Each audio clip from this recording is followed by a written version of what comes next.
Thank you. Good evening. This is Mayor Stewart, and I would like to call this regular meeting of the City Council to order and state that all council members are present in compliance with the Brown Act requirements for teleconferencing. Vice Mayor Christensen, will you lead the council in the Pledge of Allegiance? Yes.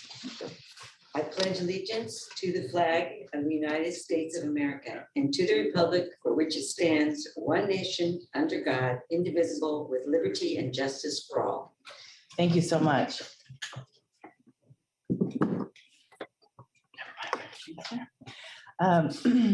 Today, before we start off, I know we're getting ready to have the city manager provide his report.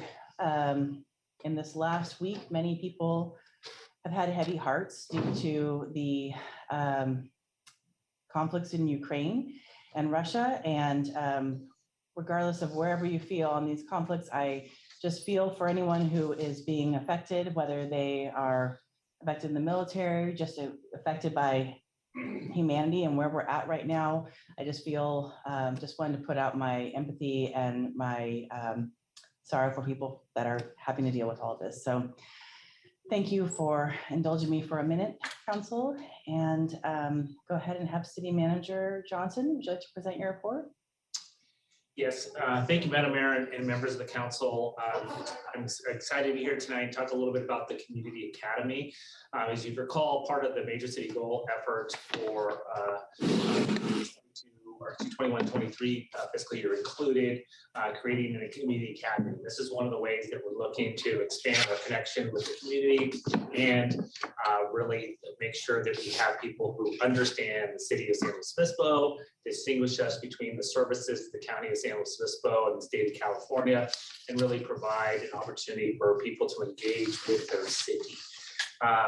And so we're launching it. It is a 6-person session and experience. It's very immersive with community members who are afforded the opportunity to learn about the city of San Luis Obispo and connect and ask questions with department heads and the executive team. We'll be accepting. Sorry, City Manager Johnson, we're just seeing a black screen. I'm just seeing if you're trying to share us something. Don't know what's going on here. Thank you, Councilmember Pease. I was worried that was just me. Mine is showing that it's, let's see what's going on here. It says you have started screen sharing, but all we see is black. It says double click to enter full screen mode.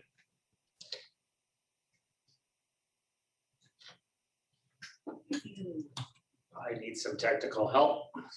My Zoom is locked up on me. Oh no. I don't know if anyone's listening.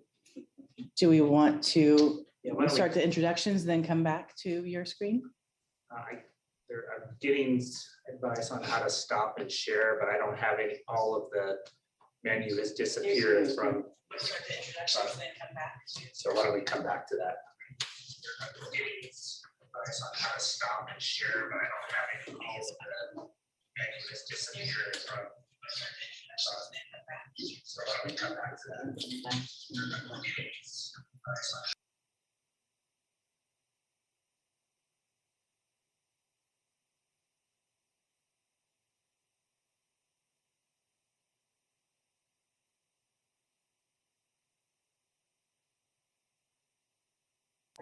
We're going to take a 2-3 minute break and we'll be right back. Who are those people? All right, well, I'll take it from the top again. Whenever you're ready, Madam Mayor. We are ready. We're unmuted, so. Yes.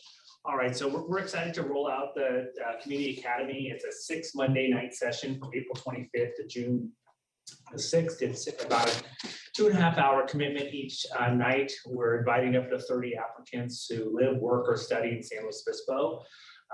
You can learn, tour, participate in the cities and learn about your city.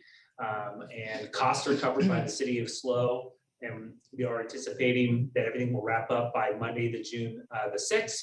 We have a page on our website queued up for a launch tomorrow when the application period will begin. Applications will be accepted through April 8th.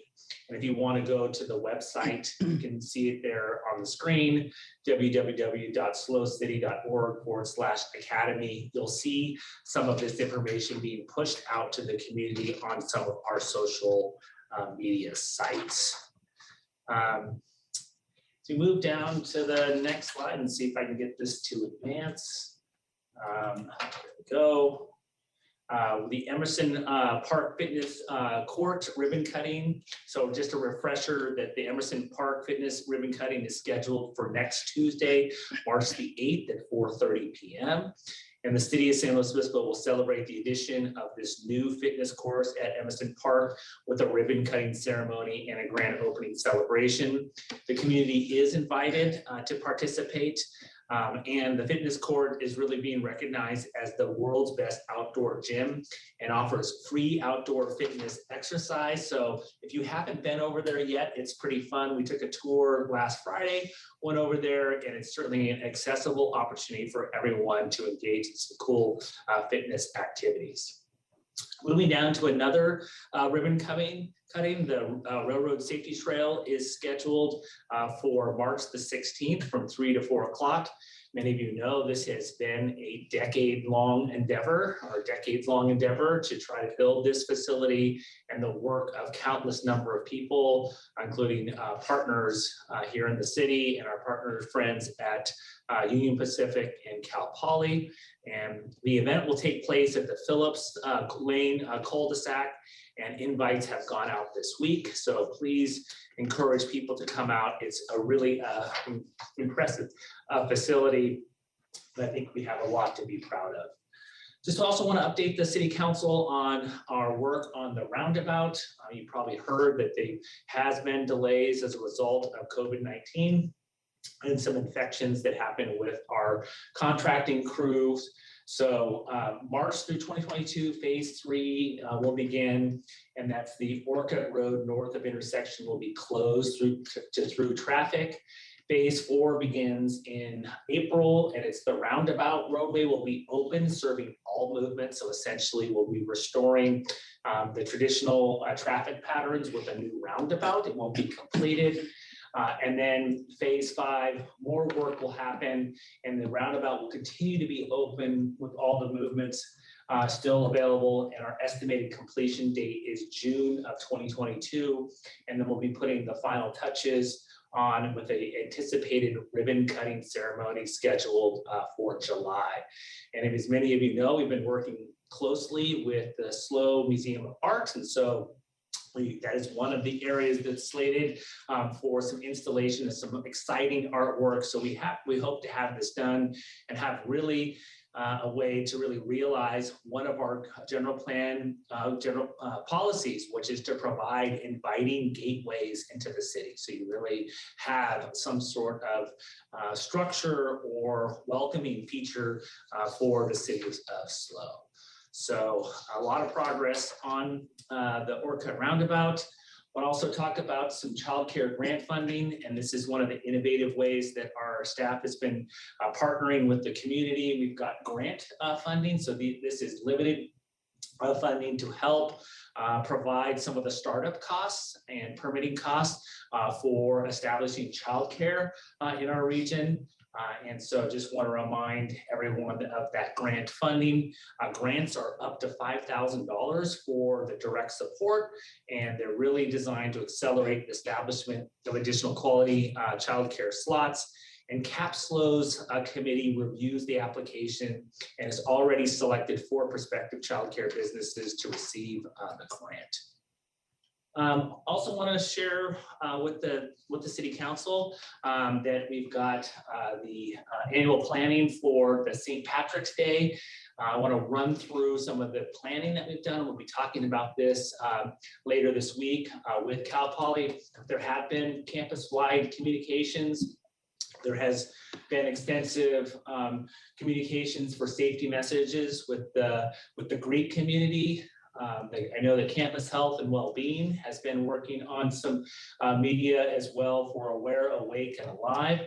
We do anticipate that there will be a fair amount of neighborhood activity from March 12th to the 13th as we really start to see and have seen the tapering of the public health emergencies and the restrictions. And so we are expecting a rather lively amount of events this year. We'll see the traditional downtown activity on March the 17th. You recall many of the historic use permits allow the bars to open as early as 6 a.m. And so we typically get a population of revelers downtown. And just a reminder that the safety enhancement zone is in place from March 17th into the 18th. And so we'll be pushing that out as well. Advisory body recruitments. So the regular interviews have concluded. And so there are still openings for the Administrative Review Board, Construction Board of Appeals, the REOC, the Jack House Committee, and the Personnel Board in Zone 9. And so there are certainly some opportunities for the public to continue to serve our community. Now I'll transition into COVID-19 updates. As many of you know, the masking is no longer required for unvaccinated individuals in most situations.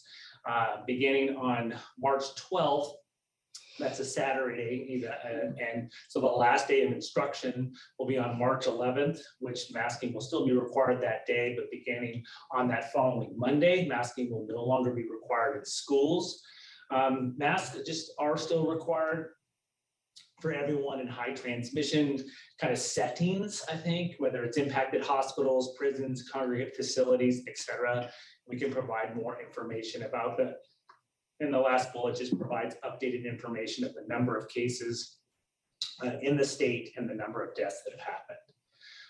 What are we seeing in terms of the forecast? The top chart shows the daily infections and testing. So we are seeing the exponential decline after the Omicron peak, which looked like it peaked in the early part of January. And I know the council and staff are looking very much forward to bringing back our meetings in person. Hospital resource use, that is also tapering down, but tends to lag behind daily infections and testing. In terms of daily cases, and this data is updated as of today, but in talking with the county, and probably Councilman Shoresman knows, I'm sure she knows a lot more about this than I do, the data is being taken directly from the state dashboard. So it doesn't reflect, I think, the latest data. And so while we're seeing, the trend on the upper graph is certainly in the right direction, the numbers are lagging a little bit behind because don't believe the state. I think the state is updating every 2 weeks based upon the update that I got earlier today. In terms of SLO County hospitalizations and ICU admissions, we see the numbers on that top line, the total hospitalized ICU to date and the total deaths. So we are still seeing deaths in the county from COVID-19. And so still the recommendation is if you have underlying health conditions or vulnerabilities, or you just feel frankly uncomfortable, you should still take the necessary precautionary measures, such as wearing masks, et cetera. Where do we stand in terms of vaccinations? We see a pretty strong, but certainly we're hoping for a stronger showing on the number of individuals who have been boosted. Our population continues to lag behind the state, but fully vaccinated at 67% and 73% that are partially vaccinated, and everyone else can do the math from there in terms of the number of unvaccinated that are remaining. And with that, Madam Mayor, that concludes my city manager report, and happy to answer any questions from the mayor and council. Great, thank you so much. Can you just remind me, is it double or triple fine for the safety enhancement zone? It is double fines. Okay. Double fines. And so we'll be putting out some social media about the nature of fines. And we do see the students are very smart and very engaged. And so we anticipate that a lot of the activity will happen the week prior. And typically what we're seeing now is that a lot of the St. Patrick's Day festivities really occur in the morning in the downtown, and then typically people kind of slows down towards the latter part of the day. Got it. Thank you. Really excited about the child care grants and the roundabout. Lots of great things going on. Any questions from my council members? All right, so we get to move forward into introductions. We have always have fabulous. Jan have her hand up? Oh, she did? I don't know. It's Jan, on did there. you have a hand up? Sorry, Councilmember Marks? No, I don't think so. Just looking up there on the screen. Oh, it's the mouse. Oh, it's a mouse. Sorry, there's a little mouse on our screen that looks like it's a hand raising, so it was a little confusing. Sorry. That's okay. All right, so we're moving forward to introductions. We have some new staff, and I'm really excited about our two introductions today. We have Bea Makakau, our new Diversity, Equity, and Inclusion Manager. Would the City Manager Johnson like to do the introduction? I have the proud pleasure of introducing the city's very first diversity, equity, inclusion manager. And I'm so excited to have Bea Makakau join our team. As many of you know, we had the pleasure of working with Bea as part of her very diligent and artful work with our diversity, equity, and inclusion task force. In her inaugural role, Bea will be coming to us to work on a variety of projects across city departments to create and manage and collaborate on DEI programs, including learning content, staff development, policy and practice, improvement, and community engagement efforts. The primary responsibilities of this position are to provide a management level support on DEI initiatives across the organization. And she will be highly involved in advancing San Luis Obispo's effort to be a more inclusive, welcoming, and equitable community. Bea comes to us with obtaining her bachelor's degree and master's degree in ethnic studies and is set to complete her doctorate degree this May. She comes to us previously serving as the Director of Student Diversity and Belonging at Cal Poly. And of course, as I just mentioned, she was the facilitator for the city's DEI task force. Bea spent most of her career in Oregon and California, building inclusive and equitable systems and organizations. And her passion is rooted in fostering environments in which people feel respected, valued, and they like where they belong. So please join me and the rest of the city family in welcoming Bea in her new role. And I'll turn it over to Bea to say a few words. Thank you so much, Derek. It's a big job. I just want to say this work is ingrained in who I am personally, professionally, and educationally. And I'm really excited to be in this role and to work with Derek in serving you, council, and our community to impactfully and intentionally expand on and build new efforts to be a city that is both in practice and value, a place where all members, regardless of race, ethnicity, gender, sexuality, religion, or ability, can truly thrive. We have a robust major city goal work plan that I believe tethers our efforts in tangible and practical ways. And as our council, I know you know that this work is not easy and it can be uncomfortable. And so my commitment to you and to our community is that I will not shy away from that uncomfortability. And in fact, I'll lean into it as a strategy for turning what might feel like challenges into opportunities to strengthen this city and our community. So thank you so much. And I really look forward to our work together. Thank you so much, Bea. Looking forward to working with you. Okay, so next we get to introduce Hans Poschman, our new assistant to the city manager. And I think Greg Herman will be, oh, there he is, introducing him. Thank you and good evening, Mayor and Council members. I'm very happy to be here tonight to introduce Hans Poschman as our new assistant to the city manager. In that role, Hans is going to also work on a variety of projects across the city, in addition to providing some really important direct support to our department, including managing our legislative program and our grant program. Hans is a familiar face for many in our community. He's an alumni of Cal Poly, where he received his bachelor's degree in political science and his master's degree in public policy. And other than a very brief time working in Monterey and Sacramento, he has lived in San Luis Obispo since 2003. Previously, he's worked for the County of San Luis Obispo, the Institute for Advanced Technology and Public Policy at Cal Poly, the California Legislature, in addition to other roles. In his free time, you might see Hans with his girlfriend and their dog Striker going on some different walks and hikes around town. So please join me as well in welcoming Hans to his new role, and he's got a few comments in addition. Thank you, everybody. It's really an honor to be here. I was super excited about this opportunity. Having known many of you, getting to know Derek and Greg, I know this is going to be a really good opportunity, and I get to do the thing I love, is serve slow. I really love our community. There's a reason why every time somebody tries to take me away, I have found my way back here, and I do not want to have to leave again. So for those of you I've already worked with, I look forward to working with you some more. And to those I have not worked with in the past, I look forward to working with you and getting to know you better. And my door is always open to you if you need anything. So thank you.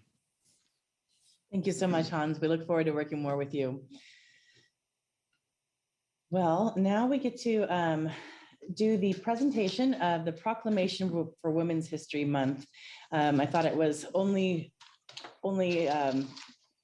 the most appropriate thing, because we have for the second time only now, the All Women Council. So for this year, I'm really excited that our council will come together and share this proclamation.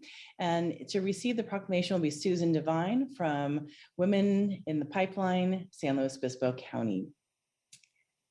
So I think what we're going to do is start off with Vice Mayor Christensen, and we'll go ahead and go from there. All right, can you hear me? Yes. Okay, yes. Just sorry. Whereas Women's History Month was first recognized in the United States in 1987, when the National Women's History Project petitioned Congress for its creation because they noted that women were represented in less than 3% of history texts. Whereas San Luis Obispo women have made historic contributions to the growth and strength of our nation, our state, and the city of San Luis Obispo in countless ways, recorded and unrecorded. And my turn next. Whereas local women have played and continue to play critical economic, cultural, and social roles in every sphere of life in our community by comprising a significant portion of the labor force working inside and outside of the home.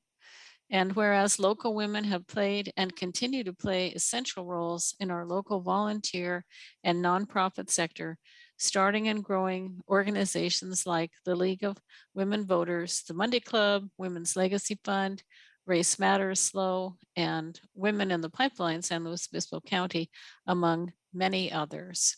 And whereas local women have tirelessly played and continue to play a major role as frontline workers, providing essential services during the pandemic, all the while generally making 82 cents or less on the dollar to their male counterparts. And whereas local women have served our country courageously in the military and law enforcement and have made major contributions to American history, teaching, and literature. And whereas local women have been leaders in positions of government and business, and in increasing numbers are rising to prominent positions. And whereas local women have been leaders in progressive social change, in securing the rights of suffrage and equal opportunity, and in civil rights and social justice movements that help create a more fair and just society for all. And whereas fewer than 1/3 of California legislators are women, and California ranks 28th nationally for the percentage of women serving in elected office. And whereas the mission of Women in the Pipeline of San Luis Obispo County includes encouraging self-identified women to run for office, to break down barriers to civic engagement, and to support other women who are doing the same. And now, therefore, be it resolved by the City Council of the City of San Luis Obispo here assembled, and in collaboration with the Women in the Pipeline of San Luis Obispo County, that March is designated as Women's History Month in the City of San Luis Obispo. Yay. Thank you so much to my colleagues for indulging the whereas. And Susan Devine, would you please share a little bit more? Sure, and there will be no whereases. I'd like to thank you, Madam Mayor and City Council members, for bringing forth this proclamation to commence Women's History Month on this very first day of March. On behalf of one of the numerous organizations in our county that values and honors women in the pipeline, I am very pleased to accept this proclamation. The accomplishments of women throughout history have advanced all parts of our society: voting rights, civil rights, government and science, business leadership, access to healthcare, and so much more. Women in the Pipeline, the group that I am here tonight representing, promotes inclusive democracy, champions diversity and change towards an equitable society. That is a society where every person can access affordable healthcare, including reproductive care, a society where no person or family is unhoused, a society where the preservation of the environment is valued, open space is accessible, and stewardship of the land is taught, and a society where all parents have access to affordable healthcare. Again, thank you so much for honoring Women's History Month and honoring all women by bringing forth this proclamation to our city. Thank you so much, Susan. Very welcome. Well, now is the part of the meeting where you can share your opinions about anything not on the agenda. That is key. So if you have an interest in sharing your thoughts, this is the time to raise your hand. If you would like to speak, raise your virtual hand, of course, I should say, and we will be calling on 2 names at a time. When your name is called, look for a pop-up and click where indicated so you can be promoted to a panelist to provide your comments. Then take yourself off of mute and go ahead and share your story. So, City Clerk, do we have anyone ready to speak? Yes, we have one person, John Ashbaugh. Thank you.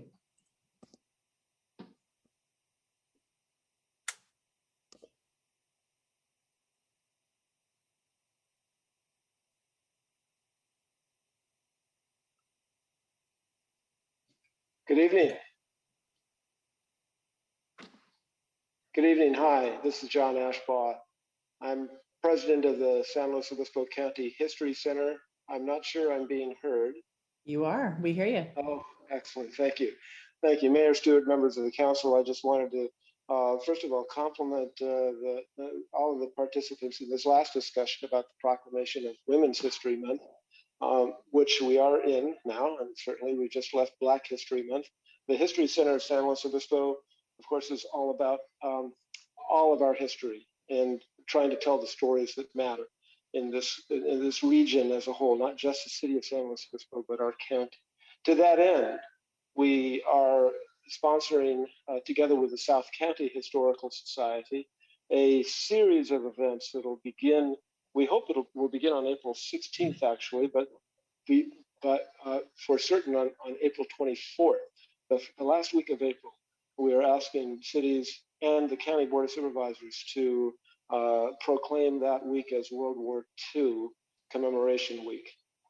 It is an accident of timing, I suppose, that we're requesting this proclamation now during a week when we're all kind of worried about World War III.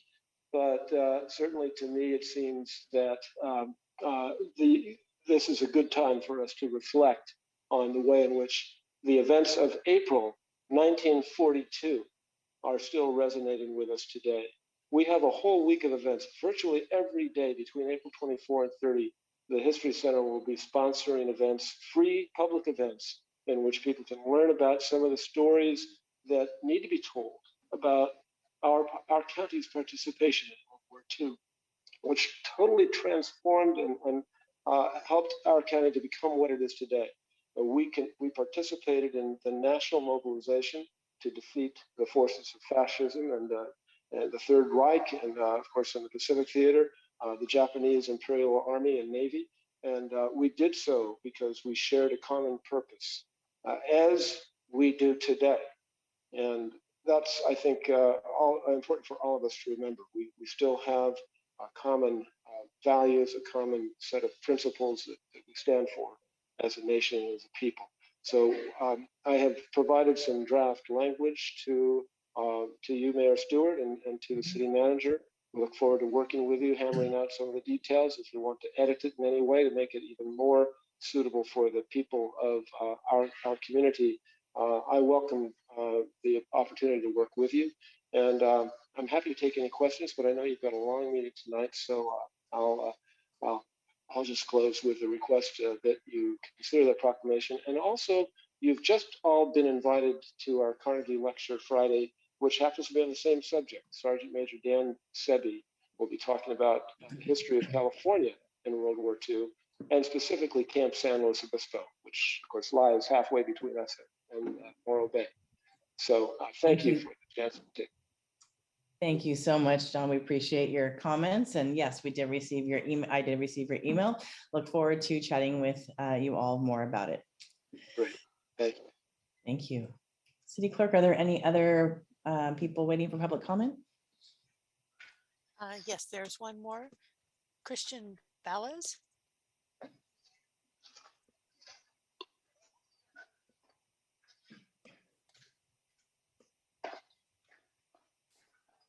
Hello, good evening, Mayor and City Council. I don't know if can you guys hear me?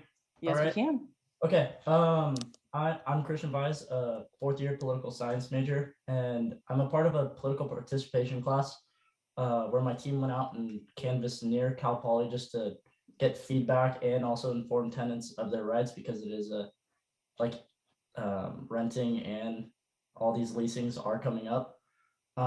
Like I said, we passed out flyers and asked tenants to complete a little survey about housing rights and issues they've faced within SLO community. We did it near Slack and Loomis on Grand just to get more of a Cal Poly student basis. And when we canvassed, we heard from a lot of Cal Poly students about how specific issues on how it's been violated, as well as a big concern is the high cost of rent. And we also heard a lot from large rent increases that doesn't comply with the 2% a year. And other issues the students face that's more within the SLO community are rent capping, rent control, and safety codes for older houses, as well as low income housing options available for students. But I just wanted to put it out there, and thank you so much for letting me talk. But yeah, thank you. Thank you so much. Okay, I don't see anyone else. City Clerk, do you have any other attendees? No, we do not. Okay. Well, thank you for our public comment. We'll go ahead and move forward to the consent agenda. The consent calendar item consists of matters deemed routine and non-controversial by staff. Unless a member of the council wishes to pull an item for individual consideration, all items will be approved by one motion. Councilmember Marks. Yes, I just wish to recuse myself from item 5D regarding the San Luis Ranch project. Basically, I have a house there, so I want to not vote on that. I can vote on everything else, however. Great, thank you. Councilmember Pease. Thanks. I'm hoping to poll for some potential staff comments. Item 5G, the wastewater maintenance facility, had some questions earlier about the RFP itself, and I just want to make sure we're all hearing the same things. Okay, thank you. Vice Mayor Christensen. Yeah, if there's nothing else pulled, I'll go ahead and move the consent agenda, except for the item that Councilmember Pease pulled. I'm gonna knowing that public comment yes, first. after yes. Okay. Sorry about that. And of course with Councilmember Marks recused from the San Luis Ranch item. Great, thank you so much. Before we move to that, this is your chance to share your public comment about any of the items on the consent agenda. So if you have a desire to share any comments, this is your time to raise your virtual hand. City Clerk, do you see anyone in the attendees? No, I do not. Okay. Second. So we have Vice Mayor Christensen has put together a motion pulling 5G and of course recusing Jan Marks on 5D. Do we have a second?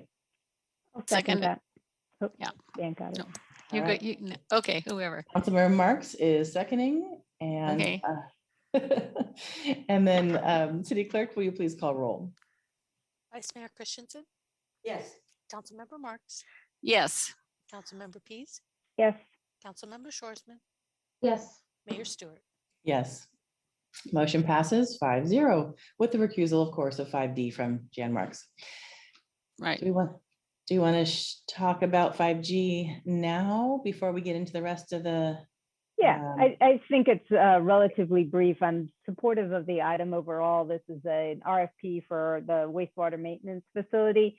And I had some questions about the RFP itself and some of the language that was specific about carbon neutral and LEED certification potentially and add alternates. And so there were some parts that I wasn't sure. My understanding from talking with our public works folks was that there could be some administrative updates to the RFP itself, and they've provided some other clarification. So I guess I just wanted to, have an opportunity to see if the staff wants to provide any additional information, and then otherwise it's more of just letting folks know that's approving the concept and with a recognition that there's some details to work out. Great, thank you. I see Mr. Horn has joined us. Sure, absolutely. Some additional items that we're planning on adding to the wastewater RFP just include some information about the budget. And so we have the RFP is a little bit different than we normally do in that we have budget coming across 2 fiscal years. And so in order to comply with the different government codes and well, actually government code 1090, we are advertising all of the services that we believe we'll need to complete the project in one package. So to do that, we need to bifurcate it in several ways just to be able to afford it across the fiscal years that we're planning to fund it. So information about our funding will be included in the RFP package, which will help our design consultants provide a good proposal. Secondarily, we'll give some information about the project location where we want the building designed, and to ensure that everyone's on the same page. Information about LEED certification. We're really looking for our consultant to provide us, information and guidance on the appropriate LEED certifications. And so we're wanting to use their professional expertise in that way. And then let's see here. There's a base project and there's some other items that we'd like to have investigated during the design. And so we've included that scope.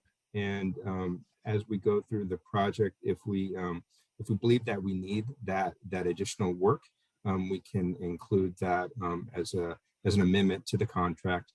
And then finally, the project documentation used nomenclature that could be confused with a design build project, but this is a design, bid it, and then build it project, something more normal to what the city does on a day-to-day basis. And so we'll include some information there.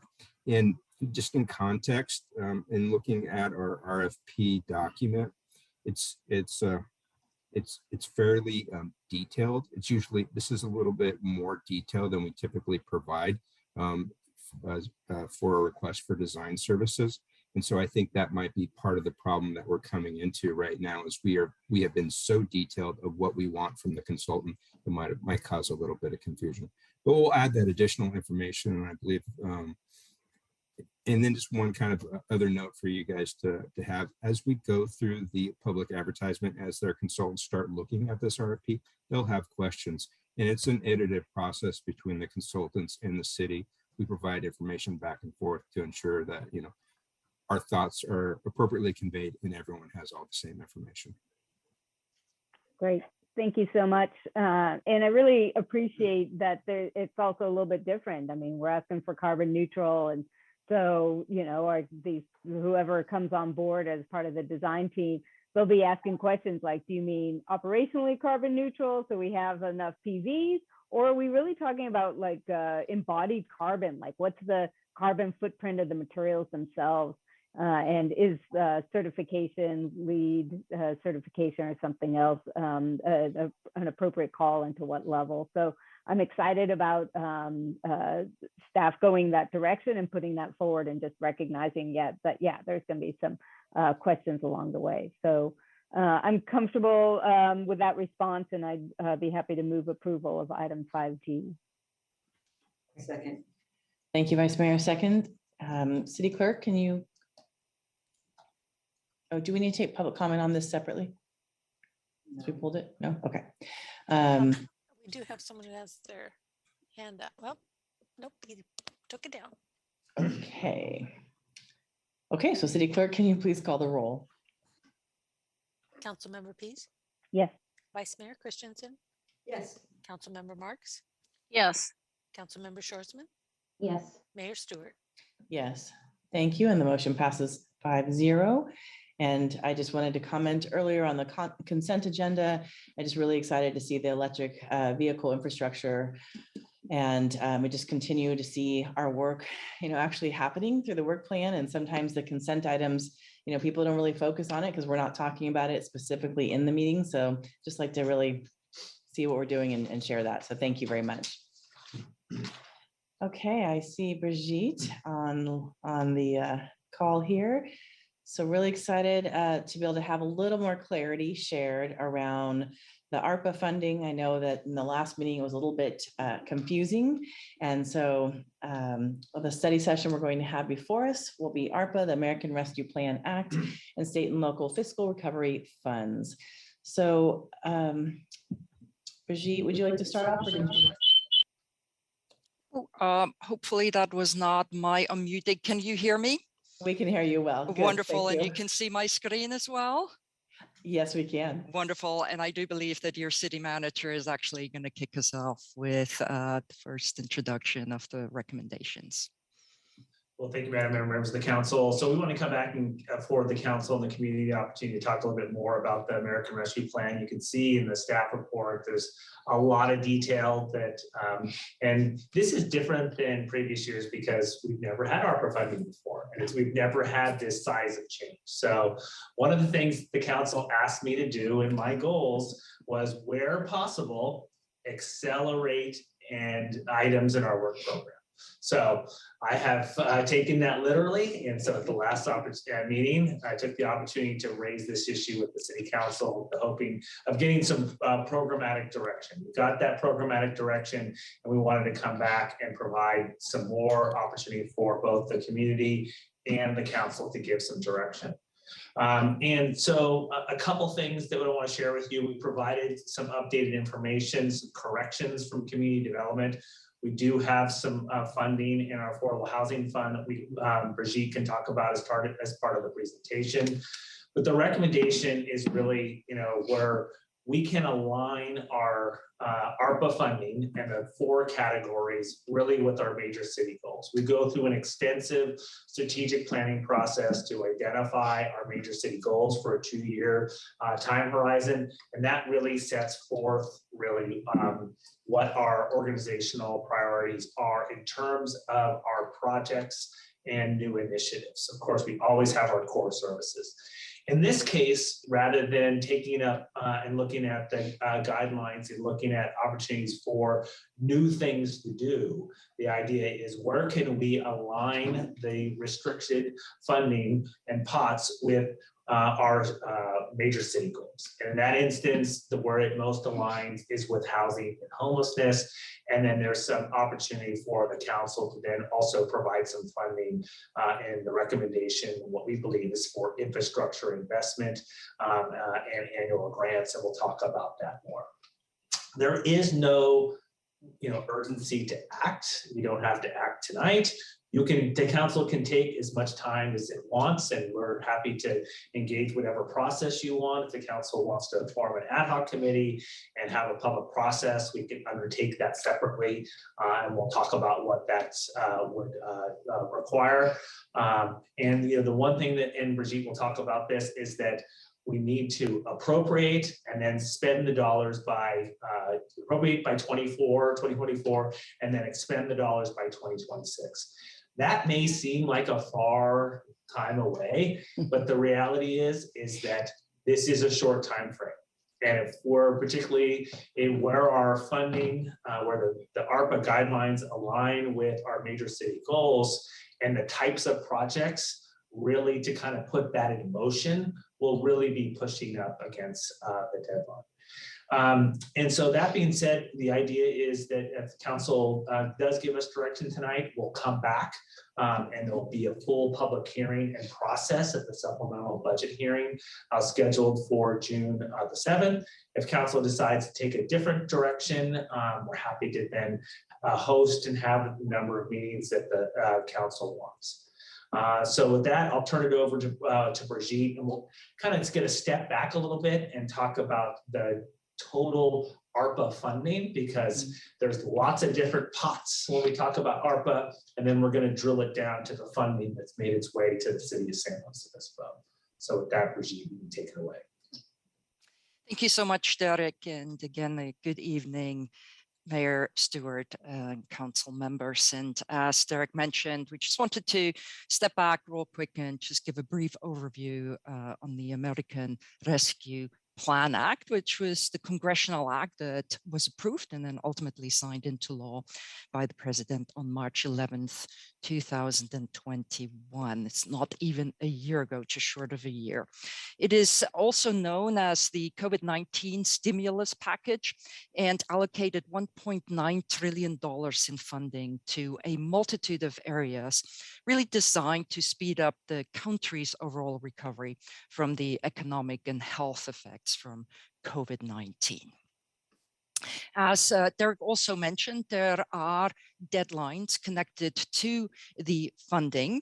It is essentially retroactive, available to March 11, 21. So it immediately became available for spending and has to be committed or encumbered by the end of calendar year 24. The funding has to be spent at the end of calendar year 26. If it isn't spent by that deadline, it will indeed have to be returned to the US Treasury.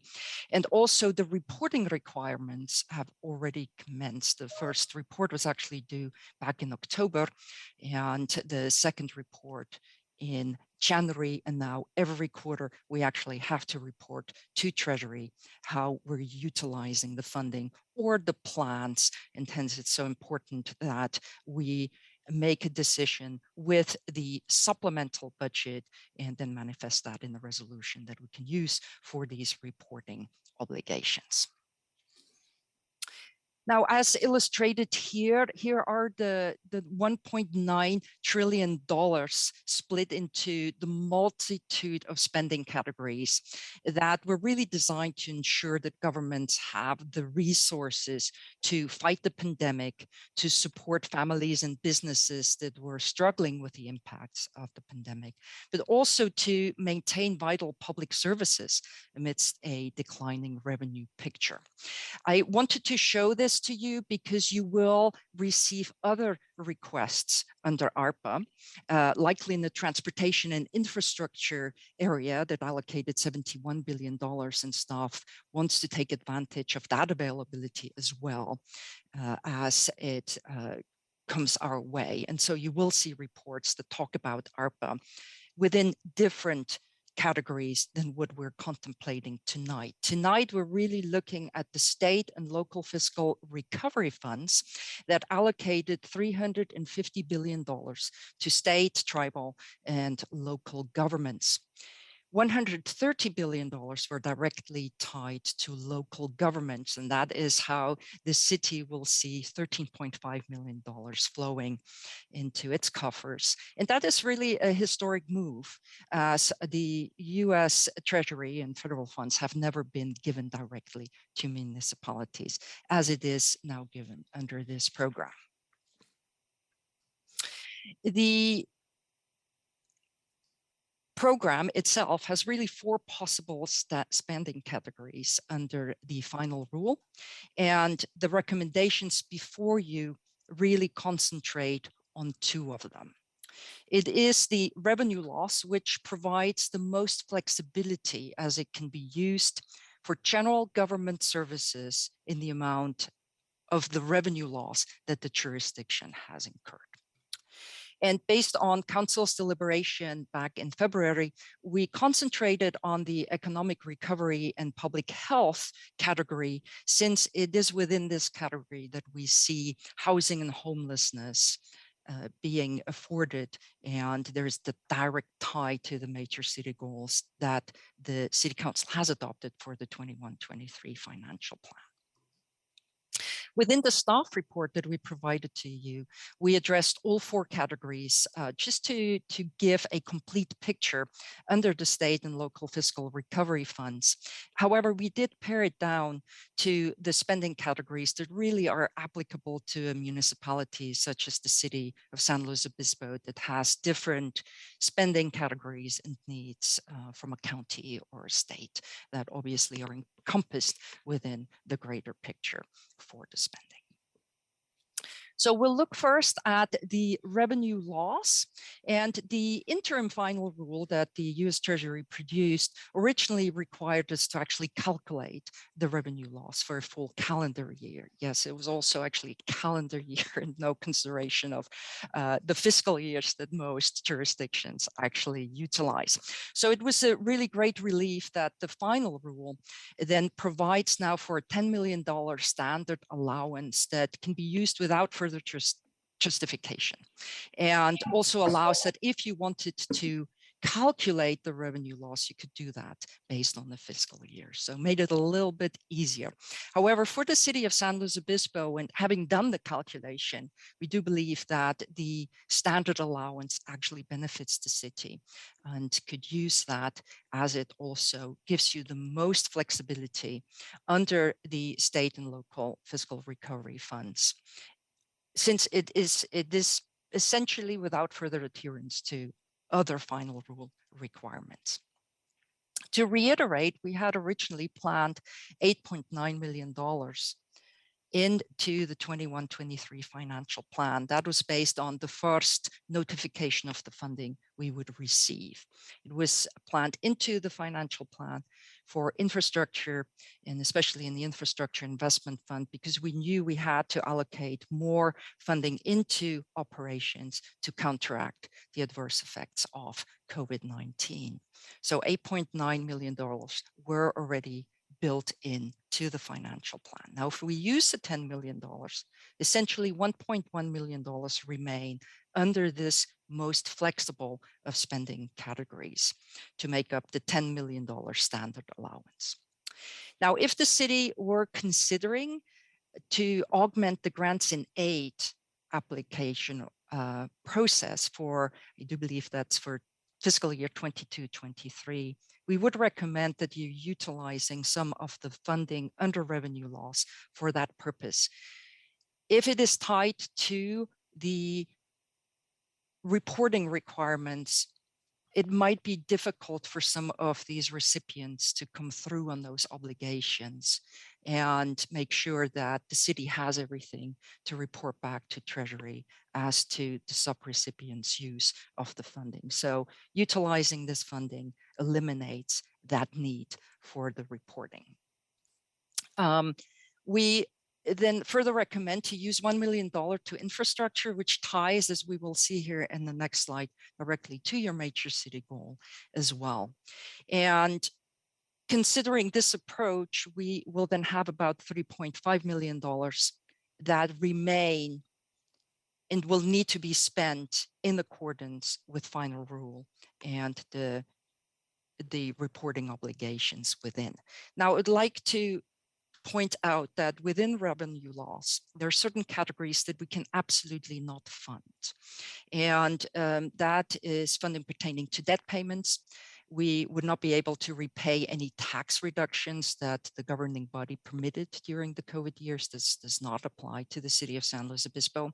But we also can't use the funding for unfunded pension liabilities or any settlements or judgments against the city.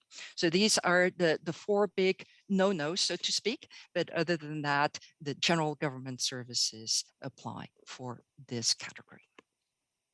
Now, before we go on to the second recommendation, we wanted to briefly look at the current major city goal for housing and homelessness. And as you see in the text that is within the financial plan, it really stresses the necessity of supporting the housing, affordable housing, workforce housing. It stresses that we should collaborate with local nonprofit partners to achieve this goal, but it also includes the necessary supporting infrastructure, and hence the tie of the $1 million on the previous slide to infrastructure within.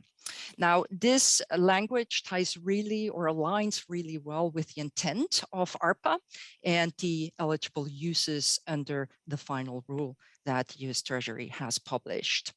And again, addresses many of the components that would be eligible under the rule.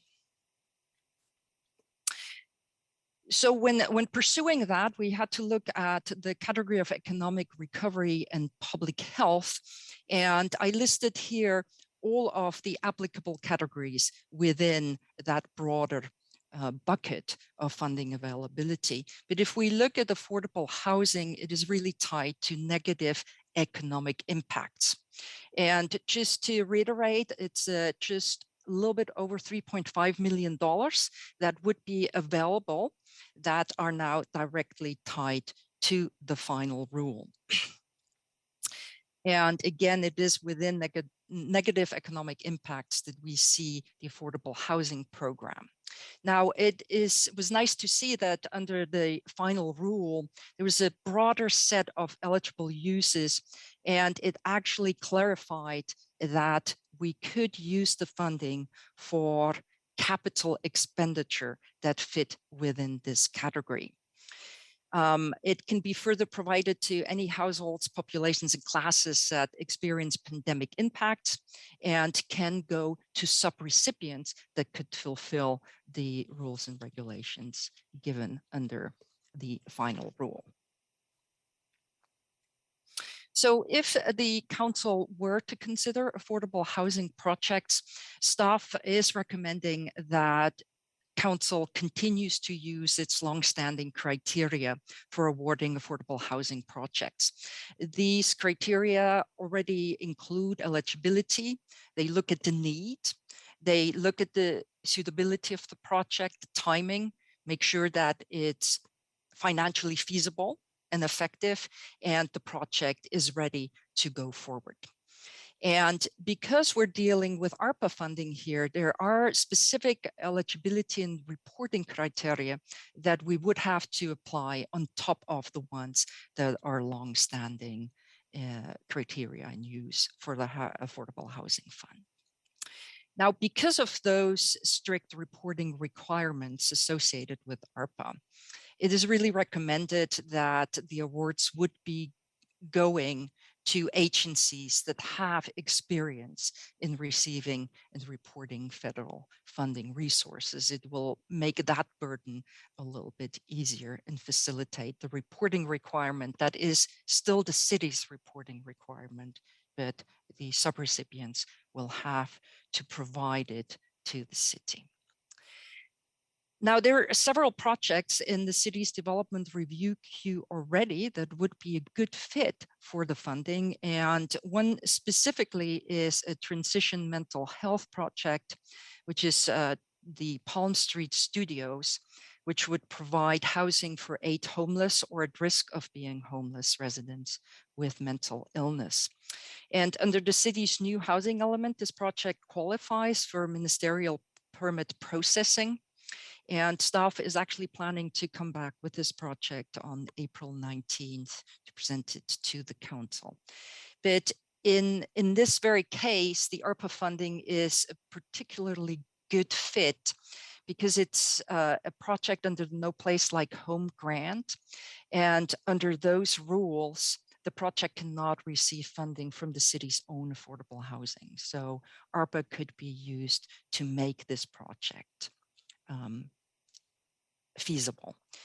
Now, as Derek also mentioned, we had a correction to the current availability of the Affordable Housing Fund. The fund currently has a bit over $1.6 million available. That is because $1.3 million have been dedicated and paid out to an eligible project and hence could be released from the commitment previously considered. And last but not least, hot off the press, the County Board of Supervisors actually met this morning to consider ARPA funding as well and decided to dedicate $2 million to the Anderson Hotel preservation. It further gives just short of $2 million to the Arroyo Grande Affordable Housing Fund, as well as $400,000 to the 5 Cities Homeless Coalition for a non-congregate shelter. We do understand that there was a comment from 2 of the supervisors who were a bit disappointed that the city had not taken action yet on the Anderson Hotel, but we're told that the city council is considering several projects in the arena of affordable housing. And so with that, I'll turn it back to the recommendation and to city council to entertain any questions. We have our friends and co-workers from the community development as well, who are the experts on all things affordable housing to support any questions you might have.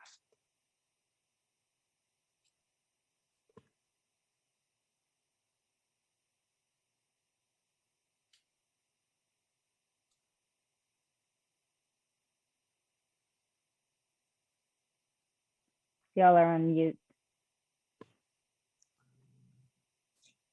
Can you hear us now? Great, thank you. I was just thanking Brigitte for the very thorough presentation. For us as the council and for the public, whether they're watching today or in the future, it was a really thorough patchwork quilt of all the finances and where they come from. So thank you very much. Councilmember Shoresman. Yes, thank you. A couple, just that very last slide, actually, I think I was looking down at my notes and maybe not fully engaged. Can you go back to that? Okay, so that was at the Board of Supervisors today. And what did you say about their comments? Can you repeat that? Yeah, apparently 2 supervisors commented their disappointment that the city of San Luis Obispo had not taken action yet on the Anderson Hotel and possible city participation in its preservation. Okay, but they today dedicated $2 million. That is correct, yes. Yeah, so on this slide is the action that the board took today. Okay, so how much do we know how much is estimated to be needed for that project? Will this $2 million cover it? Not that they should be responsible for doing all of that, but I'm just curious what the total cost might be. Yeah, I do understand there is quite the shortfall, but I do believe your city manager has the details for that. Thank you, Madam Mayor and Councilmember Shoresman. Just to provide some background, this project has been under a master lease agreement for Haslo for quite some time. And so that they have currently an option pending in which they're doing their due diligence and doing an assessment of the mechanical and other systems and looking at the structural systems of the building. That I don't think that the report is finalized just yet, but I understand that there is a sizable gap between what they anticipated and what the report indicates. And so I think they're going through a prioritization process right now. And I think, why additional funding is important for a project like this, in places that, in order to meet the income criteria for the target, and this would be for very low or extremely low individuals, you really need that upfront capital to keep down the capital costs, so that you don't have that ongoing burden for the building. So I would say today, there is clearly a 7, maybe 8-figure gap, and Scott and the team are just still trying to figure that out. Okay, thank you. That gives me good perspective. The other question I had about the presentation was in the first few slides, you had that sort of patchwork slide that talked about all the different ARPA funding sources. And so if I heard you correctly, yeah, we were just talking about this one $350 billion pot, but there are many, many others. So does that mean that we can expect more ARPA funds coming down to local jurisdictions in some of these areas, or is that not the case? Mm-hmm. Yeah, so we do expect that we will be able to get more ARPA fundings. Specifically, there will be a report coming to you to look to ARPA funding for the EV infrastructure for the bus. I think it's the charging station that will be built down at the bus depot. So we're looking at, especially transportation infrastructure is one that we will take any and every opportunity that is offered to us under ARPA. So that is the next one that I know that's already in the works to coming before you. So I wanted to present this to make sure that this recommendation is specifically tied to the state and local recovery funds, because that's how the city receives that $13.5 million. But there are other elements within ARPA that we might be able to receive funding for. But then more specifically tied to specific transportation needs or infrastructure or other kind of areas. I just want to let the council know, you can see through this 350 billion, if that translated to roughly 14 or 13 million for the city of San Luis Obispo. As you look at these other pots and you imagine competing across the United States for these dollars, ultimately where we, to try to scale them, just to give you some perspective. Some of them might be formulaic, where we get, a bite at the apple. Some may flow through the state, and some just are going to be, where we can competing a much bigger scale. We've been very successful with our outside grant writer, but this is the first sure pot of money that the council has under its authority and control. Thank you, City Manager. Thank you. I just have one last question. I guess it's sort of a clarification on the council agenda correspondence that came out later this afternoon about the error and about where the recommendation is today to put the $3.5 million. If I remember correctly and I read it correctly, the proposal is to put that $3.5 million directly into our affordable housing fund, which would then augment the 1.6 million that is there currently. Is that correct? That's correct. That's, looking at the landscape of affordable housing projects, and the TEMA one as an example, we have these projects that pop up all the time. And, in my experience, and certainly Michael could speak to this if Teresa, if you want to bring them over, they're just, all these projects require a patchwork of funding. And so having different flavors of funding to pull in ultimately makes a difference. But to answer your question, yes, the proposal is to administer it using the resolution as essentially the process, and then use the additional screening in terms of restrictions allowed for in the final rule. Okay, thank you. I think that's all for me. Okay, Vice Mayor Christensen. Yes, unfortunately, when the words TEMA came onto the screen, I realized, and so did our city attorney, that I might have a conflict. So in the interest of making sure that I don't have a conflict, I'm going to recuse myself right now and not going to participate any further in this discussion. Thank you. Thank you so much. Okay, Councilmember Pease, you want to put your hand down? Thank you so much. Thank you for the additional clarification on the monies in the funds. And so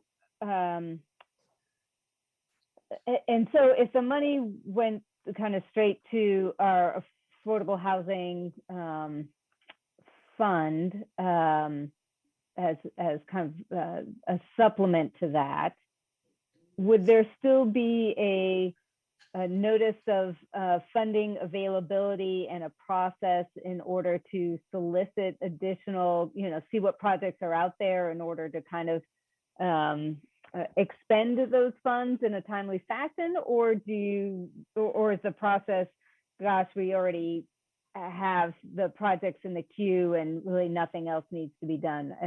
Could you kind of clarify what you're thinking about process-wise? Sure, I'd be happy to address that if that's all right with you, Derek. Yeah, no, I'm sorry, I just didn't see you on the screen, sorry. Okay, great. Well, since the last city council meeting, we've been able to dive into the ARPA requirements to a greater degree, and also understand the types of projects that are out there and potentially be seeking funding. Also, with today's news that we have more funding than we previously anticipated in the Affordable Housing Fund, our recommendation would be to focus the ARPA funding on one or two or three larger projects that are particularly suited to that source of funding.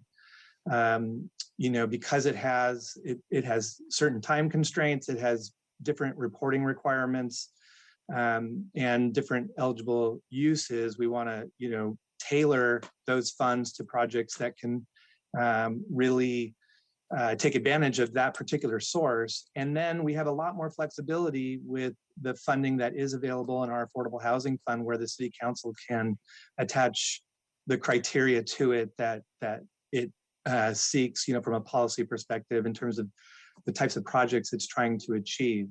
The current criteria, the resolution 9263 that the City Council has adopted, it's attached to the agenda report, and that provides some high-level criteria, but the City Council could give us direction in the future of specific things that it wants to accomplish with the funding that's available, and then we could tailor our outreach and approach to accomplish those kinds of projects.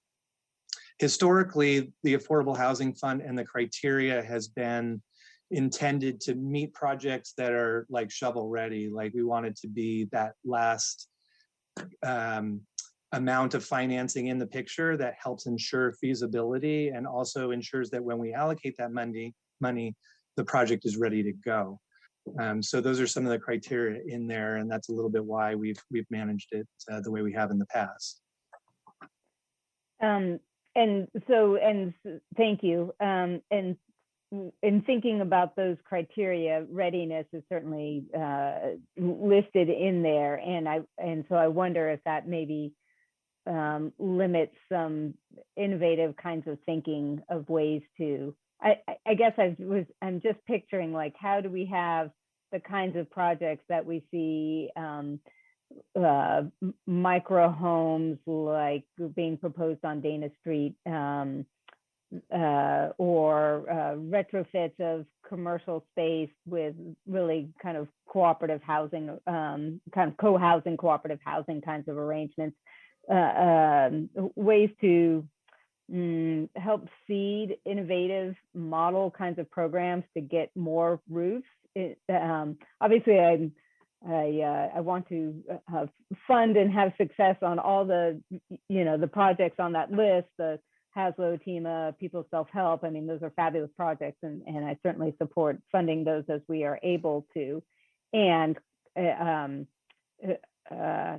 checking to see that it sounds like in the future, it would be a different process to be thinking about a different call for applications, funding options, and then the focus is more for the ARPA funds to kind of go the safe route, as it were, because we know these projects are real, going through and have a need. Am I kind of characterizing that correctly? Yes, and any new or different criteria, that the City Council wanted to establish for the Affordable Housing Fund, And, you know, that staff can work with the council on that to ensure that your, you know, policy objectives are accomplished with the projects that we bring forward. You know, right now the balance is 1.6 million that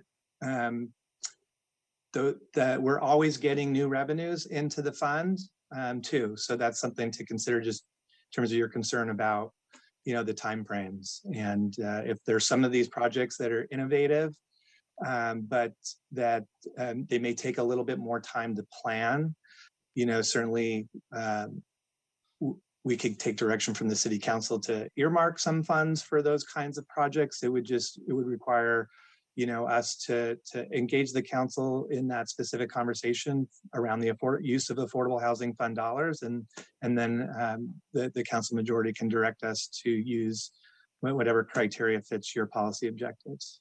So a lot of flexibility there. And you're saying that the current affordable housing fund right now is 1.6 million. Is that what you said right now? Yes. That's uncommitted. Right. That's currently uncommitted. Correct. Correct. Okay, great. Thank you. I think those are all my questions. Council remarks. Yeah.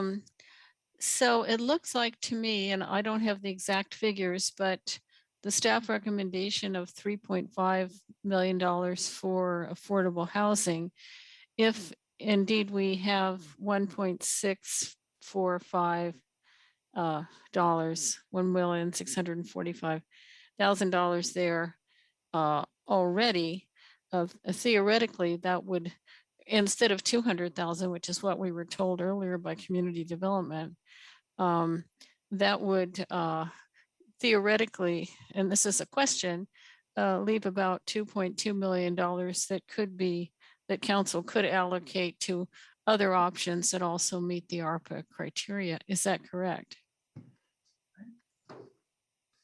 Are you saying, sorry, I just want clarity in your question, Councilmember Marks.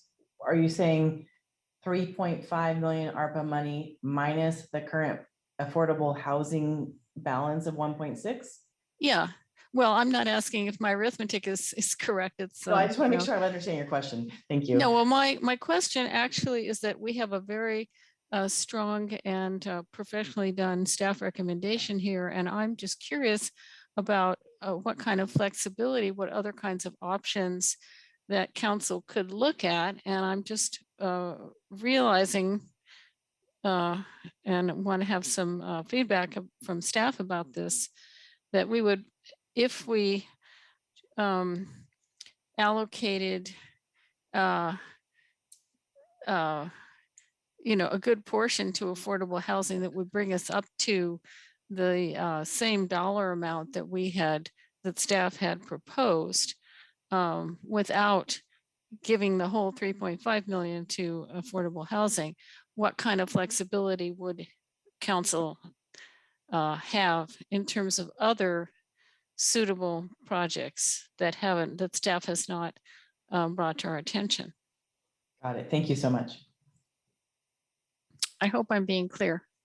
So that's the question. So if the city council follows the staff recommendation tonight, and the 3.5 million ARPA funds are appropriated into the affordable housing fund, then there will be about 5.2 million in the affordable housing fund in total. The dollars, though, have different criteria associated with them. So 3.5 million or some lesser amount, if the city council majority decided, would have different criteria. It would be subject to the final rule. So there is a date by which those funds have to be expended, and there are additional reporting requirements associated with that. And a list, you know, there are eligibility requirements, but the projects that we've identified appear to be eligible. In the case of the TEMA project, they specifically request the ARPA funds. So then the remaining 1.6 plus that's in the fund, that's the dollar amount that the city council would have more flexibility with respect to the awards that it grants. And every award has to come back to the city council for approval.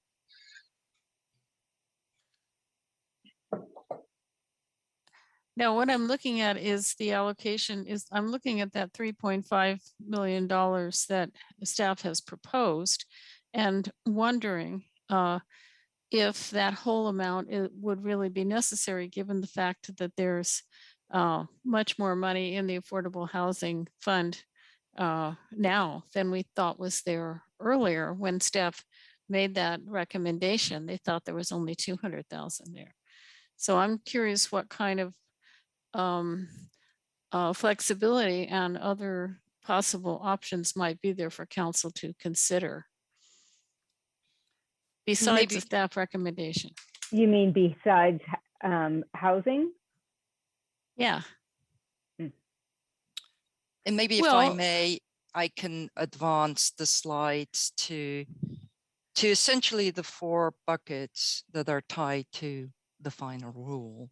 So the council would have to allocate it within the framework of those 4 categories that apply within the final rule.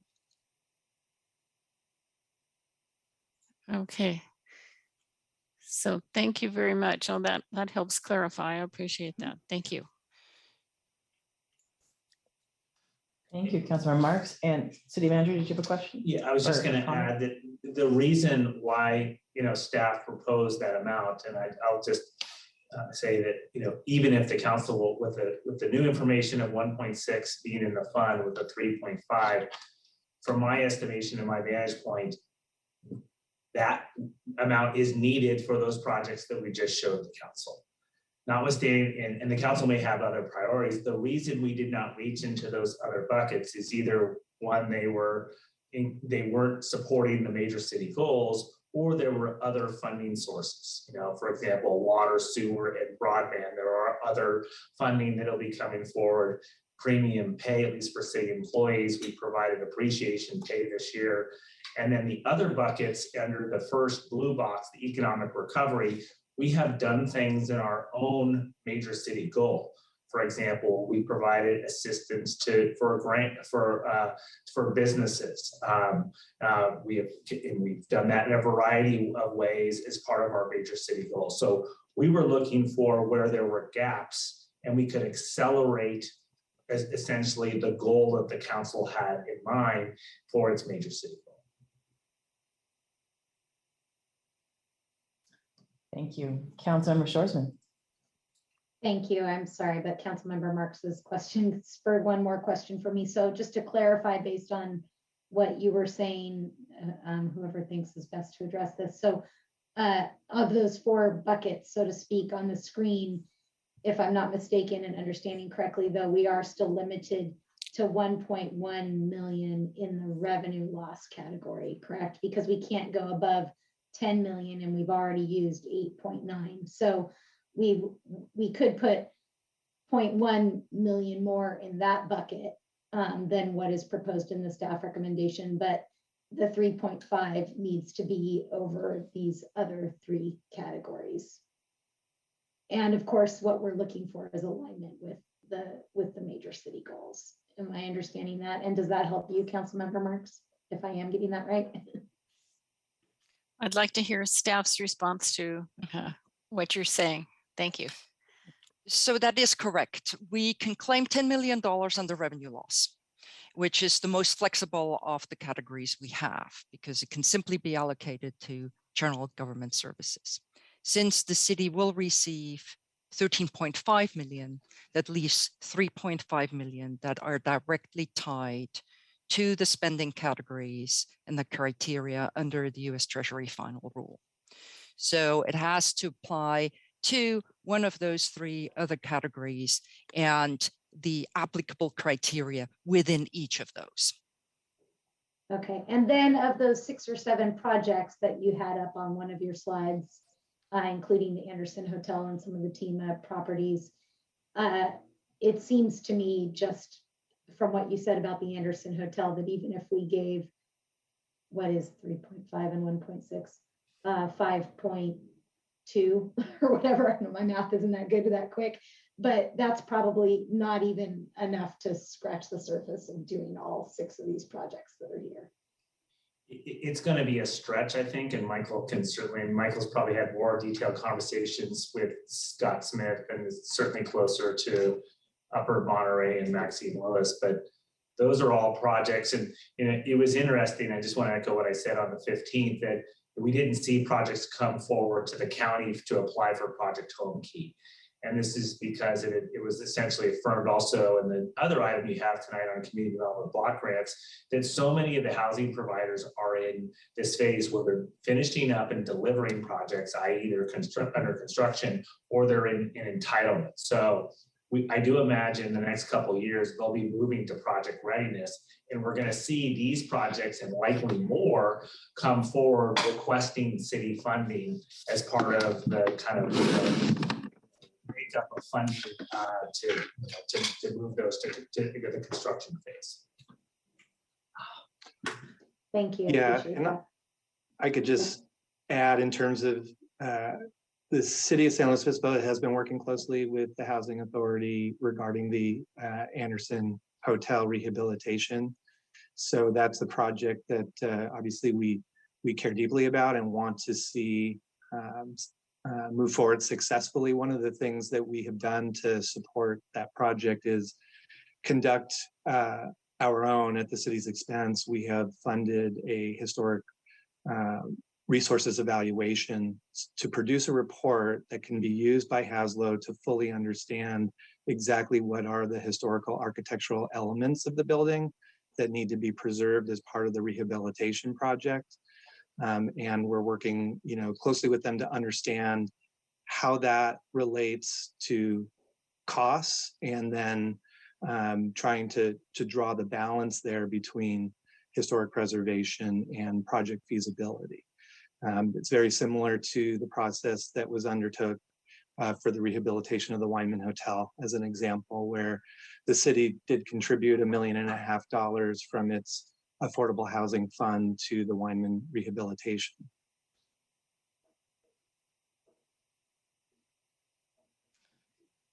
Thank you. Well, so much has been said and answered, so I won't go on and on, but I just want to make sure, Councilor Marks, that you feel that you've gotten your responses fully answered.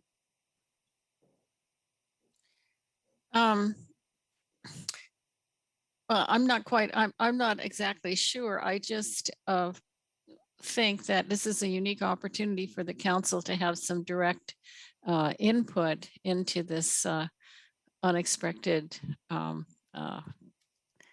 this unexpected grant of it's very important money. And I just want to make sure that the council is aware of all the possible options that we could examine.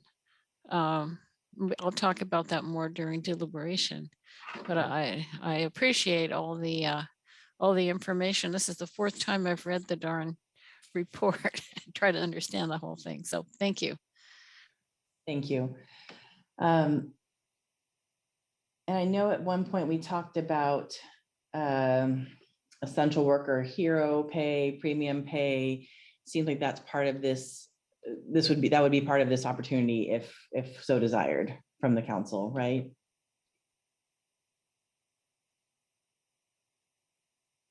That's correct. Yeah. Yeah. That would be an eligible use. Okay. And so if the council goes in that direction, we can talk about the various different processes that the council would want to entertain soliciting requests from industries. Okay, great, thank you. Okay, if no other questions from my council members, we can move forward to public comment on this study session item. City Clerk, I think there's one person. Is there anyone else with a virtual hand? There's only the one right now that I can see, and that is Molly Kern. Okay, thank you so much.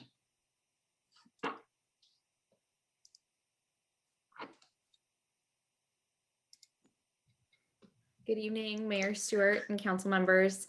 This is Molly Kern speaking to you tonight on behalf of the San Luis Obispo Chamber of Commerce. I want to share our support for the investment buckets that are presented in the staff report, and especially the recommendation to dedicate a substantial amount of the ARPA funds to the Infrastructure Investment Fund and also to housing for people who are experiencing or who are at highest risk of becoming homeless. As with your discussion 2 weeks ago, we appreciate your dedication to investments that make wise use of additional funds and further your adopted major city goals. As described in the staff report, your actions tonight can further not only housing and homelessness, but also climate action, sustainable transportation, and economic resiliency. The Infrastructure Investment Fund continues to be key to unlocking opportunities to not only build more homes, but also to move around more safely, to decrease our carbon emissions, all while bettering the day-to-day experience of residents and visitors as they move about the city. Following the county's dedications of funds to projects this morning, we're excited that the city is considering additional funds to support critically needed housing that's in process already. Through many different approaches, our region has made some progress, but there are still not enough places for people experiencing homelessness to find shelter or to have a safe place to stay. We absolutely recognize the nuance, expertise, and extraordinarily challenging work that it takes to address these challenges, but we encourage you to direct these one-time funds towards projects that will bring to fruition more roofs, whether they be shelter, temporary housing, or permanent supportive housing, to identify projects that leverage substantial out-of-area funding sources, and also to look really keenly at projects that are fast-tracked, whether it's through Project HomeKey or another process that enables them to be built, rehabilitated, or transformed quickly. The need for housing, more housing, is urgent, and we applaud your commitment to efficiently using ARPA funds in a way that will make a difference for our community as soon as possible. Thank you. Thank you. Is there anyone else who would like to provide public comment on the study session for the ARPA funds? City Clerk, do you see anyone? No, I do. Well, yep. Oh, I think so. The hand keeps going up and down, so I'm not sure. Angela, did you? Okay. So Angela Tati?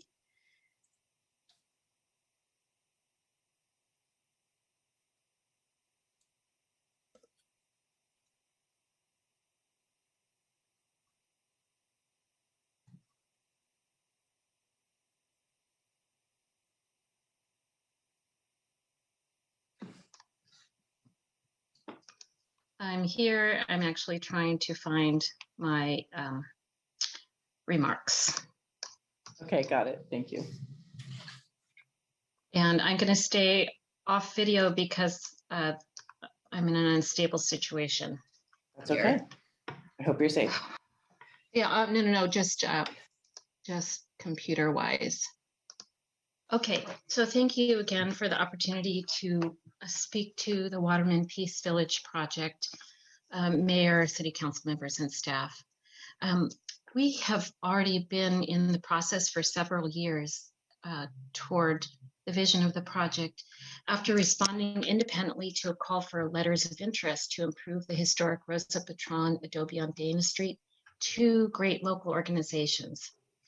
Ecologistics with the Peace Project and Smart Share Housing Solutions found mutual interest and have combined strengths and efforts to bring in innovative, sustainable micro-community, which honors the heritage of this site from the Northern Chumash people who once thrived there to a succession of occupants, including journalist Mary Gail Black and her partner, Mildred Waterman, early pioneers of our local women's movement.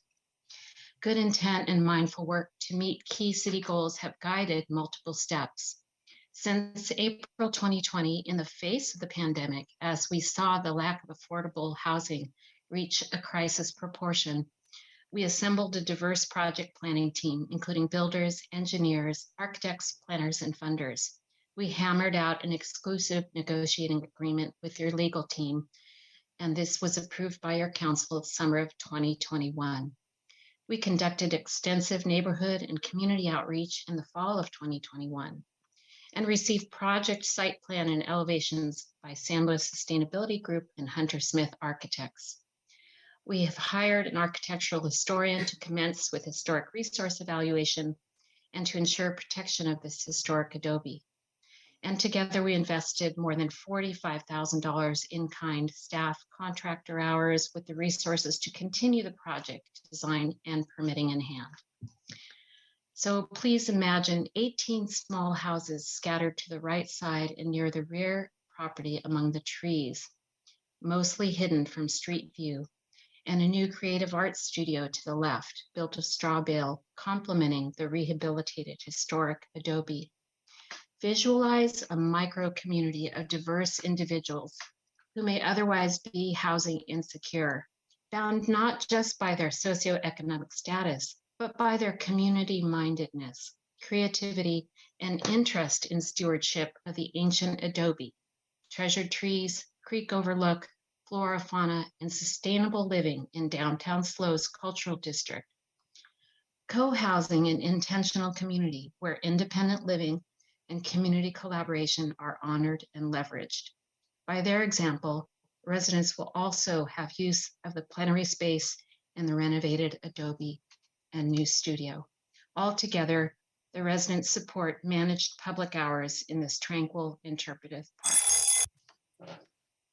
Thank you so much, Angela.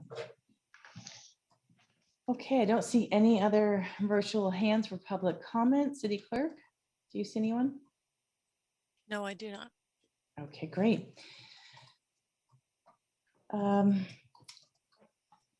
Is there any additional comments from staff before we move to council deliberation?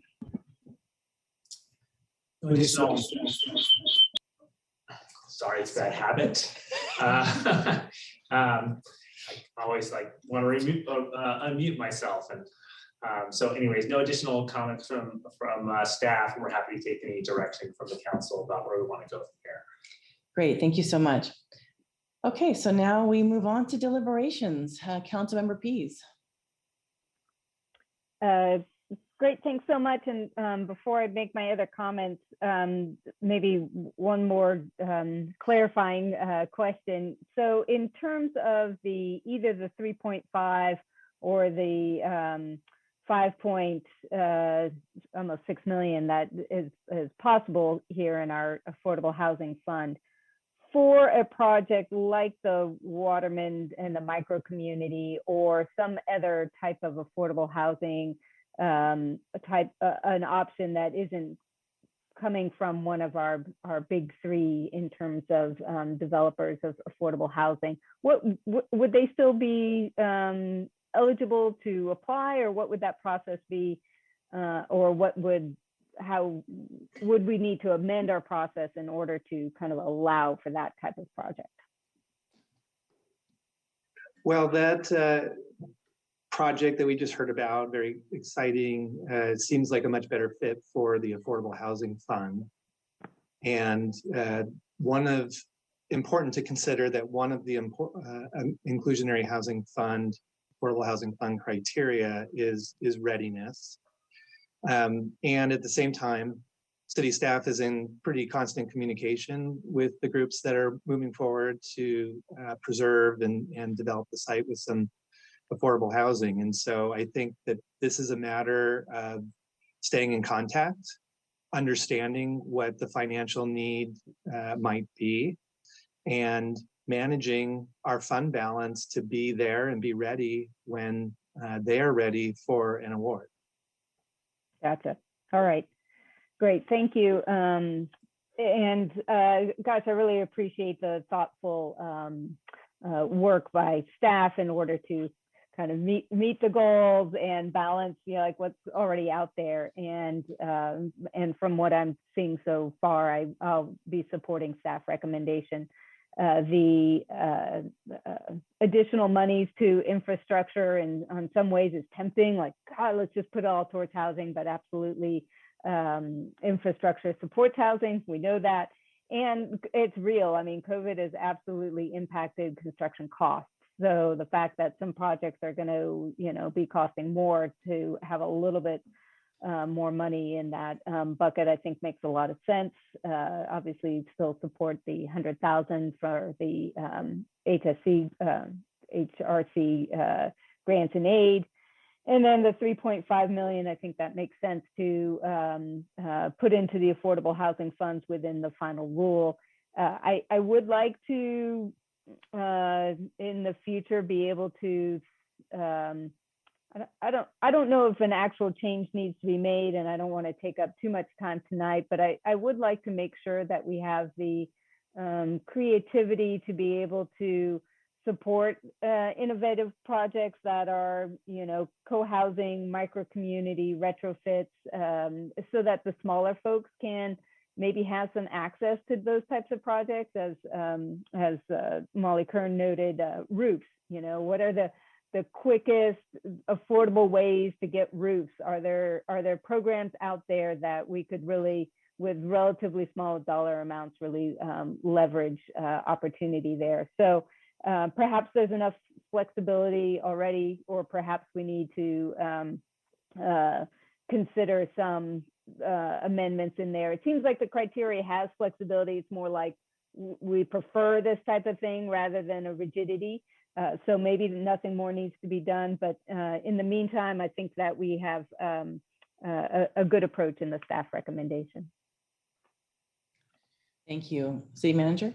Yeah, Madam Mayor, I just want to offer a response to Councilmember Pease that if the council's interested, we are taking up the inclusionary housing ordinance. And Michael, I don't know if it would be appropriate within the context of whatever direction we get tonight, but if it seems to me that pairing the criteria for awarding those funding might be appropriate to come back with any sort of ordinance. And so tonight, as part of the deliberations, if there's any sort of feedback that council wants to give to staff, we could certainly incorporate that. There are some of our thinking when we come back with the ordinance, if it's appropriate. Michael, I'd love to hear from you about whether it'd be appropriate if there's any sort of amendments we'd want to bring back to 9263. Certainly, we can take that direction, and there would be that would fit right in with our scope of work and the work program when we bring back the ordinance, which we'll also be bringing back updated program guidelines at that time. So, we could propose revisions to Resolution 9263 at that time if the City Council desired. Yeah, we could add creativity as one of the criteria. Right. Thanks.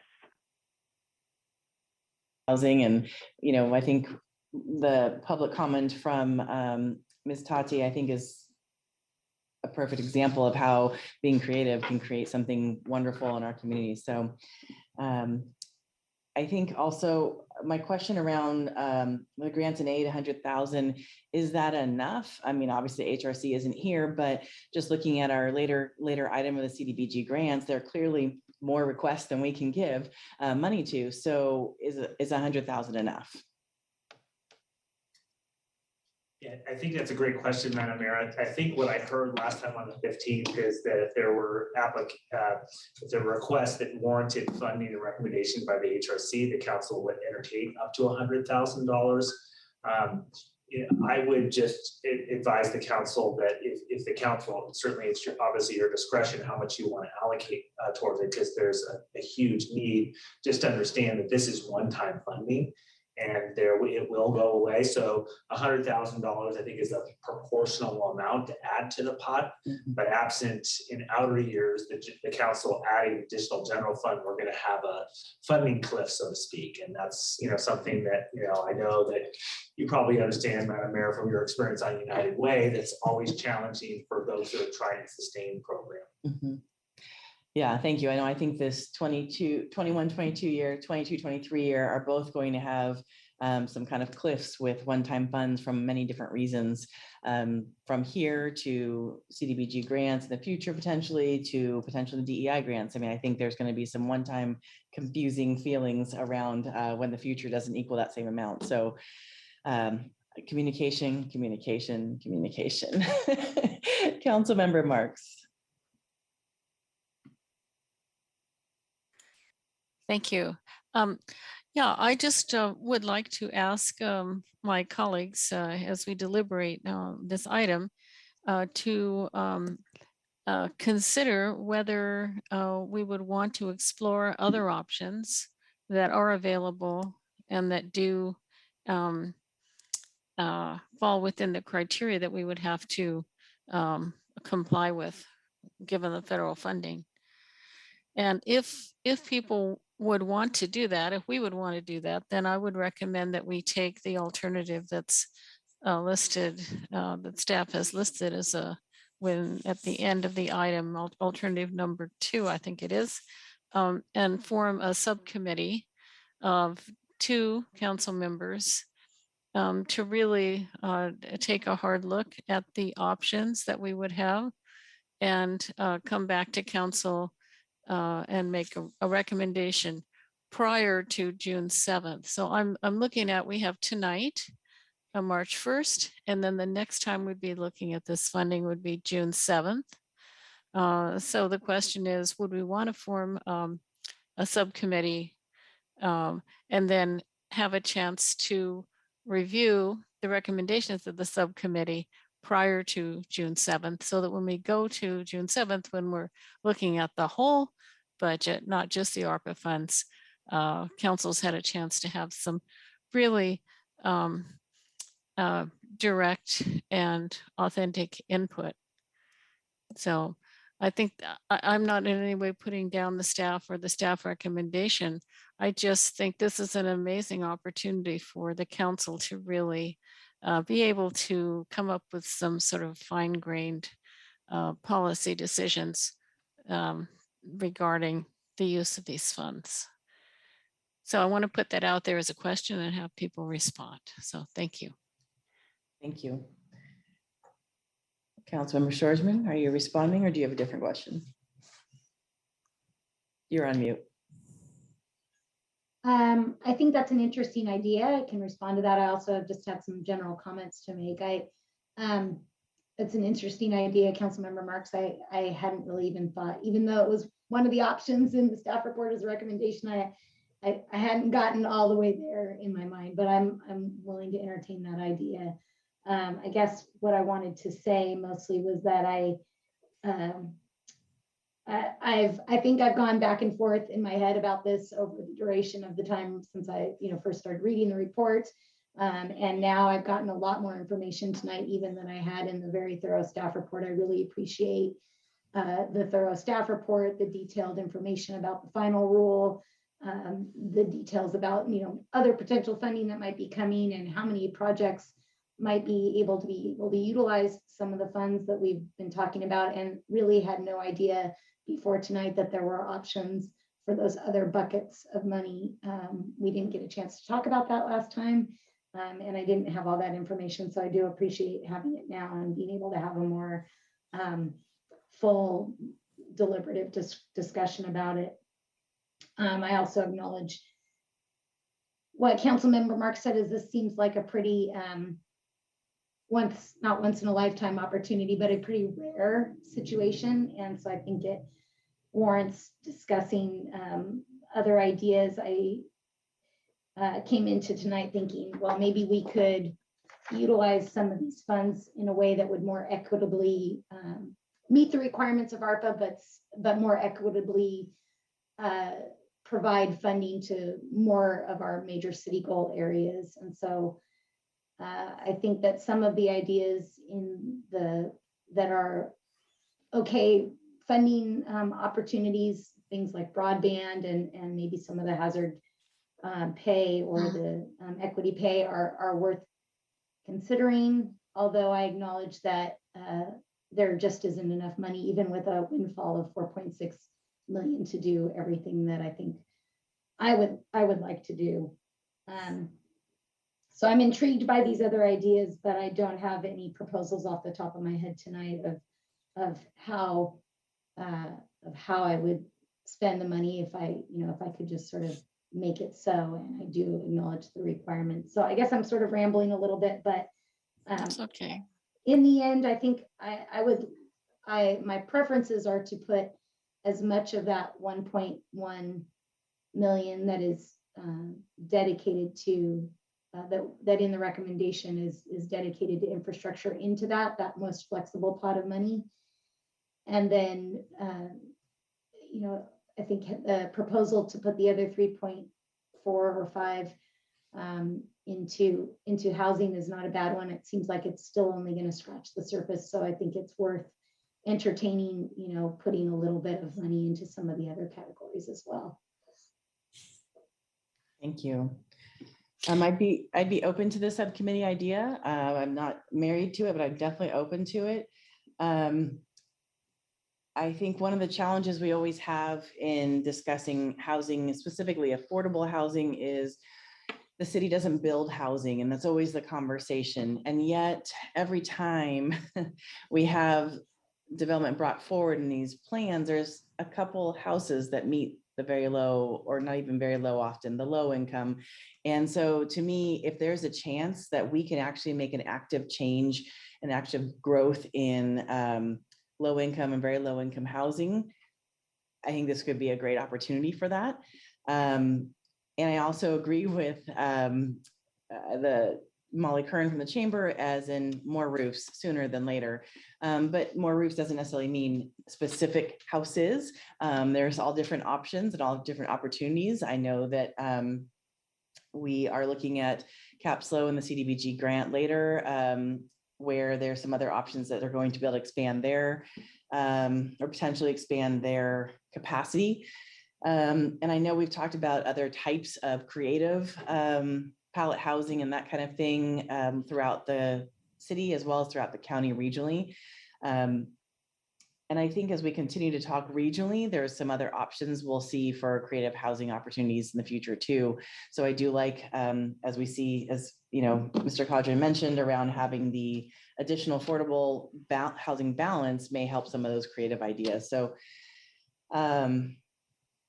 just really wanting to see how we can house more people is really what I'm looking at. And I look at broadband is something we're also concerned with right now. And yet it seems as though within our city versus throughout the whole region, we're in a different space with our broadband.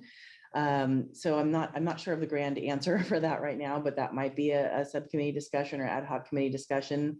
And also the essential worker hero or premium pay, however it's called. And I know that's a very challenging topic, because how do you fit what equals an essential worker? And I know there's some specific language that matches that, but it does then start to kind of go down a slippery slope. So I'm struggling on that topic as well. So those are just kind of some of the things I've been thinking about as we've been having these discussions and as I've been reading this, reading the packet. So that's just kind of my initial thoughts right there. Mayor Stewart, could I just provide a little bit of additional information about the TIMA project? Yes, please. Relates to this conversation because of the timing and readiness of that project. So we will do plan to bring forward their request. It would be $300,000 of funding for 8 housing units that would be for people who are homeless or at risk of being homeless and who have a mental illness.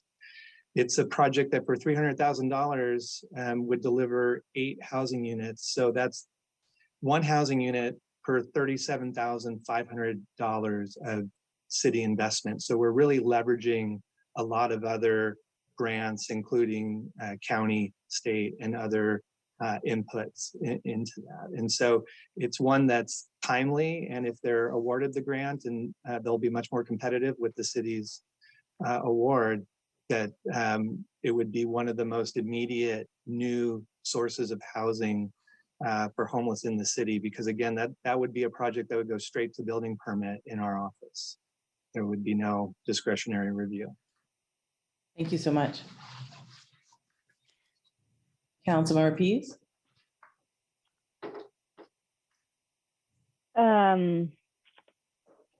So I appreciate Councilmember Marx's thoughtful look for a broader view. What are the other items? And I was the one that, along with Mayor Stewart, who at our last meeting kind of stepped in front of it and said, "Hey, let's put this towards housing."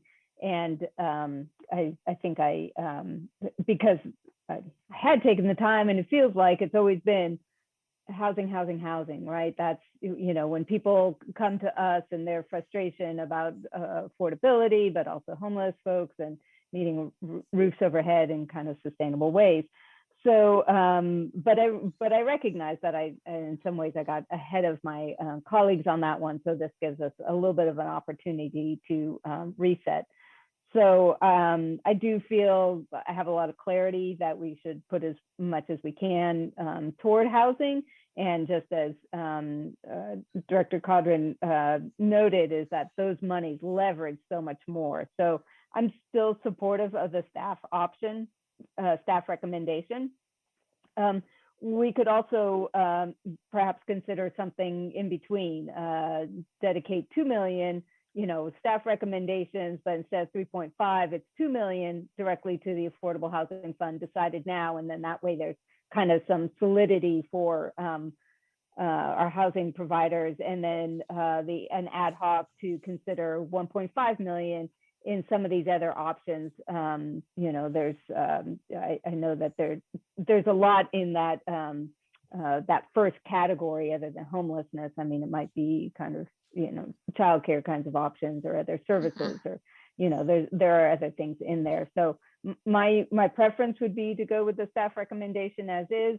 And if there's not comfort in doing that and wanting to explore and maybe hear what other jurisdictions are putting their monies to, then perhaps we could do a smaller amount. Thank you, Councilmember Marks. Thank you. I think that's a great suggestion, Councilmember Pease, and I think that I'd want you and Mayor Stewart to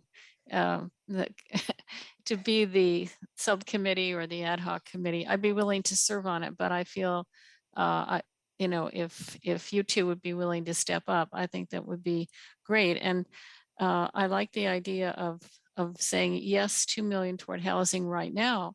It could be that after the ad hoc committee does its due diligence and looks at all the options, looks at what the city is doing, but also what the region is doing in terms of these ARPA funds, in terms of the various projects, the ad hoc committee or the subcommittee could come back and say, we think it should all go to affordable housing. And then we could talk about it. I just feel like it's too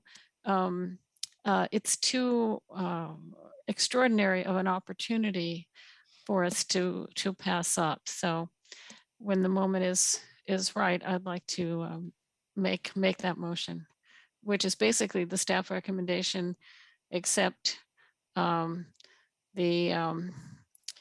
except holding back 1.5 for consideration by the ad hoc subcommittee. So, thank you. Do you need an actual motion since we're in a study session?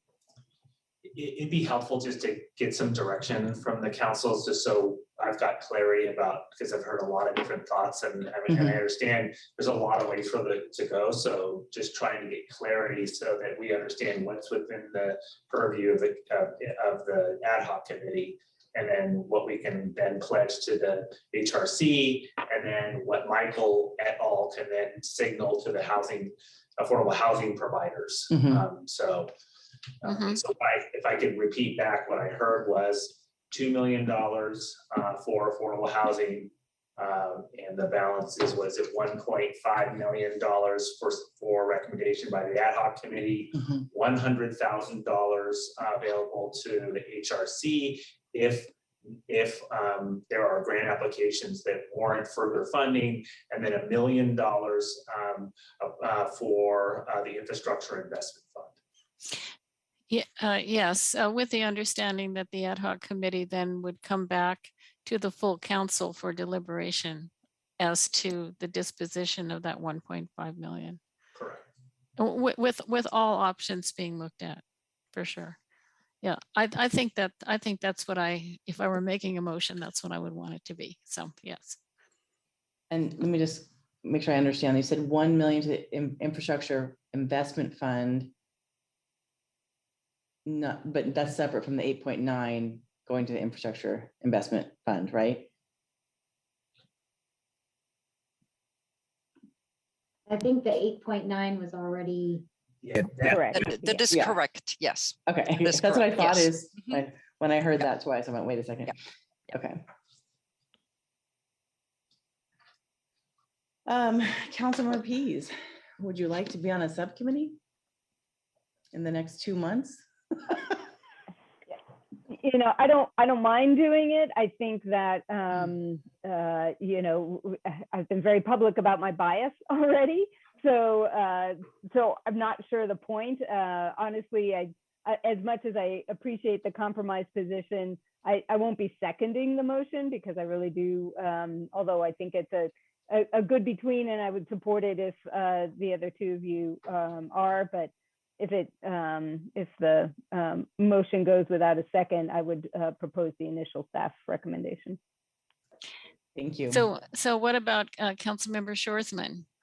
I mean, yeah, again, I don't mind being on the committee if we go that way. Yeah, okay. Yeah. Okay. I would say that I think since Councilmember Pease has made her opinion known, it seems less appropriate for her to sit on the subcommittee. I can totally see that. I guess in light of the fact that I'm sort of have mentioned that I'm curious about the other ideas, that it seems appropriate for me to throw myself into this. So okay, I would volunteer. Very Wonderful. Good. Okay, So so I think you and oh, sorry. So I think I hear Councilmember Marks and Councilmember Shoresman want to be on the subcommittee together. no, it's you and Councilmember Shoresman. I'm willing to do it, but I think that you've got that Mayor Stewart, you've got unique perspective, and I think you do a great job. So, well, sounds like the two of you need to Rochambeau. I know, right? Okay, thank you very much. You know, Councilmember Shoresman, I'd be happy to meet with you as well as the staff in this process. I will say that the timing is going to be tight, and knowing both of us being full-time workers and staff being out for the first week of April for the emergency, it's going to be very, very tight, but we will do our best and go from there. So if that is the motion, I'm willing to second it. And if we'd like to move for a roll call vote, I would be happy to do so. City Clerk? Councilmember Marks, yes. Mayor Stewart, Yes. Councilmember Pease, Yes. Councilmember Shoresman. Yes.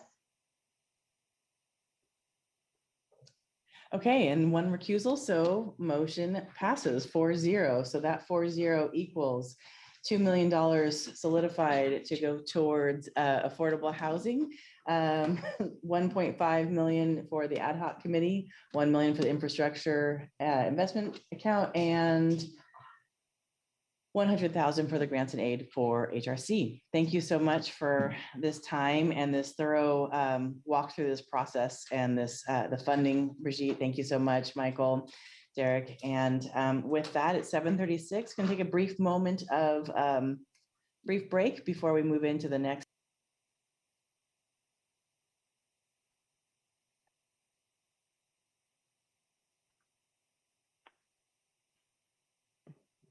Was that 5 minutes? What? Could somebody clarify? Is brief? 10 minutes, please. 10 minutes. Okay. I didn't know how brief. Okay. Sorry, brief-ish. I need to eat some food. Just our one final little.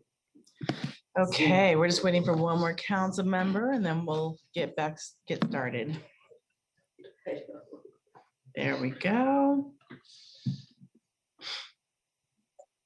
All right.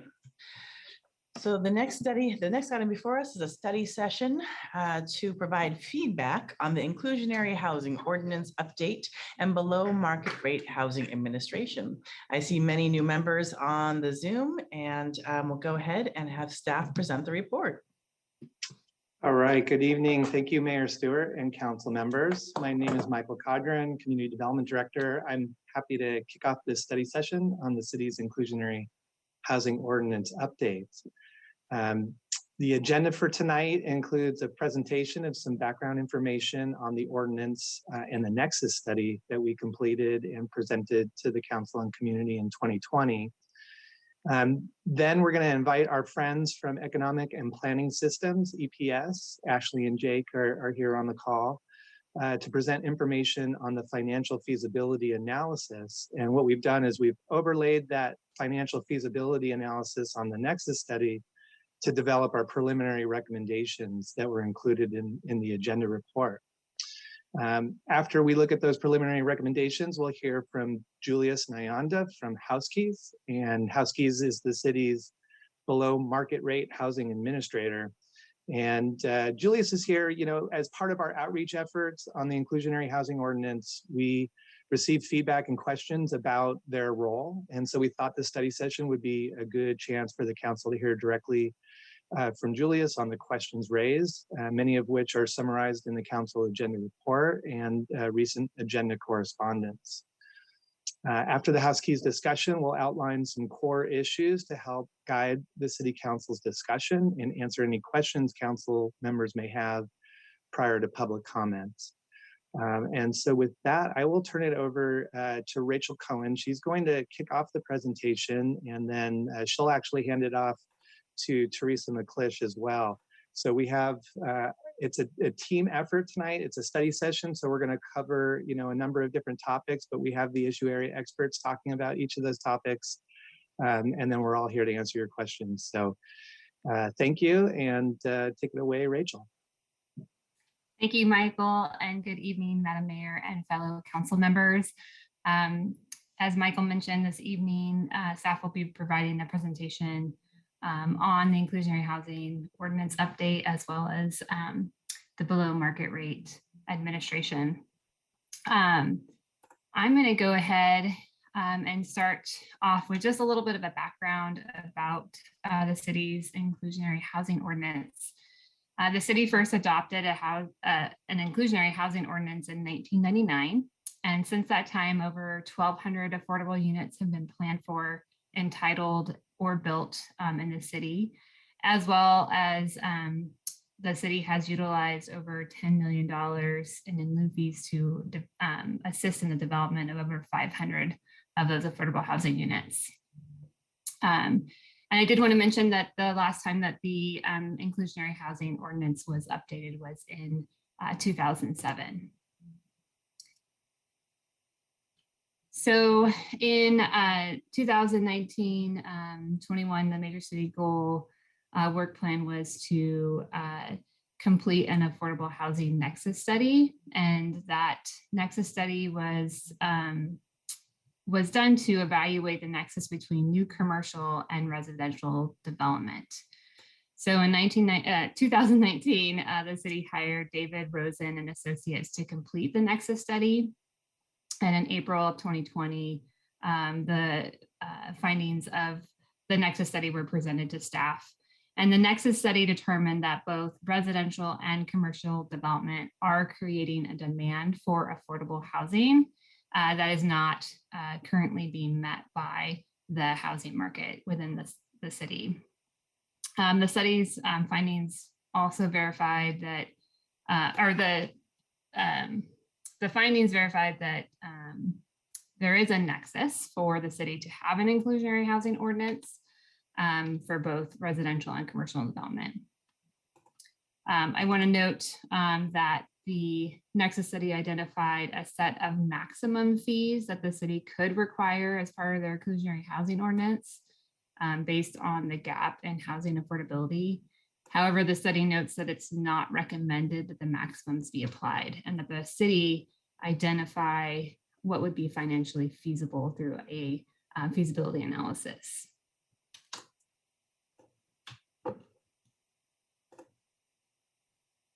So in 2020, the City Council adopted the 6th cycle housing element, which included program 2.13, and 2.13 was added to implement the recommendations outlined in the Nexus study. In order to implement that program, the city needed to complete a feasibility analysis. So in April of 2021, the city hired Economic and Planning Systems, EPS, to conduct a feasibility analysis based on the findings and recommendations within the Nexus study.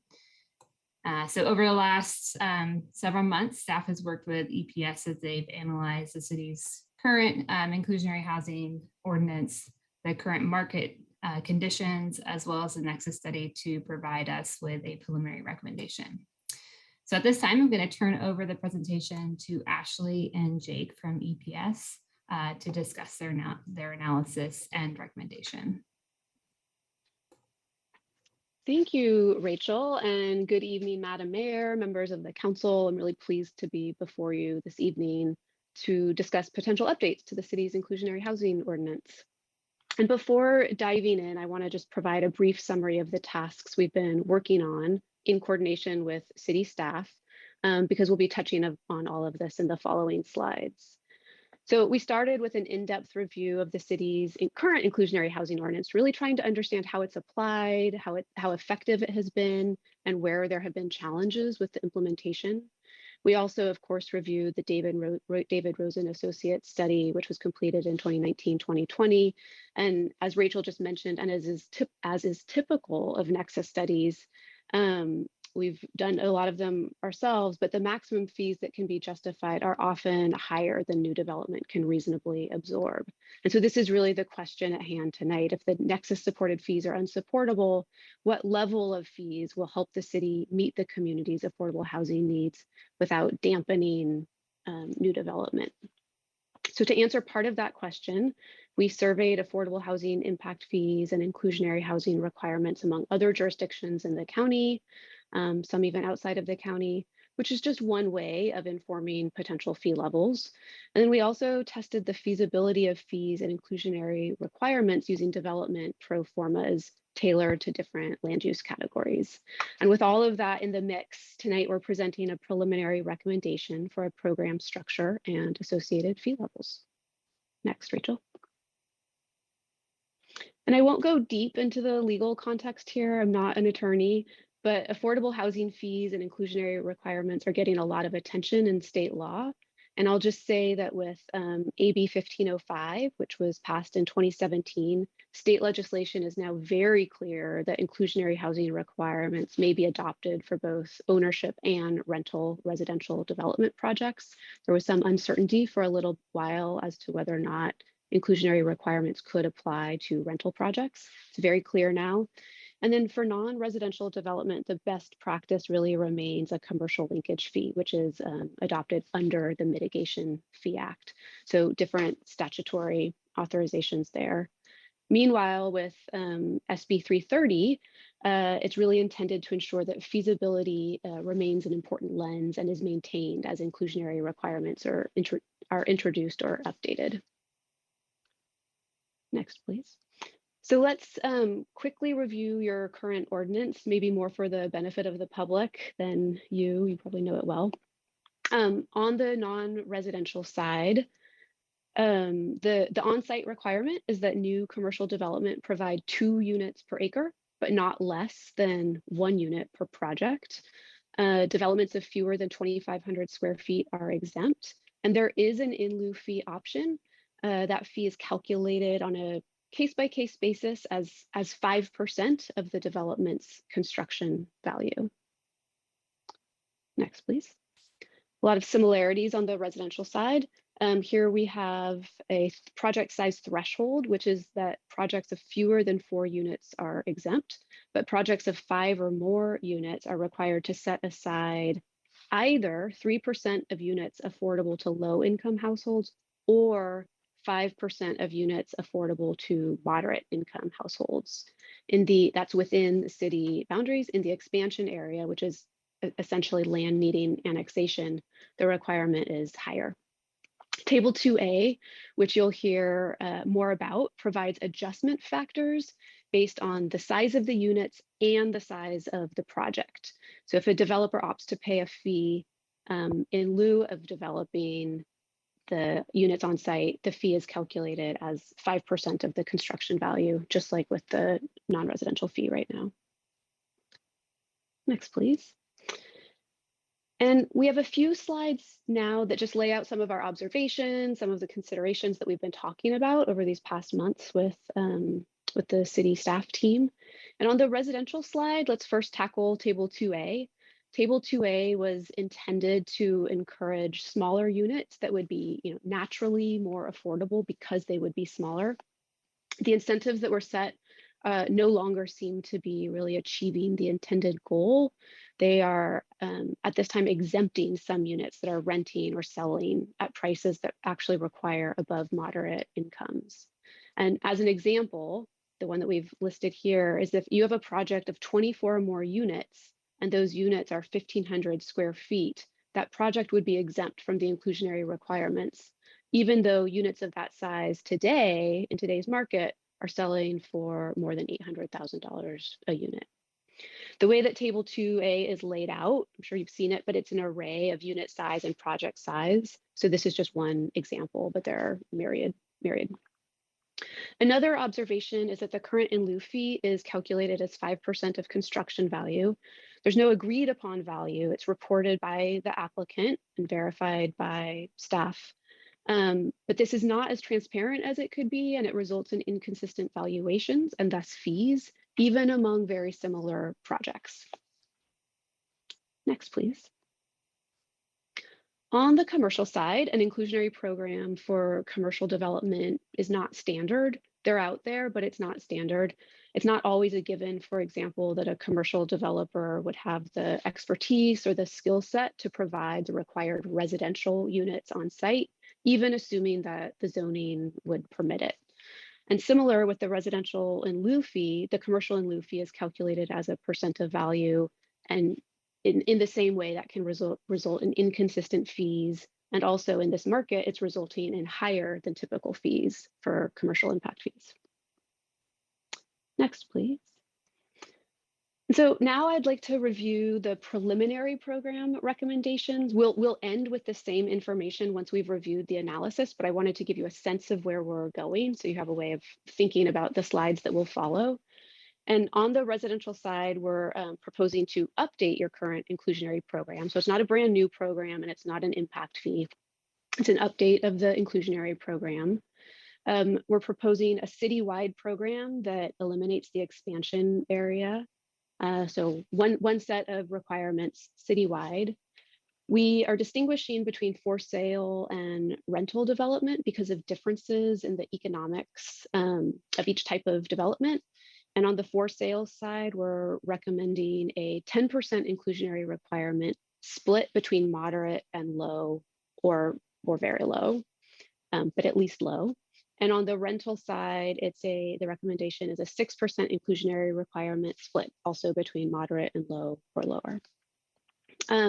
As is currently the case, fractional units could continue to be rounded up to the nearest whole number. And then finally, or not finally, but we are recommending the elimination of Table 2A as it's no longer serving its intended purpose. And the in lieu fee we're proposing can be calculated as an equivalent to the on-site requirement and charged on a per square foot basis.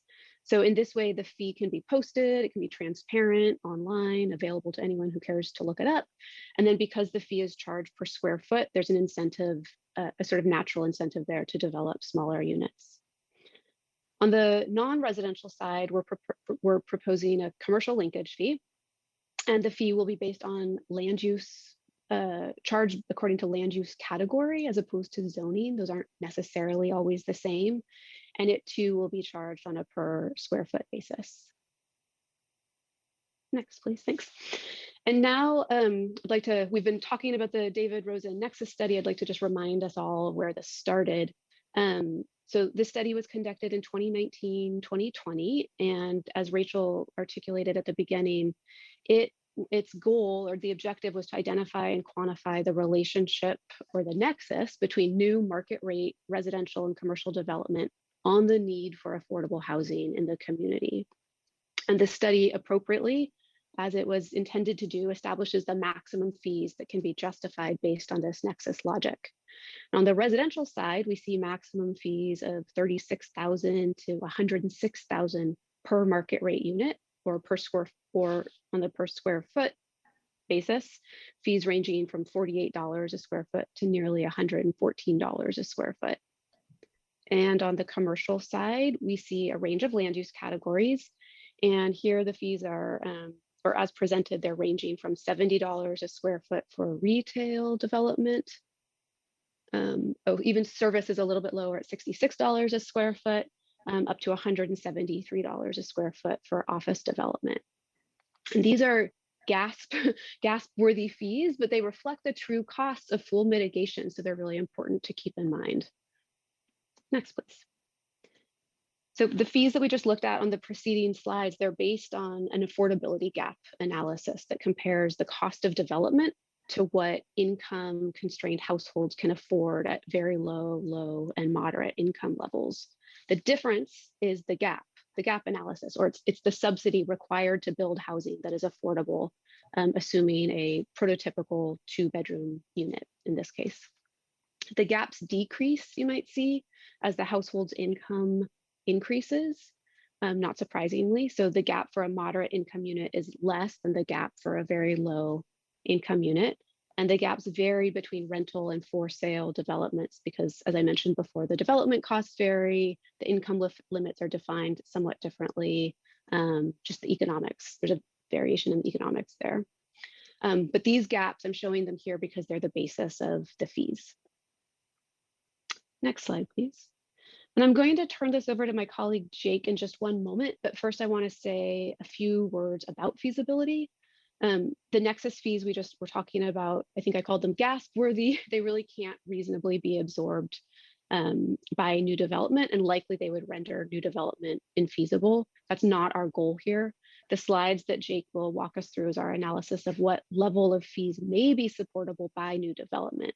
And because there's a relationship between inclusionary requirements and in lieu fees, when we establish feasible fee levels, we can, in the same breath, establish feasible inclusionary requirements.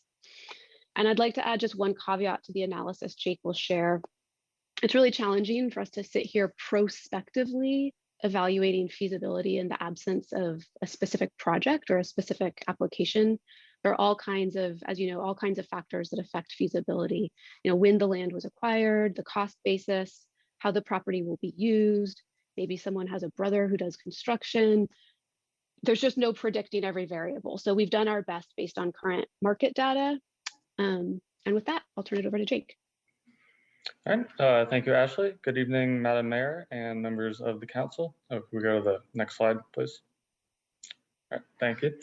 So for the commercial linkage fee, the key element of our feasibility analysis was really a survey of what is charged by other jurisdictions. So while development economics obviously vary from city to city, fees in other municipalities can still serve as a useful proxy for what fee levels can be absorbed by new development. So while commercial linkage fees are not as widespread as other types of affordable housing programs, we have still shown a few here. Fees charged by non-residential uses in Oakland, Berkeley, Petaluma, and the county of San Luis Obispo. And these fees range from about $2 per square foot to $6 per square foot, with Bay Area cities obviously being on the higher side. And both Petaluma and the county have indexed or tied their fees to an index, which is why they are so specific. Can we go to the next slide, please?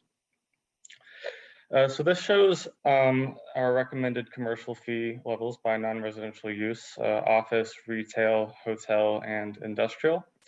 And while the preliminary recommendations here of $5 for office and retail and $4 for industrial and hotel, it's worth noting that this actually translates to a lower fee relative to what is currently charged, that 5% of construction value. So that was another key element of the feasibility analysis, was comparing what this recommendation would imply relative to what's currently being charged. So next slide, please. On the residential side, we've looked at both rental and for sale separately. So this slide shows the scenario we looked at in the case of rental. It's actually the same for both, but the numbers are a bit different. So the 6 scenarios we have here are the current inclusionary ordinance, which again is inclusionary ordinance, which is in this case 5% of units priced at moderate. Obviously, we could have also looked at 3% for low, but moderate is typically preferable in the case of many developers. The second scenario is the current in lieu fee, which is 5% of total construction. Then we've also, just for comparison purposes, have a scenario with no fee or inclusionary units. Then we have the maximum Nexus-based fee, which for this particular product type is $55.31. Then we have the maximum feasible fee, which is about $22.50, and this allows the developer to achieve a 5% yield on cost, which is the key metric we are using for feasibility. And as Ashley mentioned, there are a range of factors that can affect feasibility, and it really depends on the developer. So this 5% yield on cost could actually vary somewhat depending on the developer and their circumstances, but this is typically a pretty common threshold that we'll see. Then we have our recommended in lieu fee, which is just a bit lower than the maximum feasible fee, just because of the reasons we just mentioned. While that 5% is typical, that's not always will be feasible in every case. So there's a need for a little bit of leeway. And then also our recommended inclusionary requirement, which in this scenario is the 6% on-site, with half being for moderate and half being for low-income households. Next slide, please.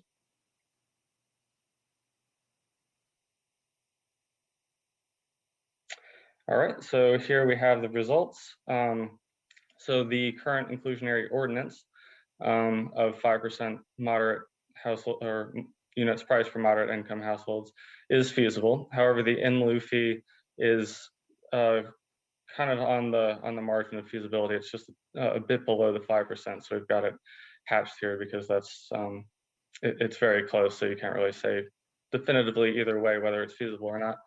No inclusionary or fee is obviously performs the best out of any.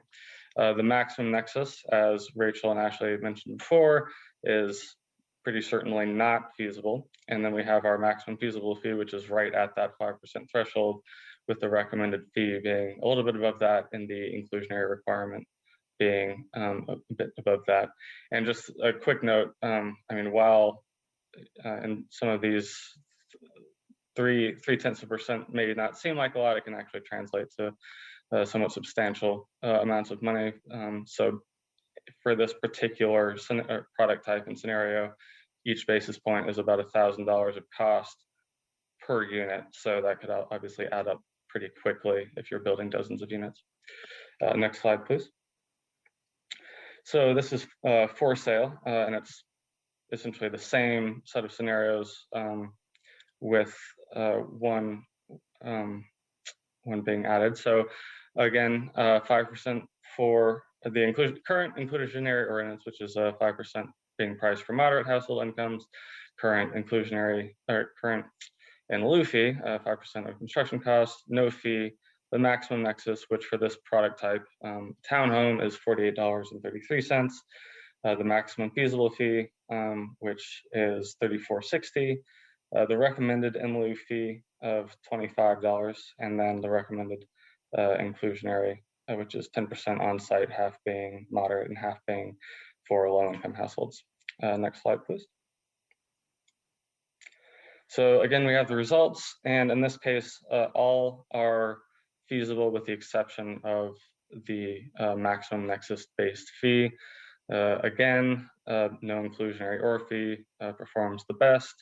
The current inclusionary ordinance is still pretty favorable to current developers. And then on the other side, obviously the maximum feasible fee is right at our 15% profit margin. So this is a slightly different metric for feasibility because these are for sale products. I should have explained earlier, our 5% yield on cost is defined as the net operating income per year over the total cost of construction. So that's on the rental side, and on the for sale, this is a 15% profit margin. So the percent of profit over the total cost of construction. And then again, recommended fee is a bit above our maximum feasible fee, with recommended inclusionary requirement being above that as well. Next slide, please. So we also performed a survey of what other jurisdictions are requiring in terms of inclusionary housing ordinances. There's no real need to go through each of these jurisdictions individually, but the key point here is that they can really range pretty substantially. Here we have a low of 5% to a maximum of 35% in Davis, but typically what we'll see, especially in San Luis Obispo County, is somewhere in the 10 to 15 or 20% range, with varying degrees of affordability. Next slide, please. All right, and then I will turn it back over to Ashley. Thanks. So we're on the last couple of slides here from EPS, and just to kind of wrap it up, what we found is that the maximum fees from the David Rosen Nexus study appear to be infeasible for both residential and non-residential development. An inclusionary program really encourages affordable units to be built on site as part of market rate developments, which means that affordable units will be distributed throughout the city and throughout specific projects. So we don't have a concentration in a particular development with an inclusionary housing program. The proposed on-site requirements meet the feasibility test that we established at the outset. The residential in lieu fees really align with the on-site inclusionary requirement, and they're set within the Nexus allowed maximums. That is, we're falling well below those maximums. And reducing the commercial linkage fees from the Nexus allowed maximums, as we see it, it brings the fee levels into greater alignment with other jurisdictions, if that's a important lens. And the proposed linkage fees represent a reduction from the current approach to calculating fees at that 5% of construction value. Next, please. So to be specific and back to those preliminary program recommendations, again, on the residential side, a citywide program, on for sale, 10% inclusionary split, moderate and low. On rental, 6% inclusionary split, moderate and low. Eliminating table 2A so that we don't end up with that unintended consequence. And on an in lieu fee, we're recommending that it be charged on a per square foot basis, and that we establish fees that can be published and be transparently available to the community. On the for sale side, those in lieu fees are shown to be feasible at $25 a square foot and leaving still a little bit of headroom. On the rental side, that comes down a bit to $20 a square foot, again, reflecting some of the economic considerations. And on the non-residential side, again, this is a commercial linkage impact fee as opposed to an inclusionary program. The fee is based on land use with office, retail, service, hotel. We're recommending a fee of $5 a square foot. And for institutional and industrial land uses, recommending a fee of $4 a square foot. And I think with that, I turn it back to Rachel.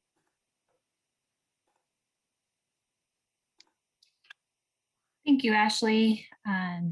As outlined in the staff report, staff has identified a series of council discussion items. And so I'm just going to highlight those in the next slides before we transition back over to Teresa and talking about the below market rate administration. And so the first item that staff identified for discussion was fractional units, and staff would like council to provide direction about how to handle those fractional units. Currently, the inclusionary housing ordinance, we round up for a fractional unit. So you can see in this table on the slide how that might function within the preliminary recommendation. Instead of rounding up, the inclusionary housing ordinance could allow an applicant to pay an in lieu fee for the fractional unit, or allow them to round up and then build a moderate income unit based on that fractional sort of rounding up there to another unit. Or the council could provide direction that we do sort of a combination where the inclusionary housing ordinance could require only certain size projects would have to round up to the nearest whole number. As mentioned by Ashley, the recommendation includes the removal of table 2A, and the removal of table 2A was recommended by both the Nexus study and through the feasibility analysis, because higher density and smaller size units are no longer assisting in achieving affordability in our current market. And then lastly, city staff would like council to discuss and provide direction regarding the calculation of inclusionary housing based on land use rather than zoning. The city's current inclusionary housing ordinance calculates required number of units based on acreage, and then allows that number to be adjusted based on table 2A. And the preliminary recommendation would calculate the number of affordable units based on the number of total residential units and square footage of commercial space proposed for projects, such as a mixed use project that has both of those building types.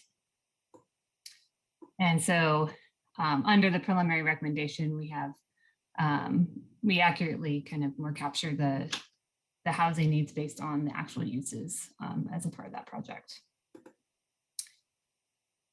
So next steps, based on direction provided by council, staff will develop a rough draft of the inclusionary housing ordinance and then commence outreach with our local stakeholders and the public from now till May. And then staff will incorporate public comment into a revised draft and present that to the Planning Commission in May. And then we will take Planning Commission feedback and refine the draft even further to prepare a final draft for council to review in July. So at this point, I'm going to turn over the presentation to Teresa. Great, thank you, Rachel. And you can go ahead and move to the next slide. Good evening, Madam Mayor and members of the council. We're going to just switch the discussion up for a few minutes to talk about administration of our below market rate housing once we get the units from our inclusionary housing ordinance. So we have, as Rachel mentioned, been cumulatively gaining units over the past 20 years. And now we're seeing on the horizon, or even now, this past year, a rapidly increased rate of affordable housing units. And this is a very good thing, but it does present some challenges for in-house administration, especially when you couple that with what the state is doing in terms of ramped up enforcement and monitoring. And so it also presents us some opportunities to improve the program. And so I'm just going to talk a few minutes about where we are now and where we're going in the future before I introduce Julius. So we have now House Keys as a below market rate administrator on board, and this was done through the procurement process through the RFP in 2020 and the contract signed in 2021. And they are now our administrator and will represent the city in all transactions. Next slide.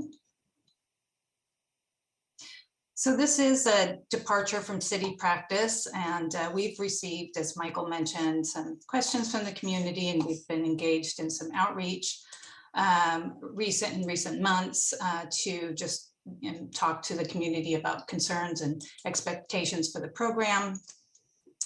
And we have,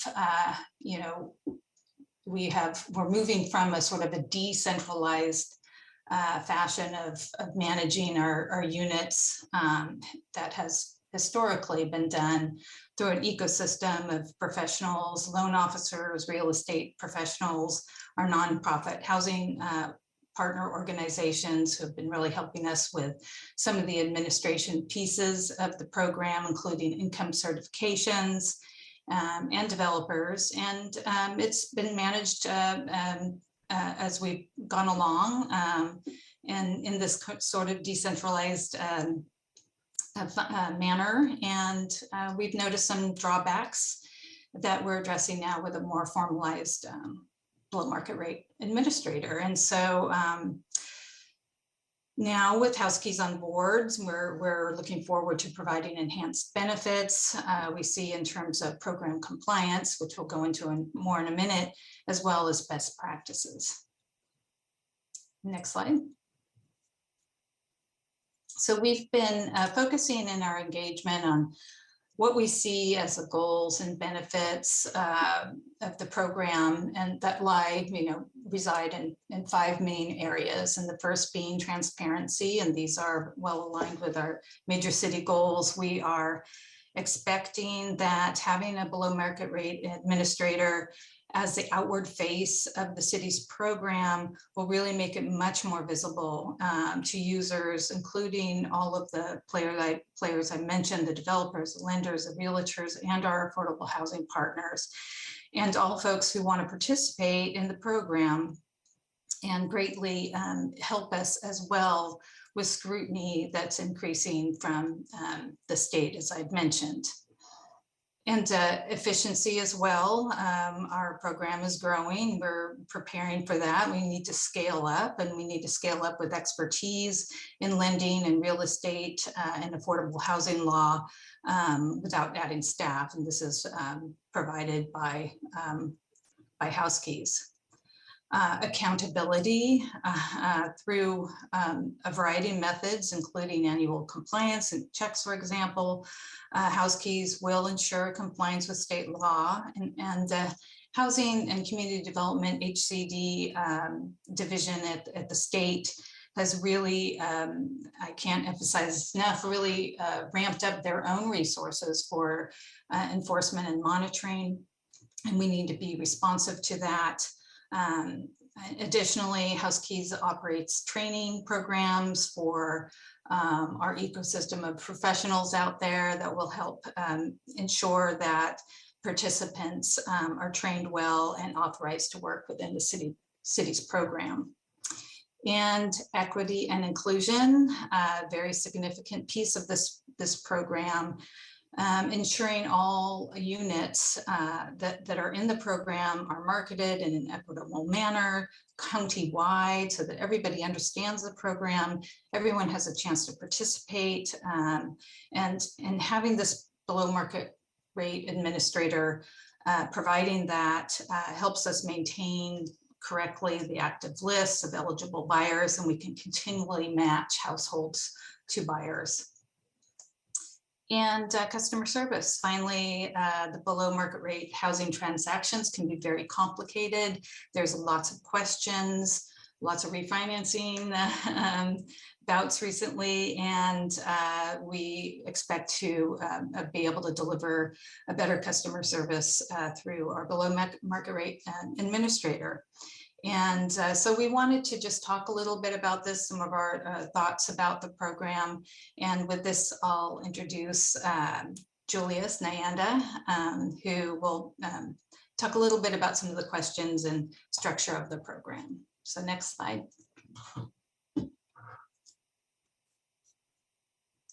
Julius, you're on mute.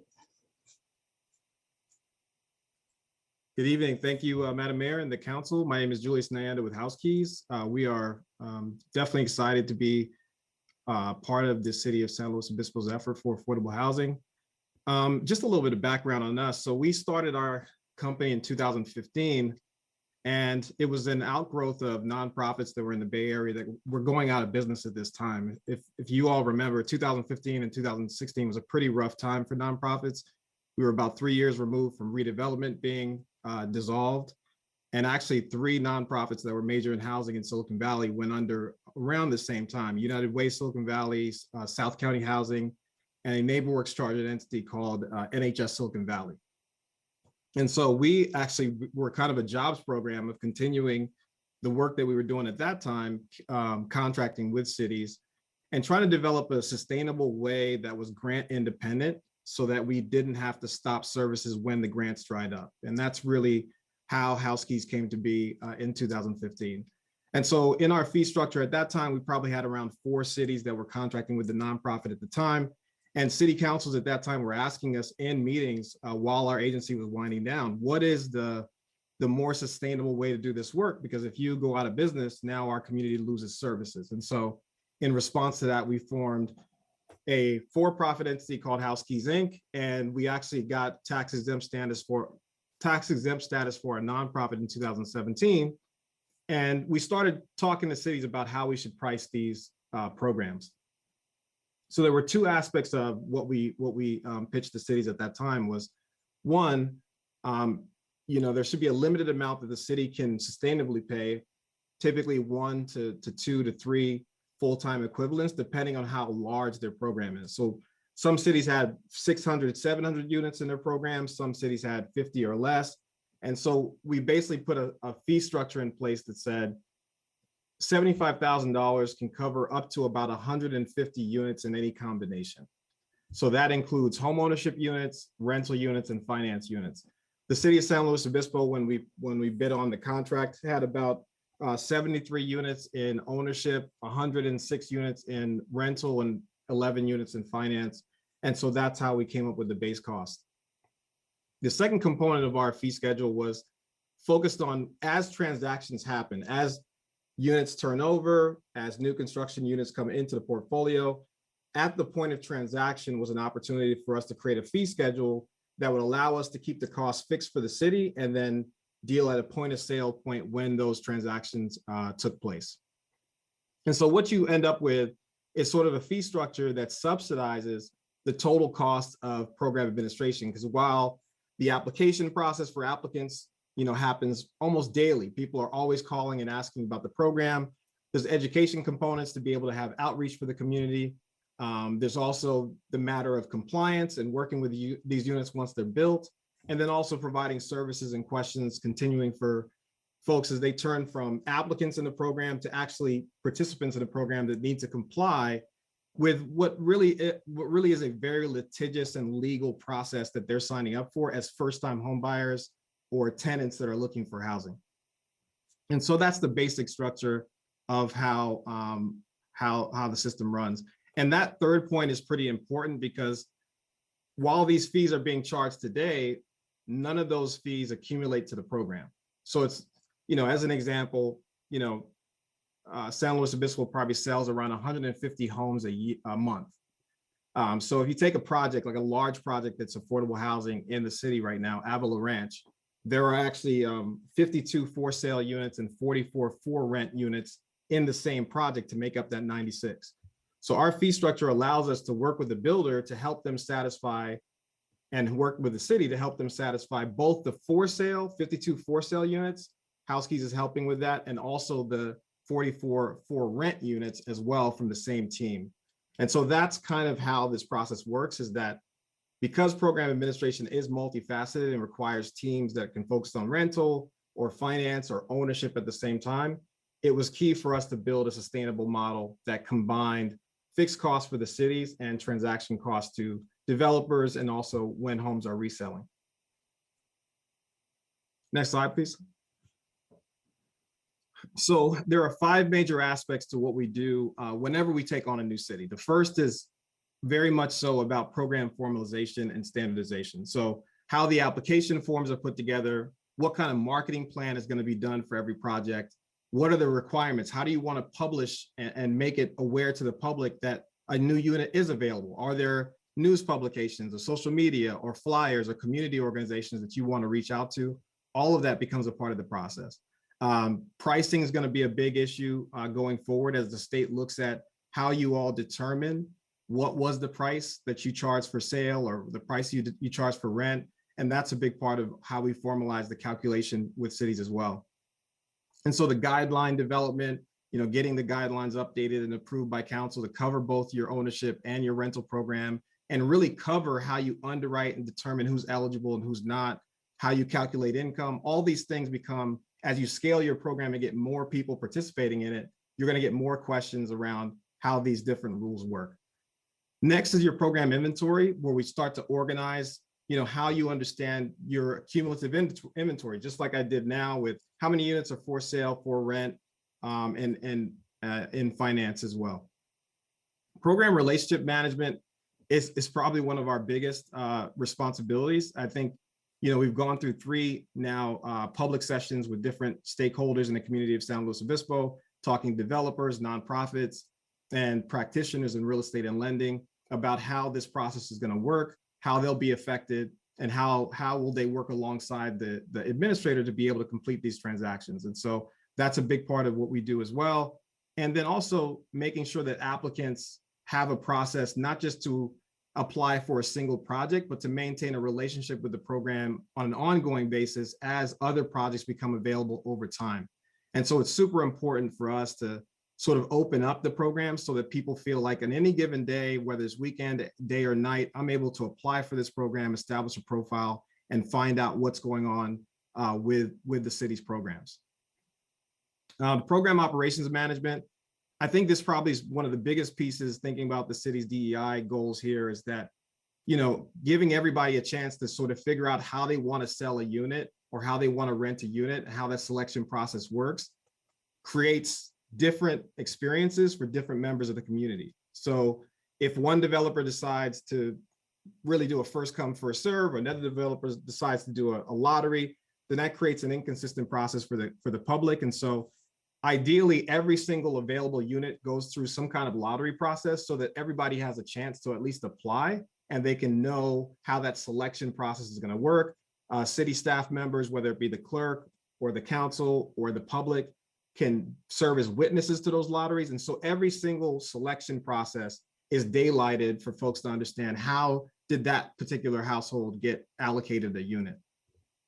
Lastly, program activity is something that I'm sure staff can speak to. As new tickets and transactions and escrows happen, whether they be refinances, resales, folks getting into trouble, maybe having mortgage late payments, we're heading into a really tough time economically. So all of those fall under what we call program activity management, which is the last piece, is that as you have this large portfolio, you start to have people that have needs, whether it be a service related need or a compliance related activity. And so those are the 5 major areas of how we administer your program. Next slide, please. So we have some overflow slides for the discussion items, but I think, I'll defer to staff as to how much we want to go into discussion at this point, but that might be a good thing for us to pause here unless staff has more to talk about. Thank you. That's great. I think Teresa's going to take it back over, maybe run through the discussion items for the council, and then we will see, then we'll be open to questions, and I'm sure there will be a lot of interest in asking questions and engaging in the discussion. So thanks, Teresa. Yeah, sure, Michael. And so, yeah, at this time, we would like to invite council to ask the questions, and the top three items on this particular slide are what Rachel outlined for the inclusionary housing update. And we talked a little bit about the below market rate administration role, and we would formalize that by embedding it into the inclusionary housing ordinance when it comes forward. And so we'll pause here and entertain council questions.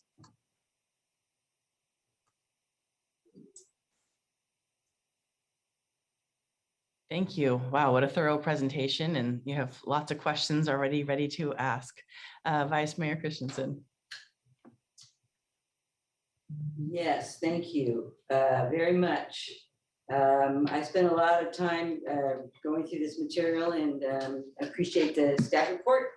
And I also spent some time talking to Michael this afternoon because there's a bunch of the stuff that weren't in the staff report that I needed some background information on. There's every time you think you know a lot about housing, you get something like this, an update to inclusionary housing ordinance, which has been a while and it's pretty technical. So yes, I have a couple questions. And these are just questions, and we'll discuss things later. The first question is real simple. I just wanted a question about timing. When, which new development would be affected by the update to the ordinance? I mean, we don't have a list or anything, but.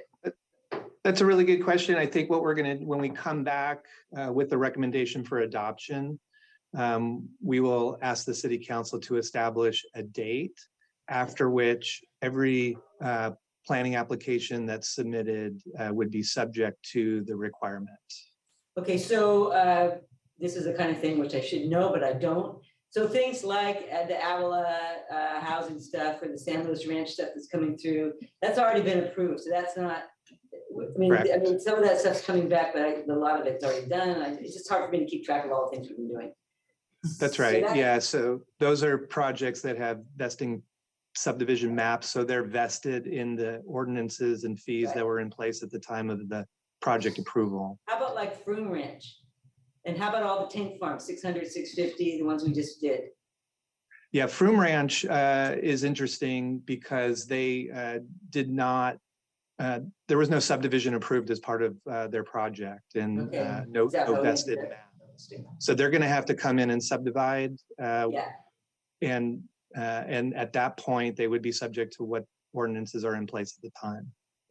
I would just, you know, if it's just, this is only going to apply to a few little things here and there, it's like, what's the point? But there's still some big chunks. That's like, good. Next question is, I don't really understand. Can you give me an example, Michael, or one of our consultants, about I'm talking about the commercial fees, about the land use versus zoning. I don't really, this is another one of those things that I feel like, gosh, after 20 years, I should know this, but I don't really understand how it's different. I can give you a quick example. If there's a 10-acre mixed use project, and then the requirement is based on the zoning. And so it's going to be 2 units per acre will be the requirement. So there will be a 20-unit requirement. Then with table 2A, we would look at those units, and based on the density and the size of the units, the number would go down from 20 most likely to, you know, some other number, pretty typically in the low digits, like 5. Okay, I'm talking about the commercial part. Yeah, so there is no separate, right now, there is no separate requirement in a project like that for the commercial development or the residential development. What we're proposing is that the requirement would apply to the actual construction that you're doing, regardless of the zoning. So in a mixed use project, the commercial component would have its own requirement to pay that linkage fee. And the residential project would have its own requirement, say if it's the for sale project, to do 5% low income and 5% moderate income, again, without the table 2A provision. Right. I understand all the residential stuff. I'm really focused on this commercial thing. And, on the commercial. Yeah, I'm just trying to, I understand sometimes land use and zoning don't go together, but I'm always thinking of, you know, there's commercial zoning and there's mixed use zoning and then there's residential zoning. So to me, they often are the same. So I'm just trying to figure out, well, mixed use is probably one of those ideas where land use and zoning are 2 different things, or could be 2 different things. That's all I'm trying to do, is just get an idea of why that's different. I don't really get, for commercial, for the commercial fees, I don't really understand the difference, but it doesn't really matter, because my next question is, if the recommendation, the new recommendation for this commercial linkage fee translates to a lower fee, why would we do that? We don't have any problem getting anybody to build commercial. And I know we need the tax base and everything, but why would we do that? Why would we do anything that would make it lower when we know that it doesn't, the current one is working fine?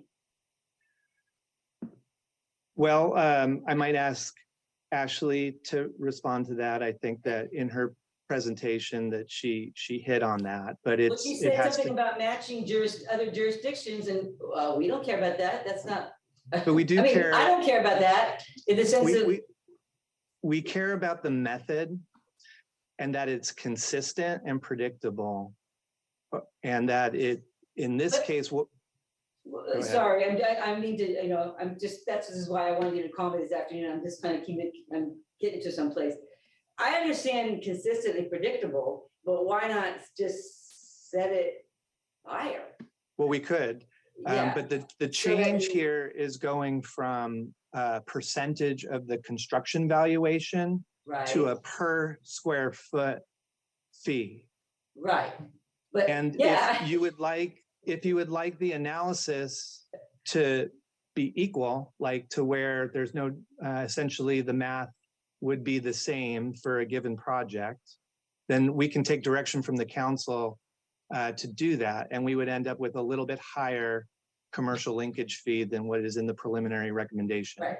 Well, that's kind of what I'm getting to. I guess just to amplify on Michael's point is that the percentage of valuation is so, I think it varies so much because in the practical issues that when we have conversations with builders, people value different things. No, I understand I get that. I get totally why that's completely not consistent. I'm just not understanding why the recommendation based on square foot. I mean, I get that. That's a great change. I'm totally for that. But why would you make a recommendation where the end result is a lower fee? I don't understand that. When we could charge a higher fee and have more money to build more housing.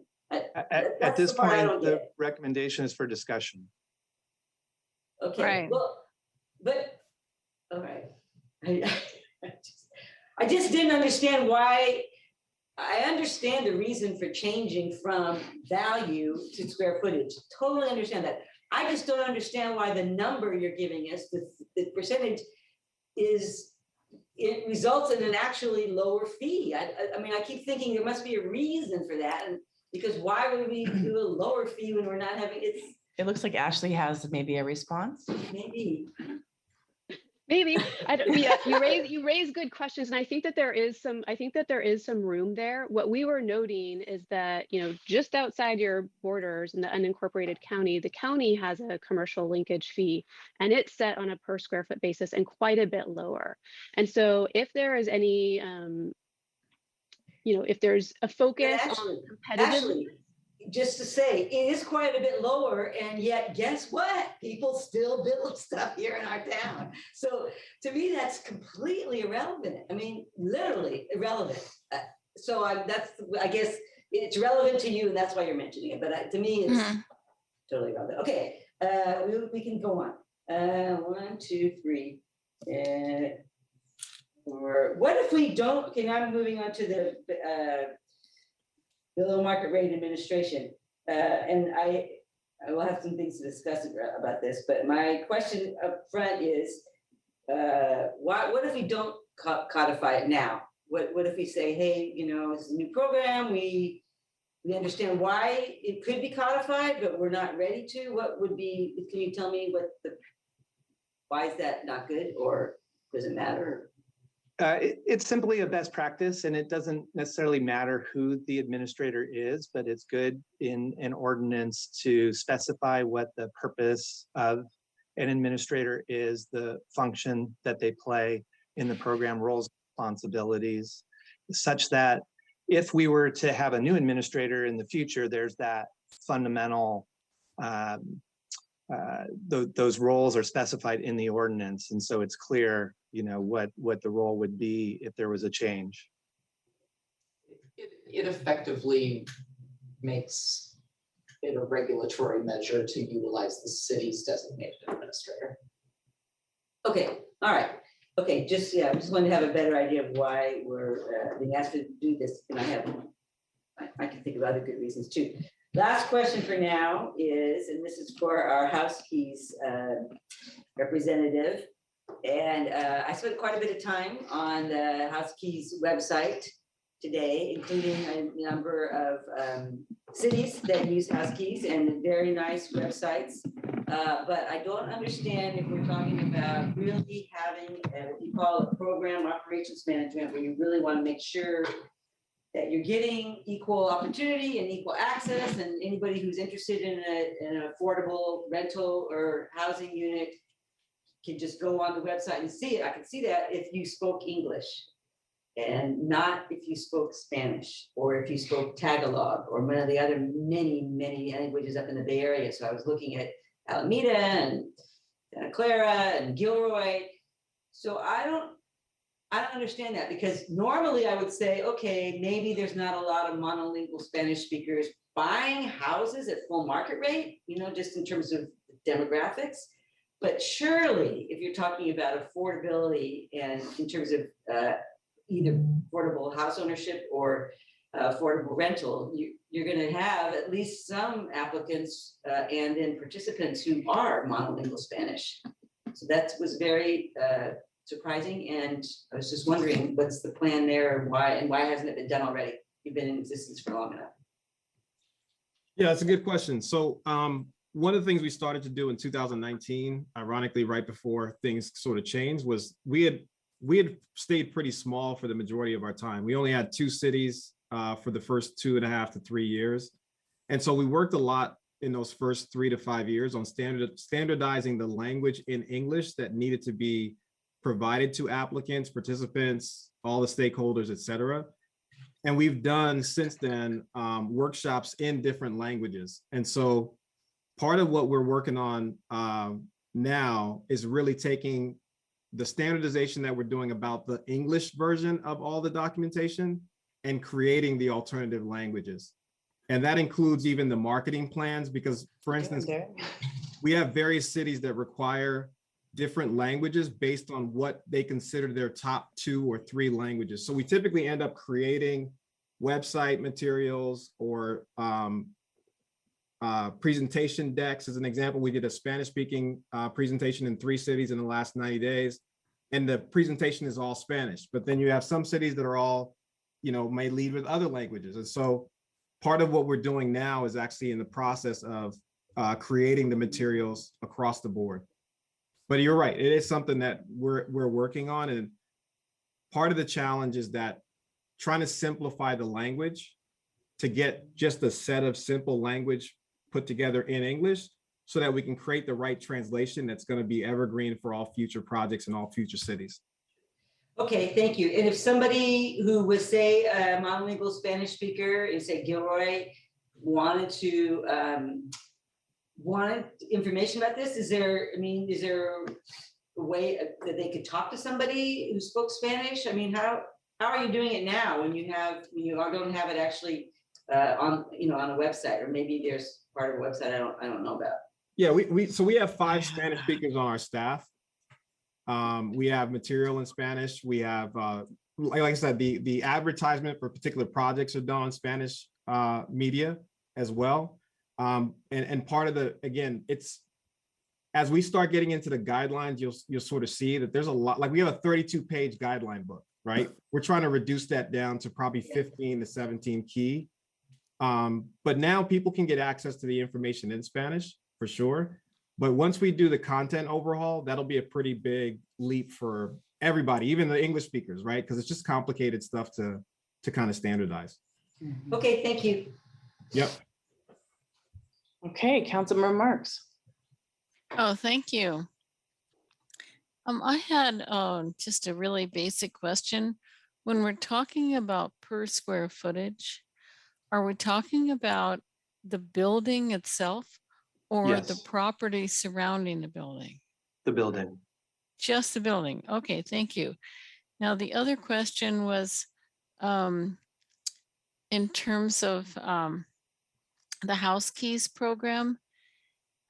I might not have heard it right, but I thought that I heard the representative saying that they achieved nonprofit status in 2017. But my understanding that this is a for-profit organization. So did that change, Mr. Nayanda, or are you still nonprofit, or are you for-profit, or please clarify that? Yeah, House Keys Inc. is 100% for-profit. We have a nonprofit entity called House Keys Resource and Education Center that we got tax exempt status for in 2017. We sort of reverse engineered the nonprofit for-profit model. So part of the reason why we went under, and a lot of nonprofits went under, is that nonprofits tend to load their G&A expense, which is their like your staff, your personnel, et cetera. You build a large budget and you hope you get the funding to pay those. So we really took all the operational costs off of our nonprofit and kept it in place, but not operational. And the purpose of that was there are certain contracts that require a home to be, let's say the option that the city has to be assigned to a nonprofit.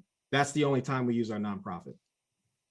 And so there will be an eventual point in time where we have the nonprofit play a bigger role, but right now it plays a very legal role to help us navigate certain workflows of the program administration work, but 99% of what we do is on the for-profit space, and that's very much a financial sustainability measure, more so than anything else.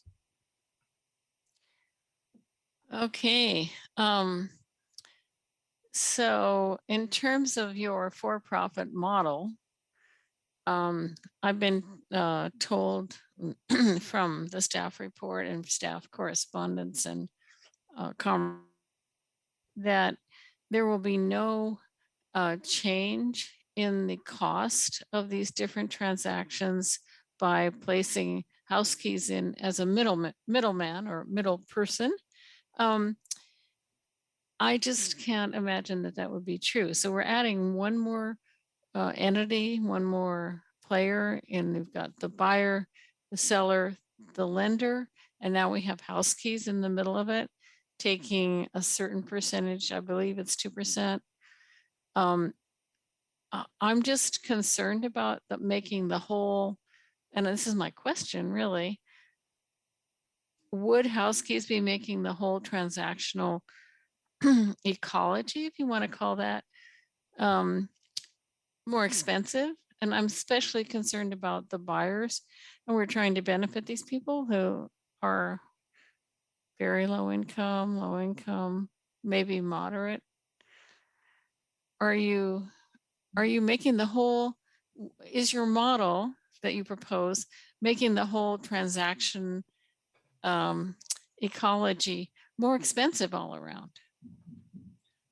It's actually, I would say it's, so our mission is to connect income eligible households with affordable housing opportunities. So our buyers and our renters that are applying, looking for, trying to build profiles in search of affordable housing do not pay a fee at all. So there is no, so typically even on the nonprofit side, you'll hear you have an application fee of $20 or $50 or $100 or some kind of fee that's charged to the person applying for the affordable housing. House Keys doesn't have any of those fees. We eliminate those fees in jurisdictions that start out with, hey, we have a $100 application fee. We specifically say we do not charge those fees. Where our fee schedule comes into play are with fees that are currently earned, but not accruing to the program. So as an example, when a builder, sells a new construction for sale affordable housing unit, they're paying marketing fees, brokerage fees, et cetera, for that particular project. And those fees aren't accruing back to any kind of program administration. And different folks are obviously able to make a portion of their income that way.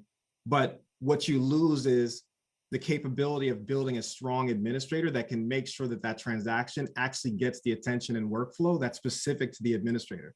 That's why that codification of the administrator is not just sort of, yes, it's a formality, but there are specific workflows that do not take place when you don't have an administrator. I'll give you an example. At council meetings over the last 7 years, plenty of homeowners have gotten to the mic and said, I had no idea what I was signing up for 5 years ago. Because the person I worked with at that time, there was no formal disclosure of, hey, you're signing a 50-year agreement. It's going to restrict the following. Or there was no necessarily orientation class that you went to that was very formal. You might have gone to the HUD-approved first-time homebuyer course, but that course does not cover what's in inclusionary housing programs. So it's sort of carving out and making sure that that buyer or that renter really does have a free resource that covers the full scope, while the supply side, the sellers, et cetera, that's where those fees get applied. Okay, so the money comes from the developers. And also the city is proposing $207,000 over 2 years for your program, which would, I guess, come out of the community development budget. I've been assured that it doesn't come out of our inclusionary housing fund. So how does it all pencil out in terms of especially the applicants, the buyers, the low income people? I think, again, I think it pencils out so that they don't have to pay application fees, and they still get a very qualified administrator engaging with them and helping them understand the process.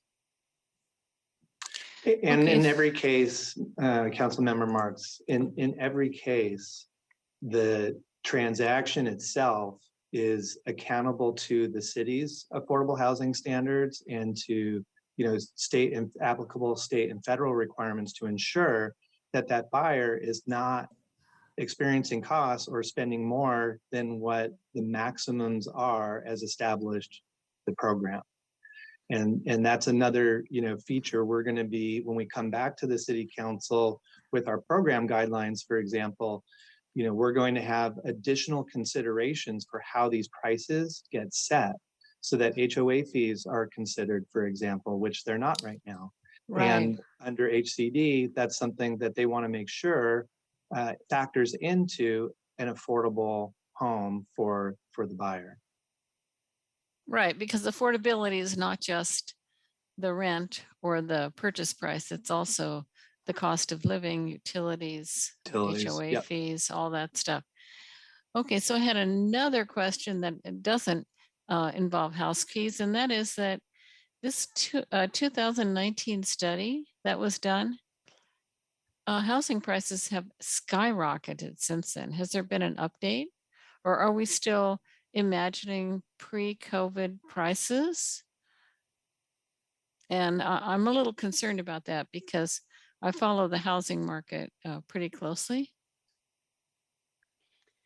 Yeah, so we did use the gap analysis from the David Rosen study based on 2019. We did some analysis around the ways that development costs and incomes have changed over time during the same period of time.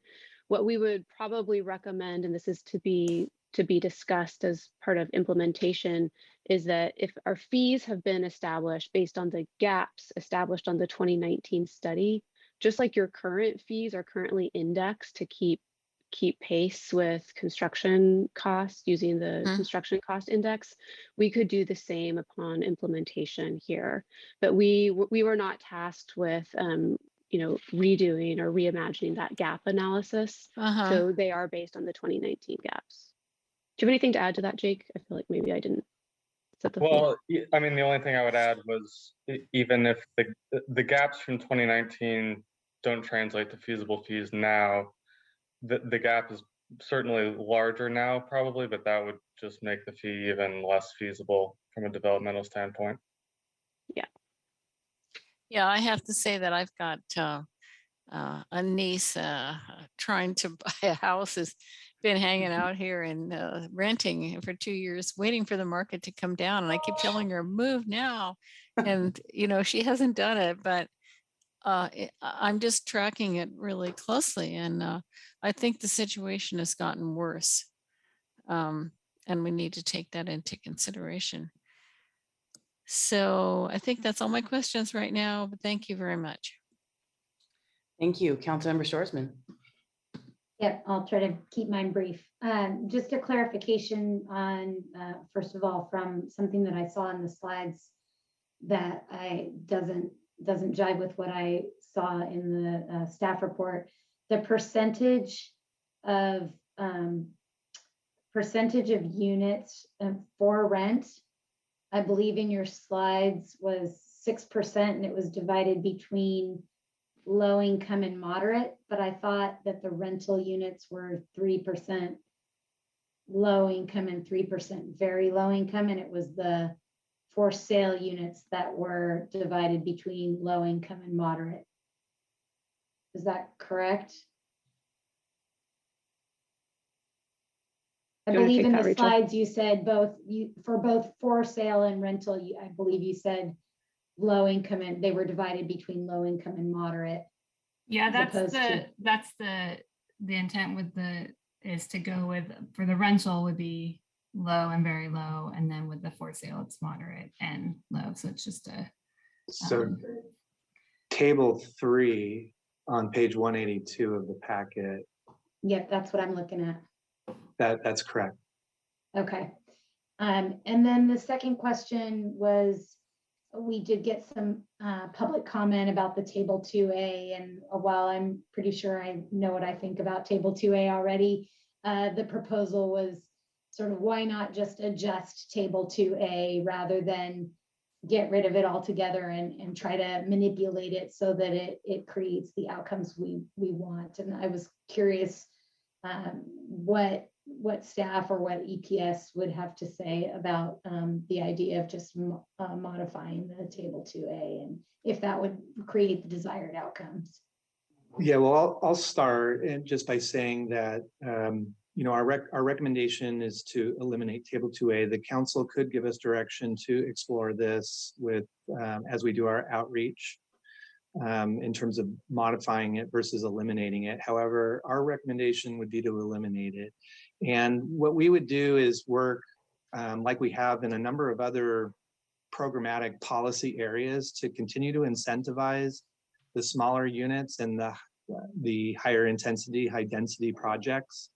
Allow those projects to avail themselves of the density bonuses and other benefit that come with providing the higher percentage of affordable housing. But like our transportation impact fee, for example, which is one of our largest impact fees for development, you can get up to a 50% reduction in that fee by providing smaller floor areas, smaller units. The same for water and wastewater. So our whole impact fee structure, is designed to promote the smaller units. And we will be coming back as well to the city council with the subdivision regulations update, hopefully later this year. And that is another opportunity for us to think about ways to incentivize smaller footprints on smaller lots. Okay, and then lastly, table 5 on page 182, where it breaks down the percentage of units and what would be proposed as, the rounding table. That's the best way I can think of to describe it quickly, where it talks about the number of units in a project and the number of units that would be required. And there's sort of I would say like a loose recommendation that the policy would be applied at the sort of the 20 unit cutoff. But that 20 units was just sort of where you felt like you saw a natural break. It wasn't really tied to anything else, correct? That's correct. Yeah, it's just to give the council sort of some options of if council is not interested in rounding up, what are some other potential options that could be applied for those fractional units? Because I think we want to capture the fractional units. There's still value in those, but how that's done is up for discussion. I guess what we see from rounding up on those smaller projects is then a benefit to those projects in the form of the density bonus. So it makes a density bonus much more attainable by either providing an additional affordable unit, providing a very low income unit instead of a low income unit. Those are things that really can get you more market rate units and help you balance the cost and benefits.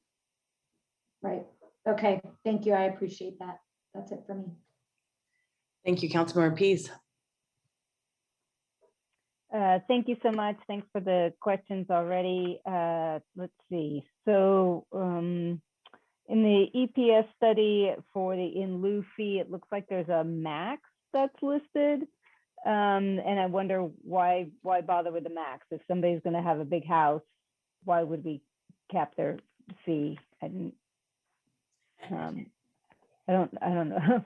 Yeah, Mike goes along with Councilmember Christensen. Yeah, that's it. Being too nice. Trying to find a page number here for my colleagues. So was on page 3 of the, yeah, here we go. So it's agenda packet 195 at the top. In lieu fee, there's a max. Right. So we in doing all of the math to arrive at the inclusionary requirement and the in lieu fee and using those gap subsidies, we landed first on a per unit fee, and then we calculated the per square foot.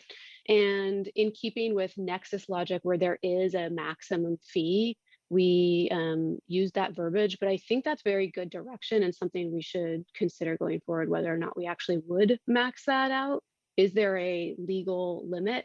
I don't know that there is. And so I think that's something we should discuss with your direction. Great. Okay, good. Put a pin in that one for now. I was also interested in that there are fees that like Petaluma, and I think the county had an index so that it was automatically adjusting. Is that something that we're considering or would plan on incorporating? Or does that need direction, or is that just kind of a good practice at this point? I think it's a best practice. You have it now with your impact fee program, and I think it's something we would want to see on this side as well. Okay, terrific. Then the I think the question I still have that's more we had a pretty long letter from YIMBY, Krista Jeffries, and she had a lot of interesting points. I'm not sure how many of them need to be kind of incorporated into this direction tonight versus like feedback along the way. So maybe you have a macro comment about that. But one of the ones that really stood out to me was the kind of that missing middle housing, which, you know, for folks in the audience, the missing middle in this context is not just an affordability number, but kind of a prototype of housing in which there's it's residential scale housing that's multiple attached units. And so it might be a 5 or 6 plex, but they're all attached in little units. And so it feels, it's nice and walkable and fits into neighborhoods. And anyway, so one of the comments in the YIMBY letter was that that's the kind of thing that should be exempt from including in an IHO kind of fee, because that's the one that really would end up with the affordable by design. So kind of in lieu of a 2A, is there some other consideration? So any thoughts on that kind of approach or other considerations that were in that letter? And I don't know if Ashley even had a chance to look at that one, or maybe that's Michael or other staff. I looked at it briefly. I agree that there's some really interesting points in there. One of the things that we're looking at from a feasibility perspective is what prices those units are selling at. So that's a policy decision, policy direction. We can hear from you from a feasibility perspective.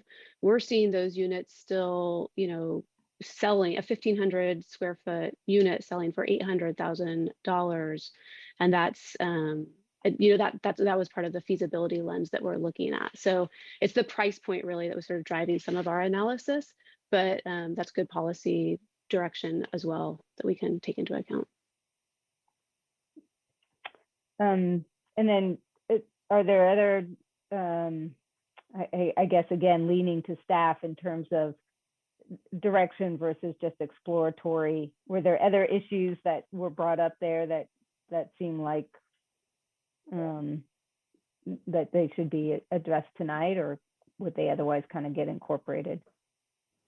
I would say the general direction to work with Slow YIMBY as we go forward would be probably helpful, right? Like I don't, there's definitely interesting points here. And I think we need to work through them and see how they best apply. I think we got it today or last night. So yeah, I didn't. And there are some global issues here that are being promoted.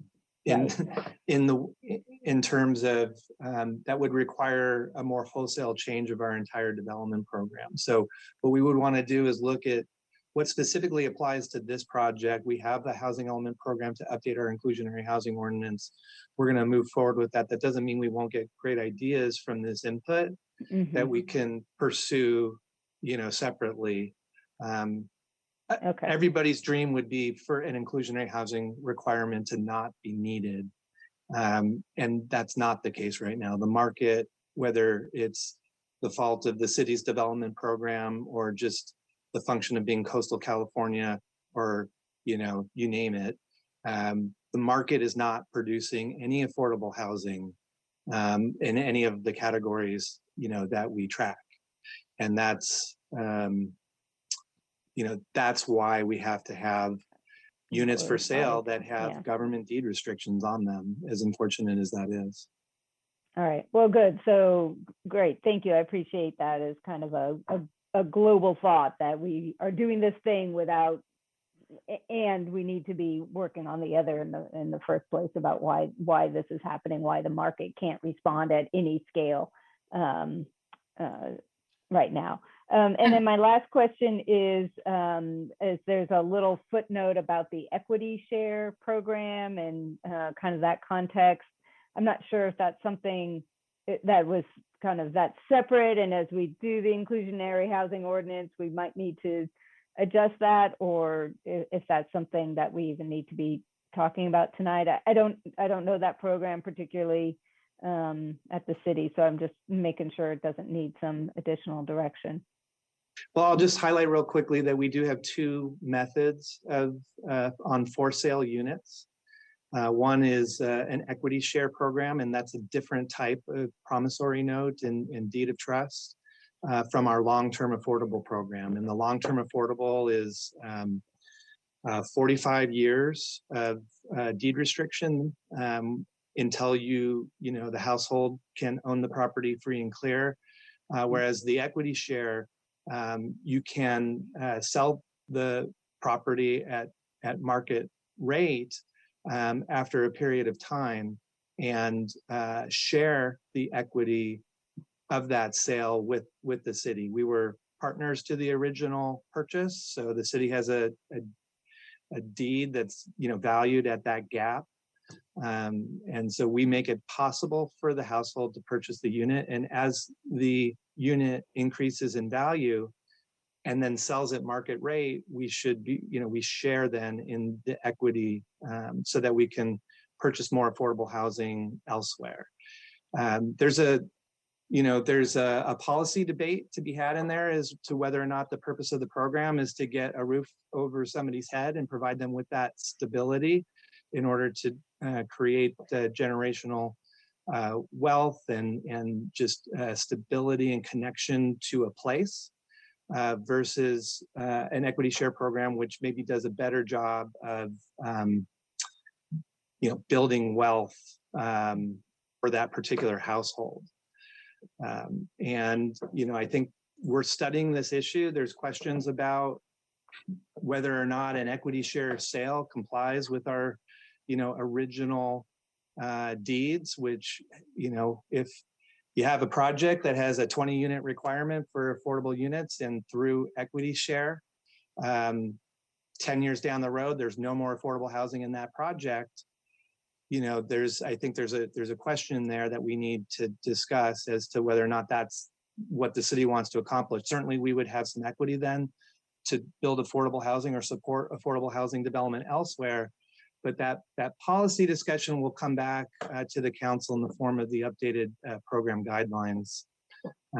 If the council felt that, that's very quick rundown of the issues between long-term affordable and equity share. But if the council wanted to weigh in on that, we would certainly take the input, but feel like we haven't necessarily supported that well enough tonight. Great, thank you. Those are all my questions. Thank you. Well, thankfully, so many of my questions have been answered. I really appreciate Councilmember Marks trying to drill down to the cost. I mean, I'm very I don't want to see the costs passed down to the purchaser in the end if we're trying to help someone financially. But it sounds like that's been answered. For Julius, you mentioned about the advertising and for the bilingual individuals. How do you find the individuals to actually purchase that are bilingual? Are you working with community partners in the different areas you're in?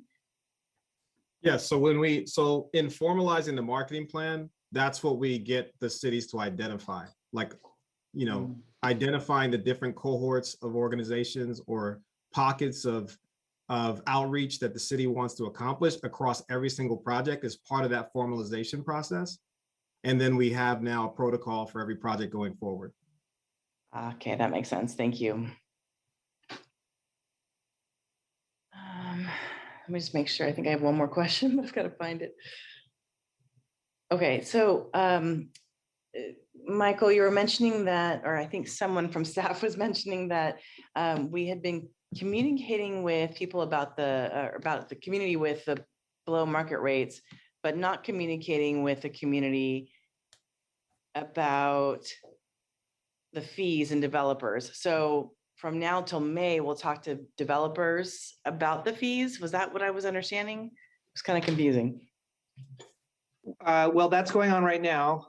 For example, Housekeys has reached agreement with Avila Ranch to support their program and their requirements to meet, for the sale of those affordable housing units. So, we're starting with that process. As new projects come online, we're connecting them with Housekeys.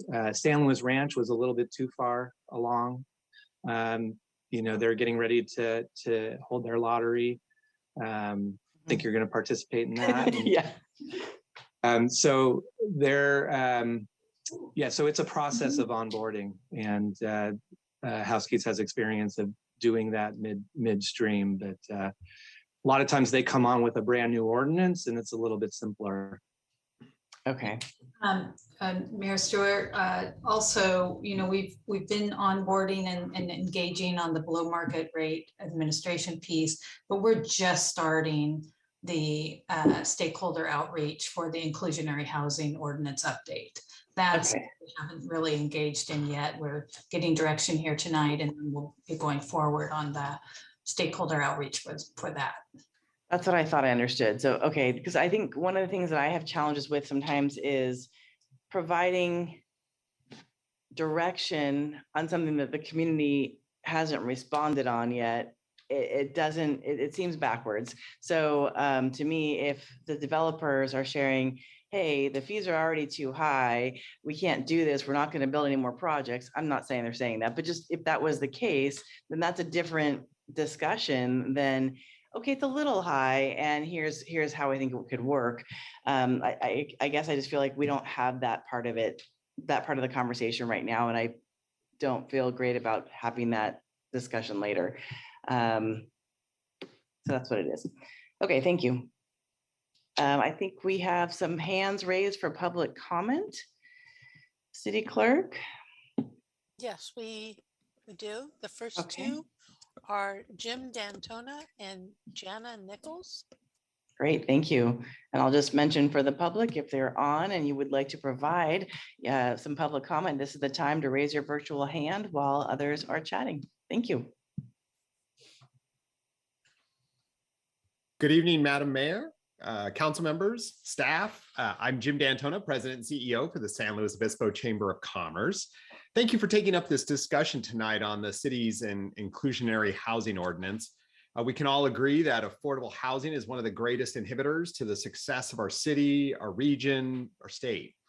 The need for creating all levels of housing has long been a priority of the SLO Chamber and something we have advocated for at all levels of government.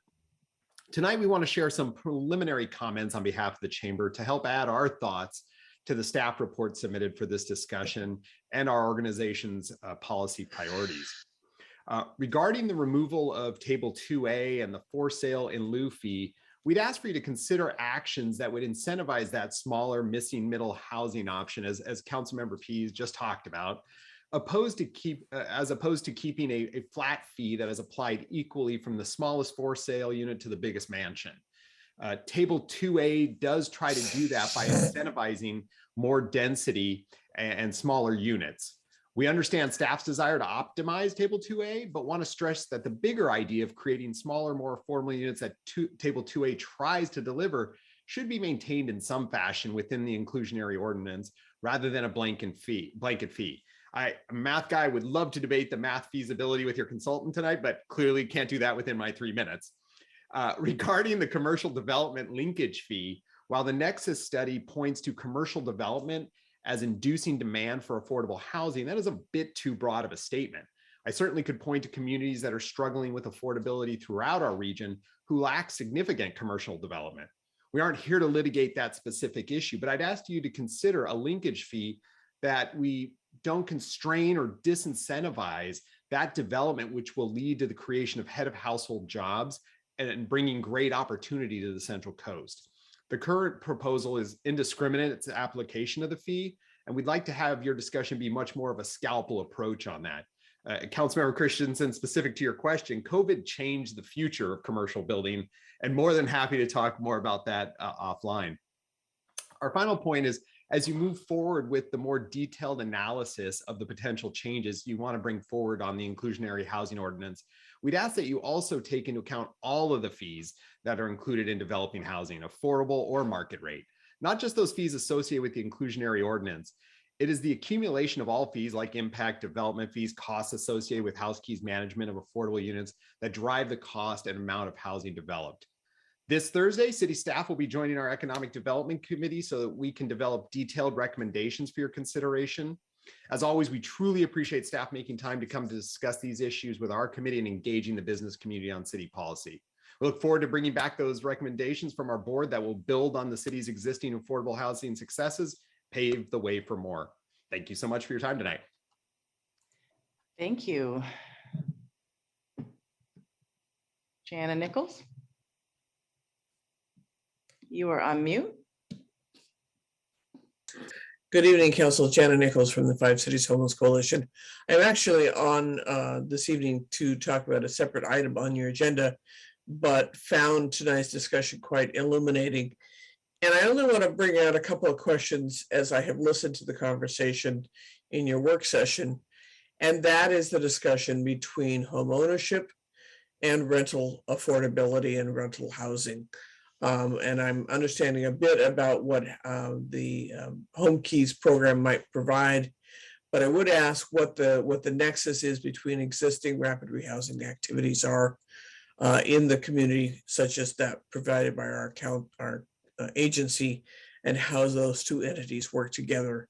I realize that this is an inclusionary housing ordinance discussion, but much of the discussion tonight dealt with not only home ownership, but rental housing. And so I look forward to more robust conversation around those issues with regard to Home Keys. Thank you very much. Thank you. City Clerk. Our next two speakers are Krista Jeffries and Ann Wyatt.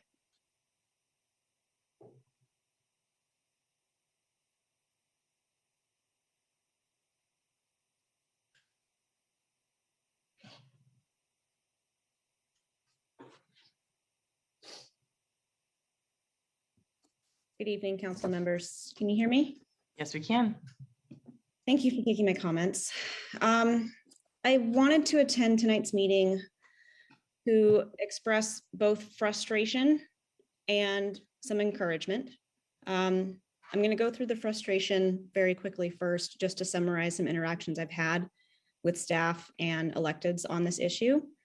When I brought up finding ways to tax one unit mansion projects in San Luis Obispo, a staff member told me, "I'm not sure how people will feel about adding costs to somebody who saved up to build their dream home."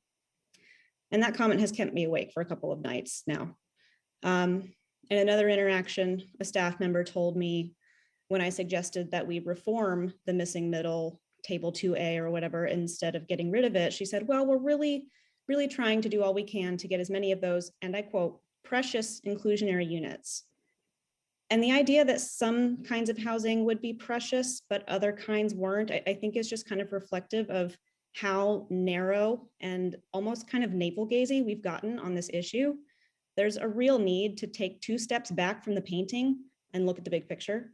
I've heard elected officials express distaste for public frustration at their high housing costs.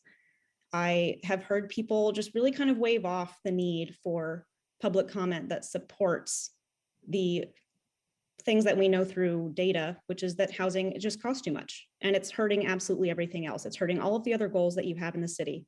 And reading this memo and the staff report was just kind of the straw that broke my back. And I wanted to come here tonight to tell you, I think you are very earnest in your efforts and you're trying very hard, and you're trying very hard at some of the wrong things. I think you are directing a whole lot of effort on this issue in inefficient ways. And I think the conclusion that we need to add costs to housing in order to make it more affordable is silly, for want of a better word. Now, the encouragement I wanted to offer is that we are at a really critical point in this state. You really need to be brave and know that you have political support to make big changes in this area.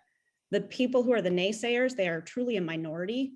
And there's been a mask off moment over the last 2 years, especially as housing has gotten worse. And there are some people who still insist that what we need to do is find ways for the jobs and the people to go somewhere else. And so I'm here to really encourage you to be bold. I think you have earnest intentions, and I think you can do big things. And I think ultimately everybody in this meeting is going to look back and go, this is the issue of my day. How did I make it as good as I possibly could? Did I do all that I could? And I'm always available to meet any of you for coffee or lunch or a walk. And I promise I will be nice about it. Thank you and have a good night. Thank you. City Clerk, do we have anyone else? Oh, sorry there. Ann Wyatt. Good evening, Ernest, City Council members, staff. Ann Wyatt, I'm Executive Director of Smart Share Housing Solutions. And I have been in this capacity and as a member of the public trying to do away with or substantially change Table 2A for a many number of years now. So I'm very pleased to see that in particular, the elimination of that table as part of the package. And I would encourage you to authorize staff to kind of continue along those lines, unlike some other speakers here. I very much appreciate the intent to incentivize smaller units, but I think Mr. Codron has pointed out that they're just not affordable either. So the original intent of that table is really gone by the wayside. And indeed, you have other incentives for smaller development that do still play in. So the suggestion that it has to be or would be in this table doesn't seem accurate to me. So I hope you will authorize, give staff direction to kind of continue along those lines. I really appreciate the general discussion, and thanks to Councilwoman Christensen and Marks for pointing out that some of these suggestions are actually to reduce the linkage fees. So appreciate looking at that. And if we don't have a problem, maybe the reductions aren't necessary. So those fee calculations would be important. And along those lines, just want to generally applaud the efforts. And it looks to me like it's going in the right and necessary direction to help create these inclusionary units. I would completely agree with Ms. Jeffries that this isn't our ideal situation either. But I think your community development director summed up our reality here, that this is a tool we have. And while far from ideal and probably one all of us may choose not to employ, it's something we have to work with now. So thanks for strengthening it. Thank you so much. City Clerk, are there any other hands raised that I missed? No, I'm not seeing any. Okay, thank you so much. Well, after public comment, is there any specific staff that responds you'd like to respond on before we move to the council deliberation? Yeah, thank you, Mayor Stewart. Just a quick note for Jana Nichols that the scope of House Keys is to administer the portion of our inventory that is developed as a inclusionary housing requirement. So the units that come to the city through the development process are specifically the ones that are in our inventory that House Keys manages. And there may be ideas. I don't know if there are any connections between rapid rehousing and House Keys that could be taken advantage of. I'm not sure if that occurs in any other cases, but you know, we obviously will be engaged, and I can talk with Jana about how, you know, if she had some ideas about what that looks like. But at this point, I just wanted to clarify that this is really about our privately developed inclusionary housing units. Thank you so much. Vice Mayor Christensen. Yes. Yes, thank you very much. And thank you for good public comment and good questions from my colleagues. I really appreciate some of the additional questions, and I appreciate the comment you just made in response to Jana Nichols. Michael, I meant to ask that question about which housings are we really talking about, because that was confusing to me too, although that's one of those things I've forgotten and couldn't remember, so thank you. So I, you know, the issue of our day, I've been doing this for 20 years. It's been the issue of my day for 20 years. That was fun to think of it that way. If only it was just today, it would be great. But it has been going on for a long time, and we've been working on this for a long time. And the reason I think is, I think somebody mentioned it, we're a coastal California city that has beautiful weather, beautiful skies, beautiful green spaces. We can talk all we want to about trying to build affordable by design, and we have talked about it for 20 years. I have been talking about it for 20 years, and guess what? It hasn't worked. It hasn't worked in lots of parts of the states, and that's why the state and that's why the city has something called inclusionary housing ordinances, so that we can have deed restricted housing, and that's deed restricted for rentals and or for buyers. But that's the only thing that really works, is we're finding, whether we like it or not. You can build higher, you can build denser, you can build smaller. All those things are really good for lots of great reasons. I mean, better for the environment, better for, you know, everything, but they don't produce affordability. Things are slightly cheaper, but they're not affordable by any means. And so that's why you have deed restricted, and that's why we're having this discussion to talk about how we want to handle deed restricted inclusionary housing through our inclusionary housing ordinance. And I just, you know, I knew I'd see Ann Wyatt speak up. I worked with Ann on the Planning Commission for the county and have talked to her for many years about Table 2A, which when we originally put it in there, I was on the Planning Commission then, it seemed like a great idea. And because we thought affordable by design would work, but it hasn't. So I agree with her 100%. Table 2A has really been successful at some things, but it hasn't been successful at what it was designed to do, which is to bring down the price of housing so it would be affordable to people of moderate, low income, or very low income. It doesn't work. So I think we should just get rid of it and not try to spend any more time massaging it. Anne is one of the people who've been thinking about this for many years. And if there's a way to massage it, she would have come up with it, I believe. And so would have our wonderful staff, and they haven't done that. So get rid of it. I did appreciate the question from Council Member Pease about long-term affordable versus equity share. And I think that I just want to tell you from my history, my experience, what I talked about when I was with the Planning Commission was that it was long-term affordable we were interested in, not equity share. And I certainly know that there are different views on that, but just so you know, the intent originally was for the city was to have long-term affordable housing, get roofs over people's heads so they could get on their feet and maybe build equity somewhere else at the next housing unit, but not the one that was originally designated. I thought that some of the comments by the YIMBY letter were interesting, but a lot of it to me was not specific enough to San Luis Obispo, and some of it was, in my opinion, is based on misunderstanding and some of how housing works, and some just some ideas that aren't really practical. But it would be good to go through that letter and think more carefully about, as Michael suggested, about maybe how some of those ideas might apply in discussions around other issues around housing. Lots of discussions around housing are always good. Okay, so in terms of what this council is supposed to be talking to you about, I still don't know what I think about fractional units. So I'd like to hear from my colleagues, and I think what I told Michael is I'd like to hear more from the development community about whether it makes a difference in terms of economic feasibility. I don't really know if rounding up versus the other options would make that much of a difference, but it'd be good to hear. As you know, I don't think table 2A for sure, 100% get rid of it. I'm fine with this idea going from based in commercial linkage fees on land use and versus zoning with zones, and in other words, on square footage. But I appreciate the chamber's comments about how things might have changed. I know some things have changed because of COVID, but we still have a very low,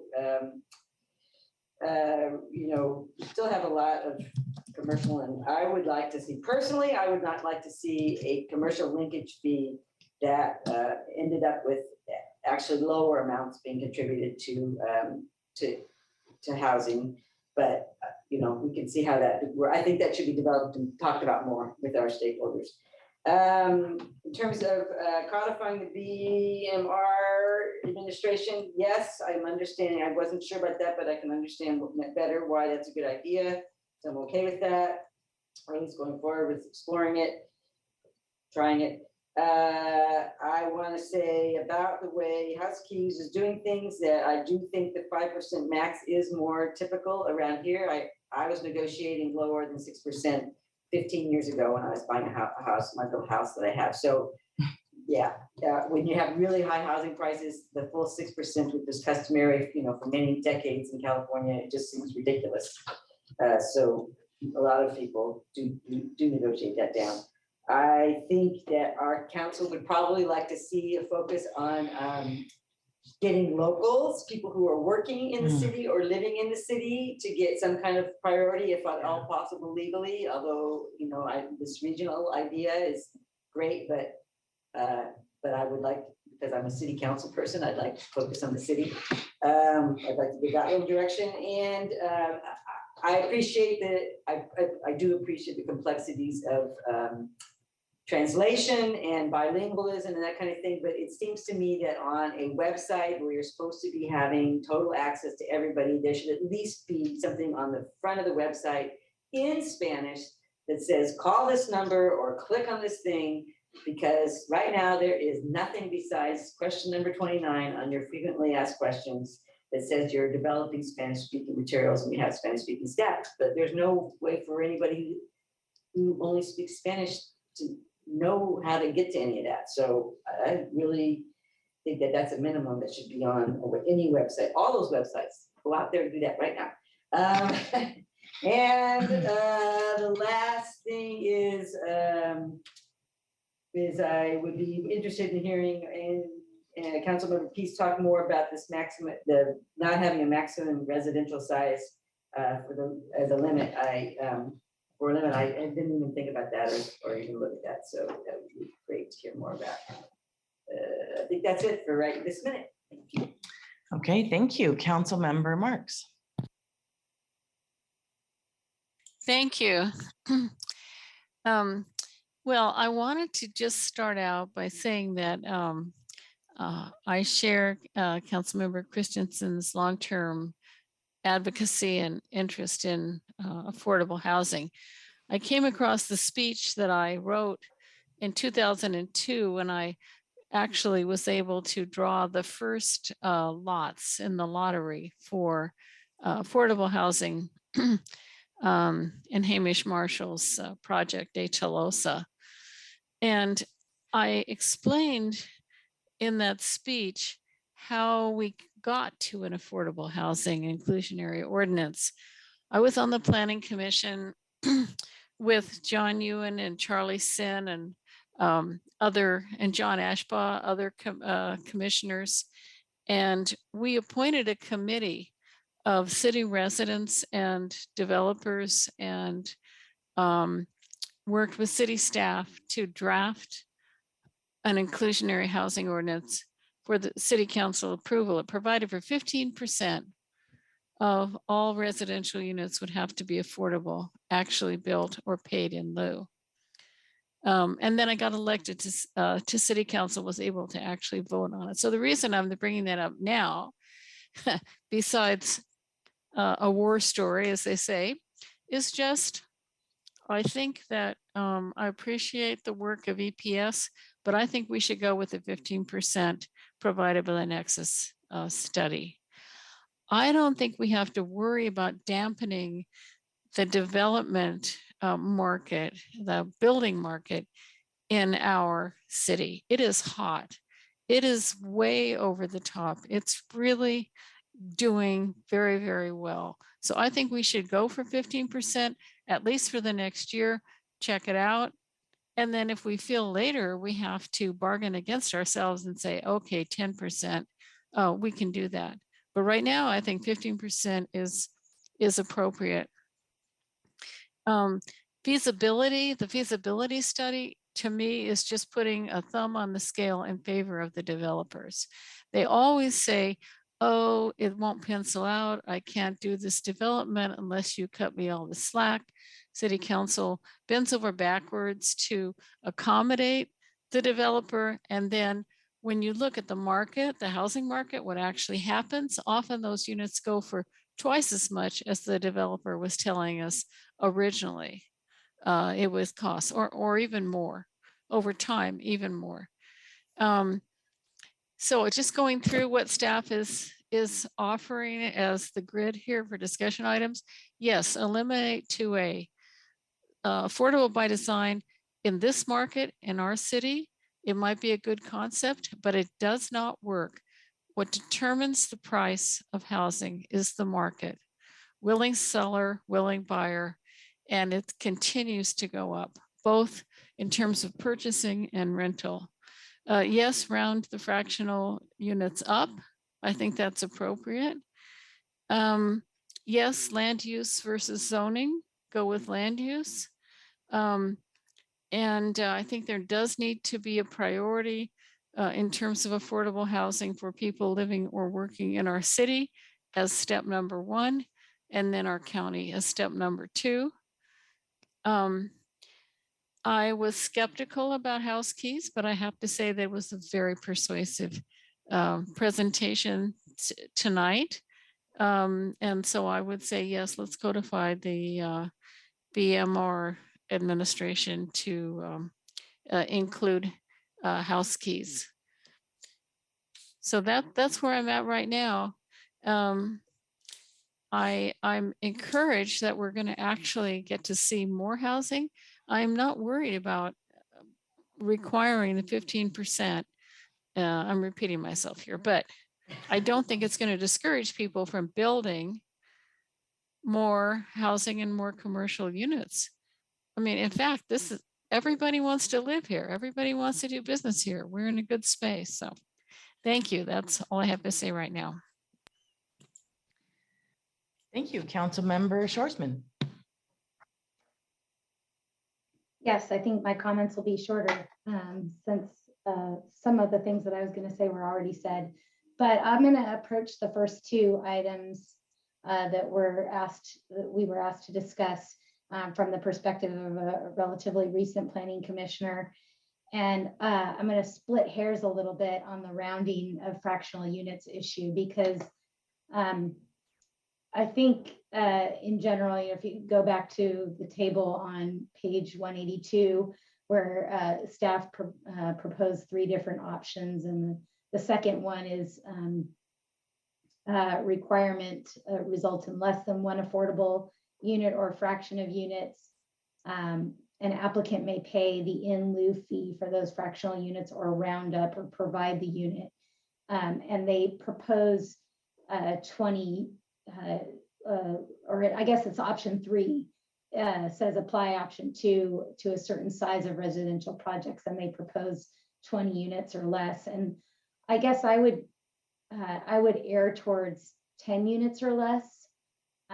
just because based on my time on the Planning Commission, it seems like a 20-unit project is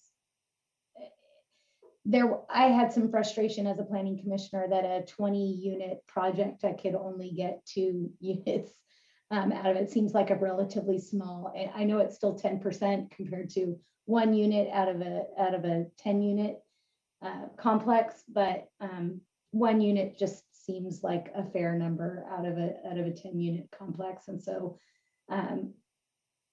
it's 10% of the units. It just seems like the percentage just seems fair. So that would be my proposal would be to look at option 3, but with a lower unit number. In terms of eliminating table 2A, yeah, similarly, I had lots of frustrations with table 2A. I felt like we weren't getting what we really were looking for when that table was applied to projects. And I think we have other ways of getting at missing middle and affordable by design that is filling that gap, and we don't need table 2A anymore. In terms of using land use rather than zoning, I agree with that. I think it's just simpler and more standardized, less room for subjectivity, and would agree that I think it's a little bit hard to stomach the idea of offering a lower commercial fee than what we already have in existence. So I would want to look at that a little bit, and agree with the concept that there should probably be no maximum fee for a residential for a residential building. I unfortunately, just because of the timing, didn't get a chance to read the full YIMBY letter, but sort of browsed through it, and I think that there is some room for looking at some of those concepts a little bit more. And this is just a study session, so we're just kind of not at the end of this process right now. So hopefully we can look at that a little bit more, some of those ideas. And then I generally agree with the local preference that others have mentioned. It doesn't have to be necessarily somebody that lives here, it could be somebody that works here or just travels here very frequently. The idea, part of this is to reduce our vehicle miles traveled and help with our climate action goals too, I think. So so that's where I would lean in that direction. Again, of course, don't want to do anything illegal, but if we can put some sort of preference like that in place, that would be my preference again. Oh, and in terms of codifying the role of the BMR, I'm agreeable to that as well. Thank you so much. Councilmember Pease.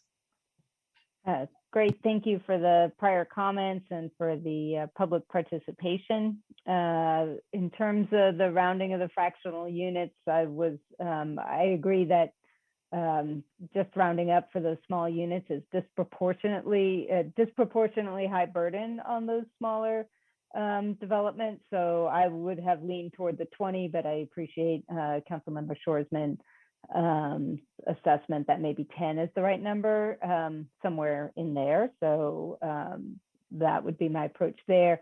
Seems like there's a lot of good reasoning behind eliminating table 2A and hopefully continuing to look at other policies, as we have done with impact fees, et cetera, to encourage those smaller units in other ways that I think we're already working on in a lot of ways, and excited to see more of that go forward. Yes to switch to actual land use rather than the zoning. I would lean on commercial properties more. I think they are generally creating jobs. I think we have commercial, we want to be able to support our existing businesses and head of household jobs. So I appreciate the chamber's perspective that we need to take a tighter look at that. But big picture, I think being able to lean on our commercial properties to be able to accommodate the workforce that they are generating. So in the land of the jobs housing imbalance, we're not trying to put a whole bunch of new jobs. We want those head of household jobs, but we already have a lot of jobs and we don't have the housing for the folks who are doing those jobs. So keeping that in mind, and similar to some of my colleagues in terms of the BMR administration, a little skeptical at first, but I do think it's a really good thing. I think there's some exciting benefits. I feel like it has been kind of scattershot, and I think some consistency is going to be really helpful to our applicants in that role. It's not obvious to me that we would need to codify that, but it sounds like that's a best practice, and our city attorney is on board for that, so that makes sense to me. I think we've already said to nix out the max on the residential if we can, or at least explore that option. I appreciate Councilmember Christensen's sharing about the affordability, the equity share program, and I think that's right, is that we want stable, affordable housing and not losing our inventory, but maybe that's something that we explore later as we need to. And I guess the final thing that I want to add in is if there's ways as we think about inclusionary housing, as new housing is developed, there's we are seeing like second homes and 30-day rentals. So we're seeing homes that are not ending up housing our workforce or even our residents. And so if that's, I don't know how that can kind of factor in, but if we're thinking about, we have, developed 12 units of housing, but only 6 of them are going to actually be occupied by residents. I'd rather have fewer units of housing, only 8 units of housing, but all 8 are occupied by full-time residents. You know what I mean? So, so I think that if there are ways that we can fold in the kinds of incentives or exemptions or considerations, that maybe there's some way to factor that in. I think that covers it for me. Okay, thank you. It's hard not to say ditto so often, but I will try not to. Ditto, done. No, I'm just kidding. So I think, as I mentioned earlier, it does seem challenging to me to really give direction fully on Table 2A and on the linkage fees without some sort of input from the development community. I mean, there were 2 comments that came in, and that's it. And I think that is just, it makes me feel like I'm making decisions without all the information. I know it's a study session, I get that. So that's just kind of one of my challenges. That being said, I get how Table 2A is not as useful anymore. And I also see that the affordable by design, while it's not necessarily affordable housing, it is reaching the missing middle workers. So I'm just wondering if we take that away completely, do we lose some of that housing as well? And back to supply and demand, if we have more supply, then at least that helps a little bit. So just wondering if there's some sort of compromise that might be more useful. I don't know the answers, obviously. I'm kind of trying to step back for a second and look at, we're talking about the inclusionary housing ordinance fees, but then there's also all of the other fees. There's also all of the time that it takes to get through ARC, CHC, Planning Commission. And I'm just wondering, when we look at all of this, if we were able to speed things up for people, as we've been talking about in the past with kind of template housing plans, et cetera, would it be cheaper for some of the developers anyway? And so then some of these fees wouldn't necessarily it wouldn't cost them as much because they could get through it faster. So just trying to picture, like, is there kind of a whole picture that we can look at with the developers to help get the end goal that we're looking for, which is more housing for people who are financially in need of that.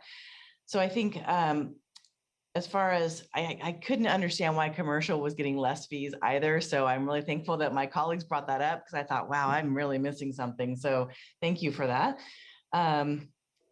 I also am supportive of the worker preference. I think bringing people closer to their jobs is what we've been saying for a while, for just pure convenience, but two, for reducing our GHG emissions would be great, and our vehicle miles traveled would be good. I also didn't really understand why we need to codify BMR, house keys right now, but if that's what is best practice, I'm fine with that. I also appreciate, with a little less disdain, Vice Mayor's comments around the bilingual aspect. Is let's make sure that we are actually helping people get into the housing, really obviously, because sometimes when we're looking for housing, it's the middle of the night or whenever we're off work and we're not having time to call up and say, do you have someone that's bilingual? I know to start, there's always Google Translate or something of that sort, but obviously someone that's actually professional and certified translator would be a better idea. But I know that we're working on that here. And one of the things that I heard was that the city needs to identify the outreach. And since we have struggled with that in the past, I'm excited that we had earlier the conversation with introducing Bea today, because maybe that will be a little bit more helpful for the outreach going forward. But if it's just completely up to us, it does concern me a little bit. As far as rounding, I like the idea that you brought Councilmember Shoresman around the 10 units. That makes sense to me.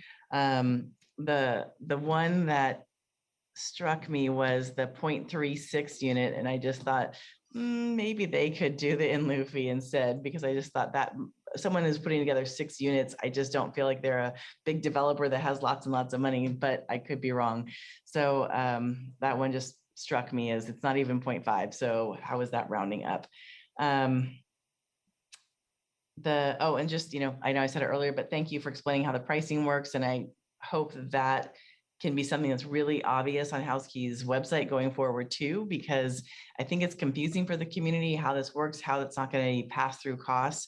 Some of what Councilmember Marks shared around the increased cost of the housing in the end when it finally gets built, I'm sure some of it is through inflation and cost of supplies and cost of employees. And it's also, I think, the fees get passed through. They're not going to keep them. So I just get concerned around that as well. I think that's answered all the questions you had.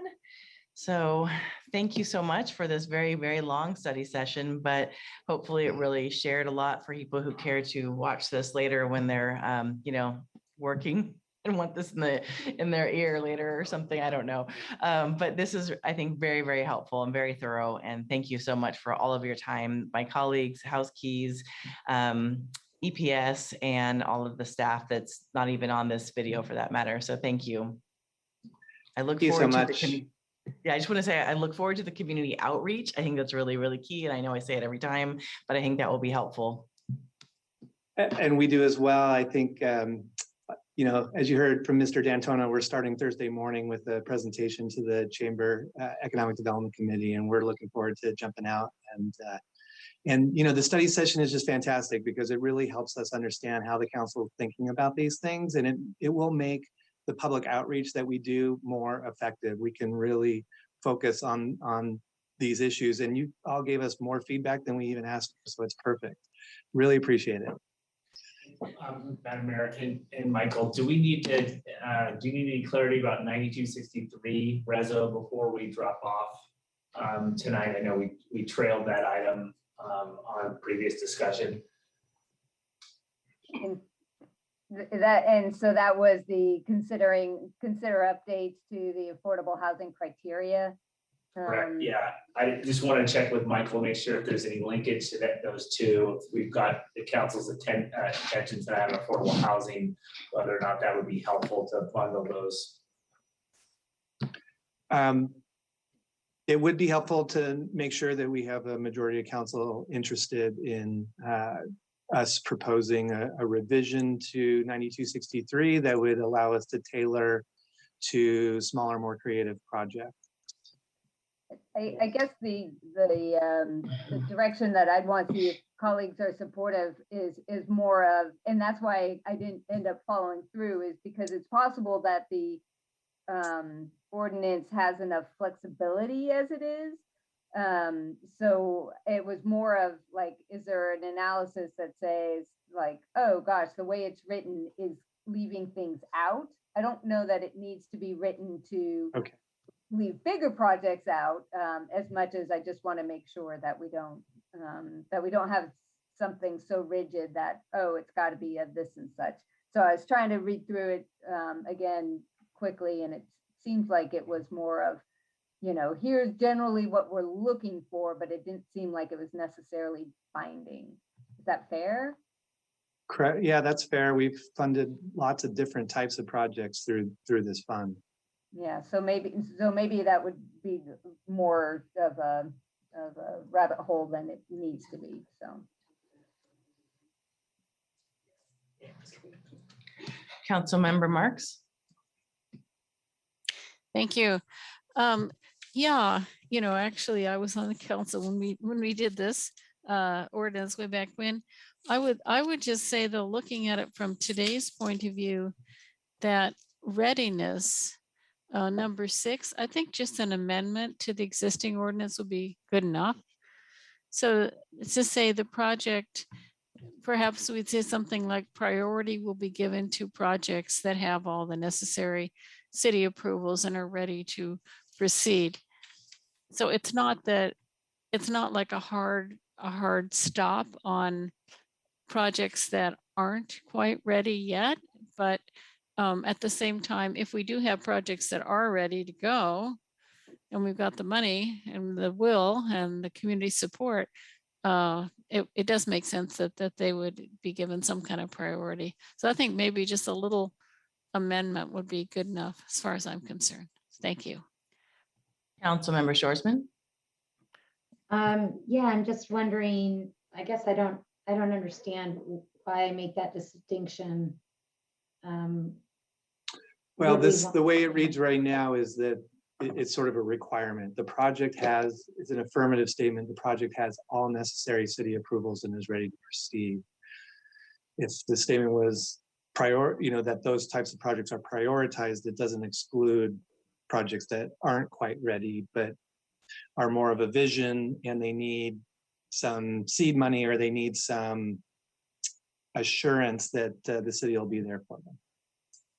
Got it. I guess that makes me want to ask staff if that's something that we would want to do. I don't know. I would have to study the question. I feel like there's so many, depending on the project answers, you know, it depends, it varies.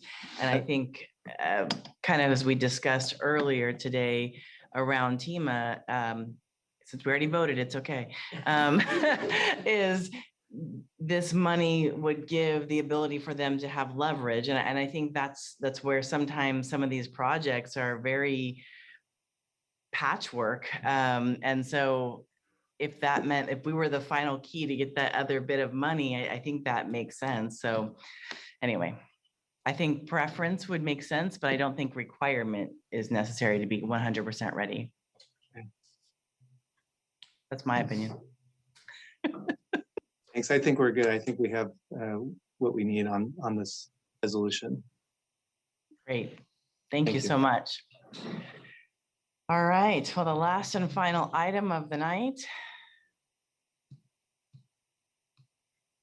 I think, Michael, you're still here. CDBG grants.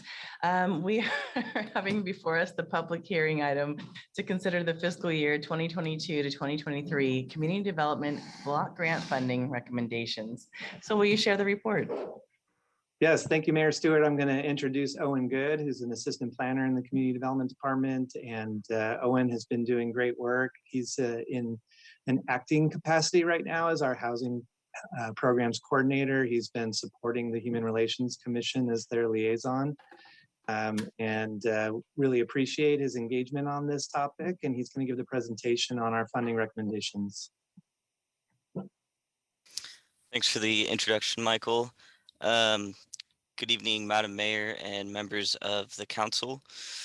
My name's Owen Good. I'm currently an assistant planner for the Housing Policy and Programs team, and I serve as a liaison to the Human Relations Commission. Before I start discussing the funding recommendations, I'd like to remind those viewing the meeting tonight of what the Community Development Block Grant Program is.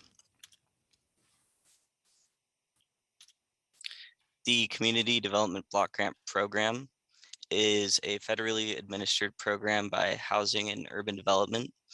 The city provides funding recommendations to the county, which then gets included in the annual action plan. This will be approved by the County Board of Supervisors in late spring of 2022. The advisory body responsible for overseeing this program is the city's Human Relations Commission.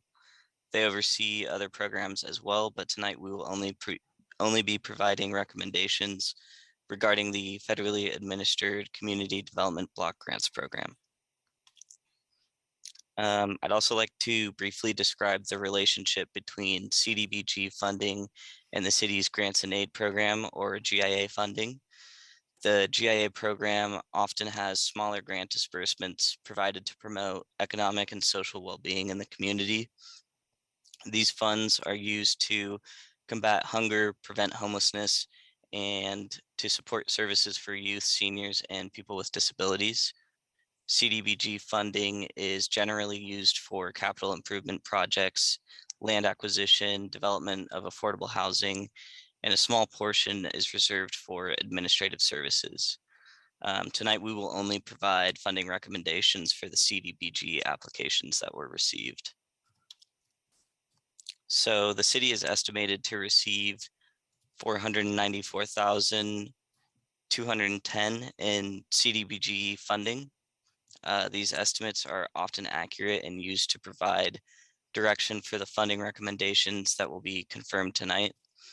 As part of the urban county, the city is one community that receives a funding allocation, and participating cities have received these estimates, and the funding is allocated by the county non-competitively.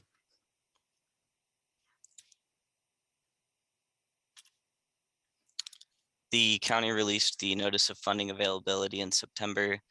The county reviewed the applications and allocated those applications for review to the appropriate jurisdictions. And the agenda packet provided contained all applications for our jurisdiction for this cycle and recommendation. So here tonight, we'll review the funding recommendations, and sometime in April or May, the County Board of Supervisors will approve that and implement it into the 2022 action plan.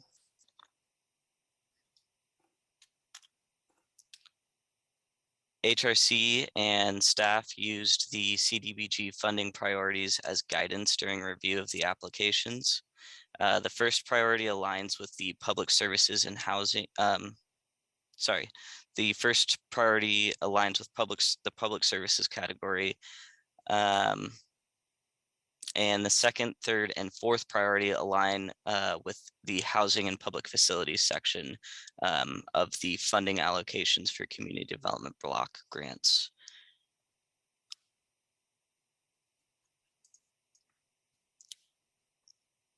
So we received 3 applications in the public services and economic development section. Here are the first 2. Again, this is the smallest portion. This is the smallest portion available to the public, and it's the most competitive category of the CDBG funding allocation.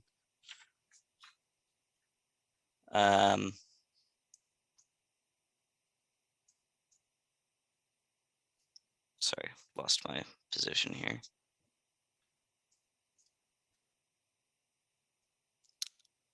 So as you can see at the top application, with Capslo's request of 83,000 and the recommendation for 74,000.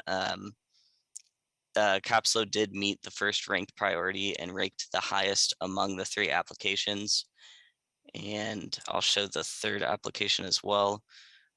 People's Self-Help Housing and 5 Cities Homeless Coalition meets the first rank as well, but provides, in their application, it stated they provided services to fewer residents within the city compared to the Capslo application.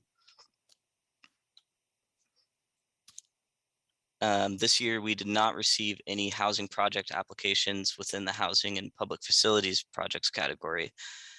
However, the Public Works Department applied for a curb ramps improvement project, which meets rank 3 to promote accessibility and removal of architectural barriers for the disabled and elderly. The Public Works Department last applied for this funding in 2017. It did not receive a funding recommendation. The Human Relations Commission recommends fully funding this project to the maximum allowed, which would be $385,483. And then a portion of the funding is needed for the administration of the CDBG program and is shared with the county through a cooperation agreement. The current cooperation agreement allows the county to remove its administrative allocation before providing that NOFA to the Notice of Funding Availability to participating jurisdictions. The Human Relations Commission concurred that staff's recommendation to allocate half of that funding to capacity building for the implementation of our recent housing element update. So in summary, the Human Relations Commission and staff used the funding priority and application review to determine which application required funding and ranked the highest in terms of competitiveness. The curb ramp improvement project was the only application within the housing and public facilities sector.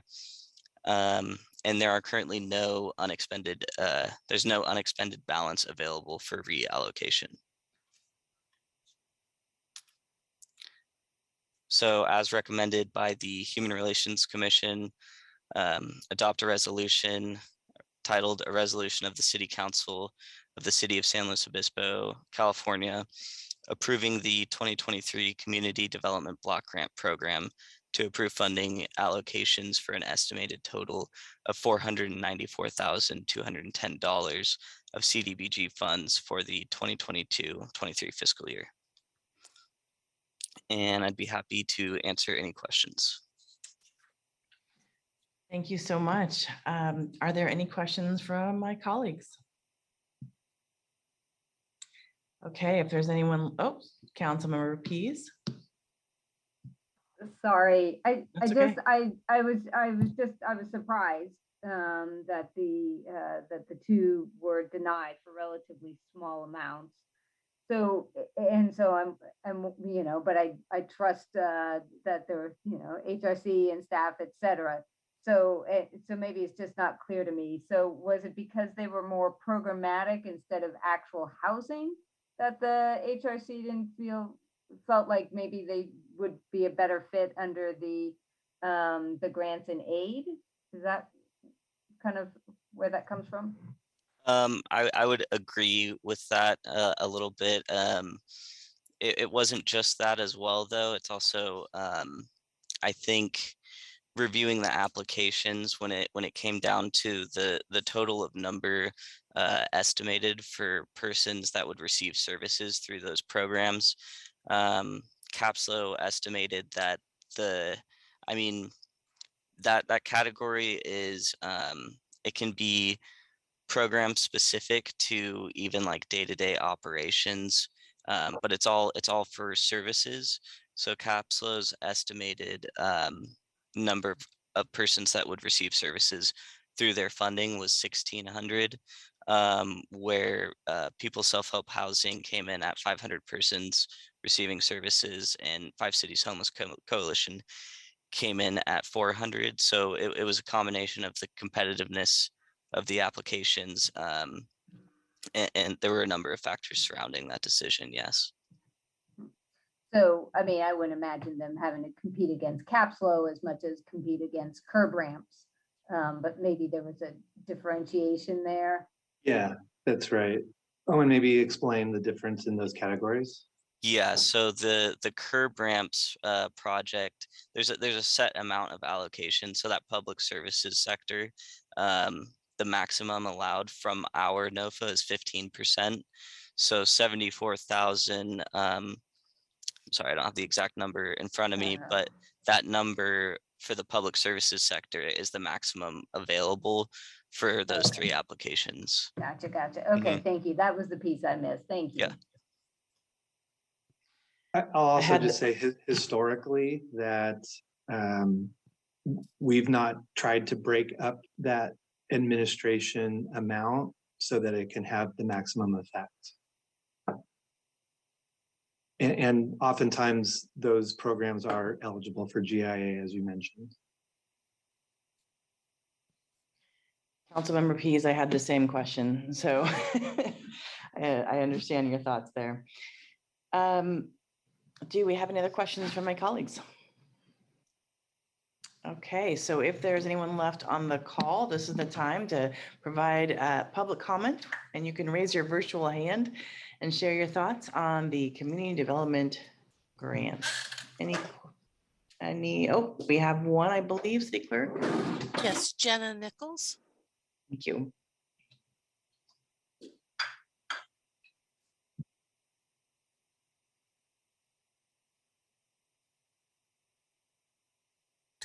Thank you, council members and staff. I appreciate an opportunity to speak to with you once again this evening. There's only a couple of things I want to point out to the staff and county, or excuse me, the city. It is with regard to this county's process in forwarding our CDBG recommendation. What staff omitted to say to you was that the county failed to forward to the city our application to the city based on the recommendations that are the application that we made.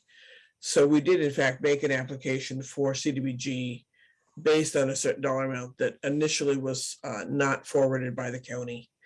We have since talked with the county staff and they have recommended, and we have since applied to the city for their GIA application, which will be coming forward to you in the future. But what I would ask that you understand is that while we have 5 cities in our name, we provide rapid rehousing and homeless prevention assistance countywide. And so the other applicants that you have before you this evening are applicants that we work with directly.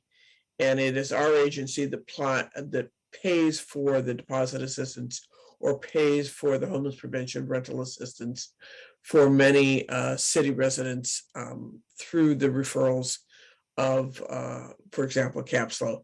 I'm not asking you to diminish their recommended funding for any reason, but I think it's important that you recognize that we in fact have a system of referral to ensure that we don't have a duplication of benefit.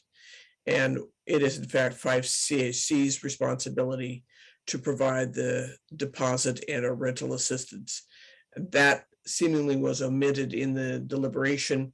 And so in terms of your intent of CDBG funding, I would recommend that you look at what you're trying to achieve with the minimal amount of public services funding that you have, whether it is in service provision or it is in housing stabilization, and that is the role that 5CHC plays. So with that, I'll conclude my comments and stand by for any questions. I do want you to know we have submitted a GIA application in response to the hiccup with regard to the CDBG application, but I did want folks to understand the difference. Thank you. Thank you for your comments. I appreciate that. City Clerk, are there any other public comments? No, there are not. Okay, dokie. All right. Are there any questions or comments from the council? Councilmember Marks. Yes, I would like to move the staff recommendation. I'll second. Okay, Vice Mayor Christensen seconded. City Clerk, would you like to call the roll? Councilmember Marks, Yes. Councilmember Christensen, Yes. Councilmember Pease, Yes. Councilmember Shoresman, Yes. Mayor Stewart. Yes, and I want to say thank you to the HRC members that went through all these grants. I know it's a lot of work. And I know it's very late at night, so I would not suggest this, but there is a desire sometimes to me to hear from the actual advisory body chair, to hear what some of this deliberation was, because I feel like there's often this discussion actually around this specific topic around the unhoused community and what nonprofits serve whom. And sometimes there's some assumptions that are made. And I've heard that being part of grant discussions from both sides of the table. And I think it would be really interesting to have that conversation a little bit more. So thank you. Passes 5-0. Now is that time for liaison reports or requests for agenda items. Councilmember Marks, are you still raising your hand? No, you're not. Okay. Councilmember Marks. Will, and I just want to say I thought Owen did a great job as this is his first city council presentation. In terms of liaison reports, we're still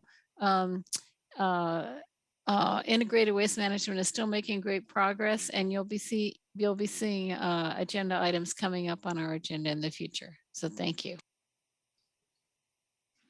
Thank you. Any other council member liaison reports? We somehow lost Councilmember Shoresman. I don't know if she's coming back. Oh, here she's coming.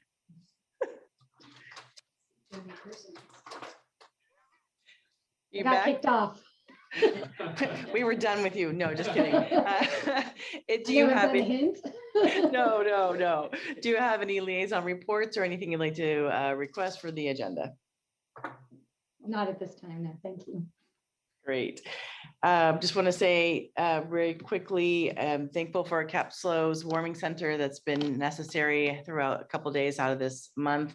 I actually went to Capslows warming center and was there from 6 to midnight and spent some time with some individuals, and just thankful for the way that the staff there continues to show humanity and kindness and respect to help people who are in some different spaces. So it's just such a complex issue. There have been some people that have reached out to me and asked if in this time of concern and outrage, if we would be open to being a sister city to Kiev and or Kyiv, sorry. And I was curious if there was any interest in this council to discuss this any further.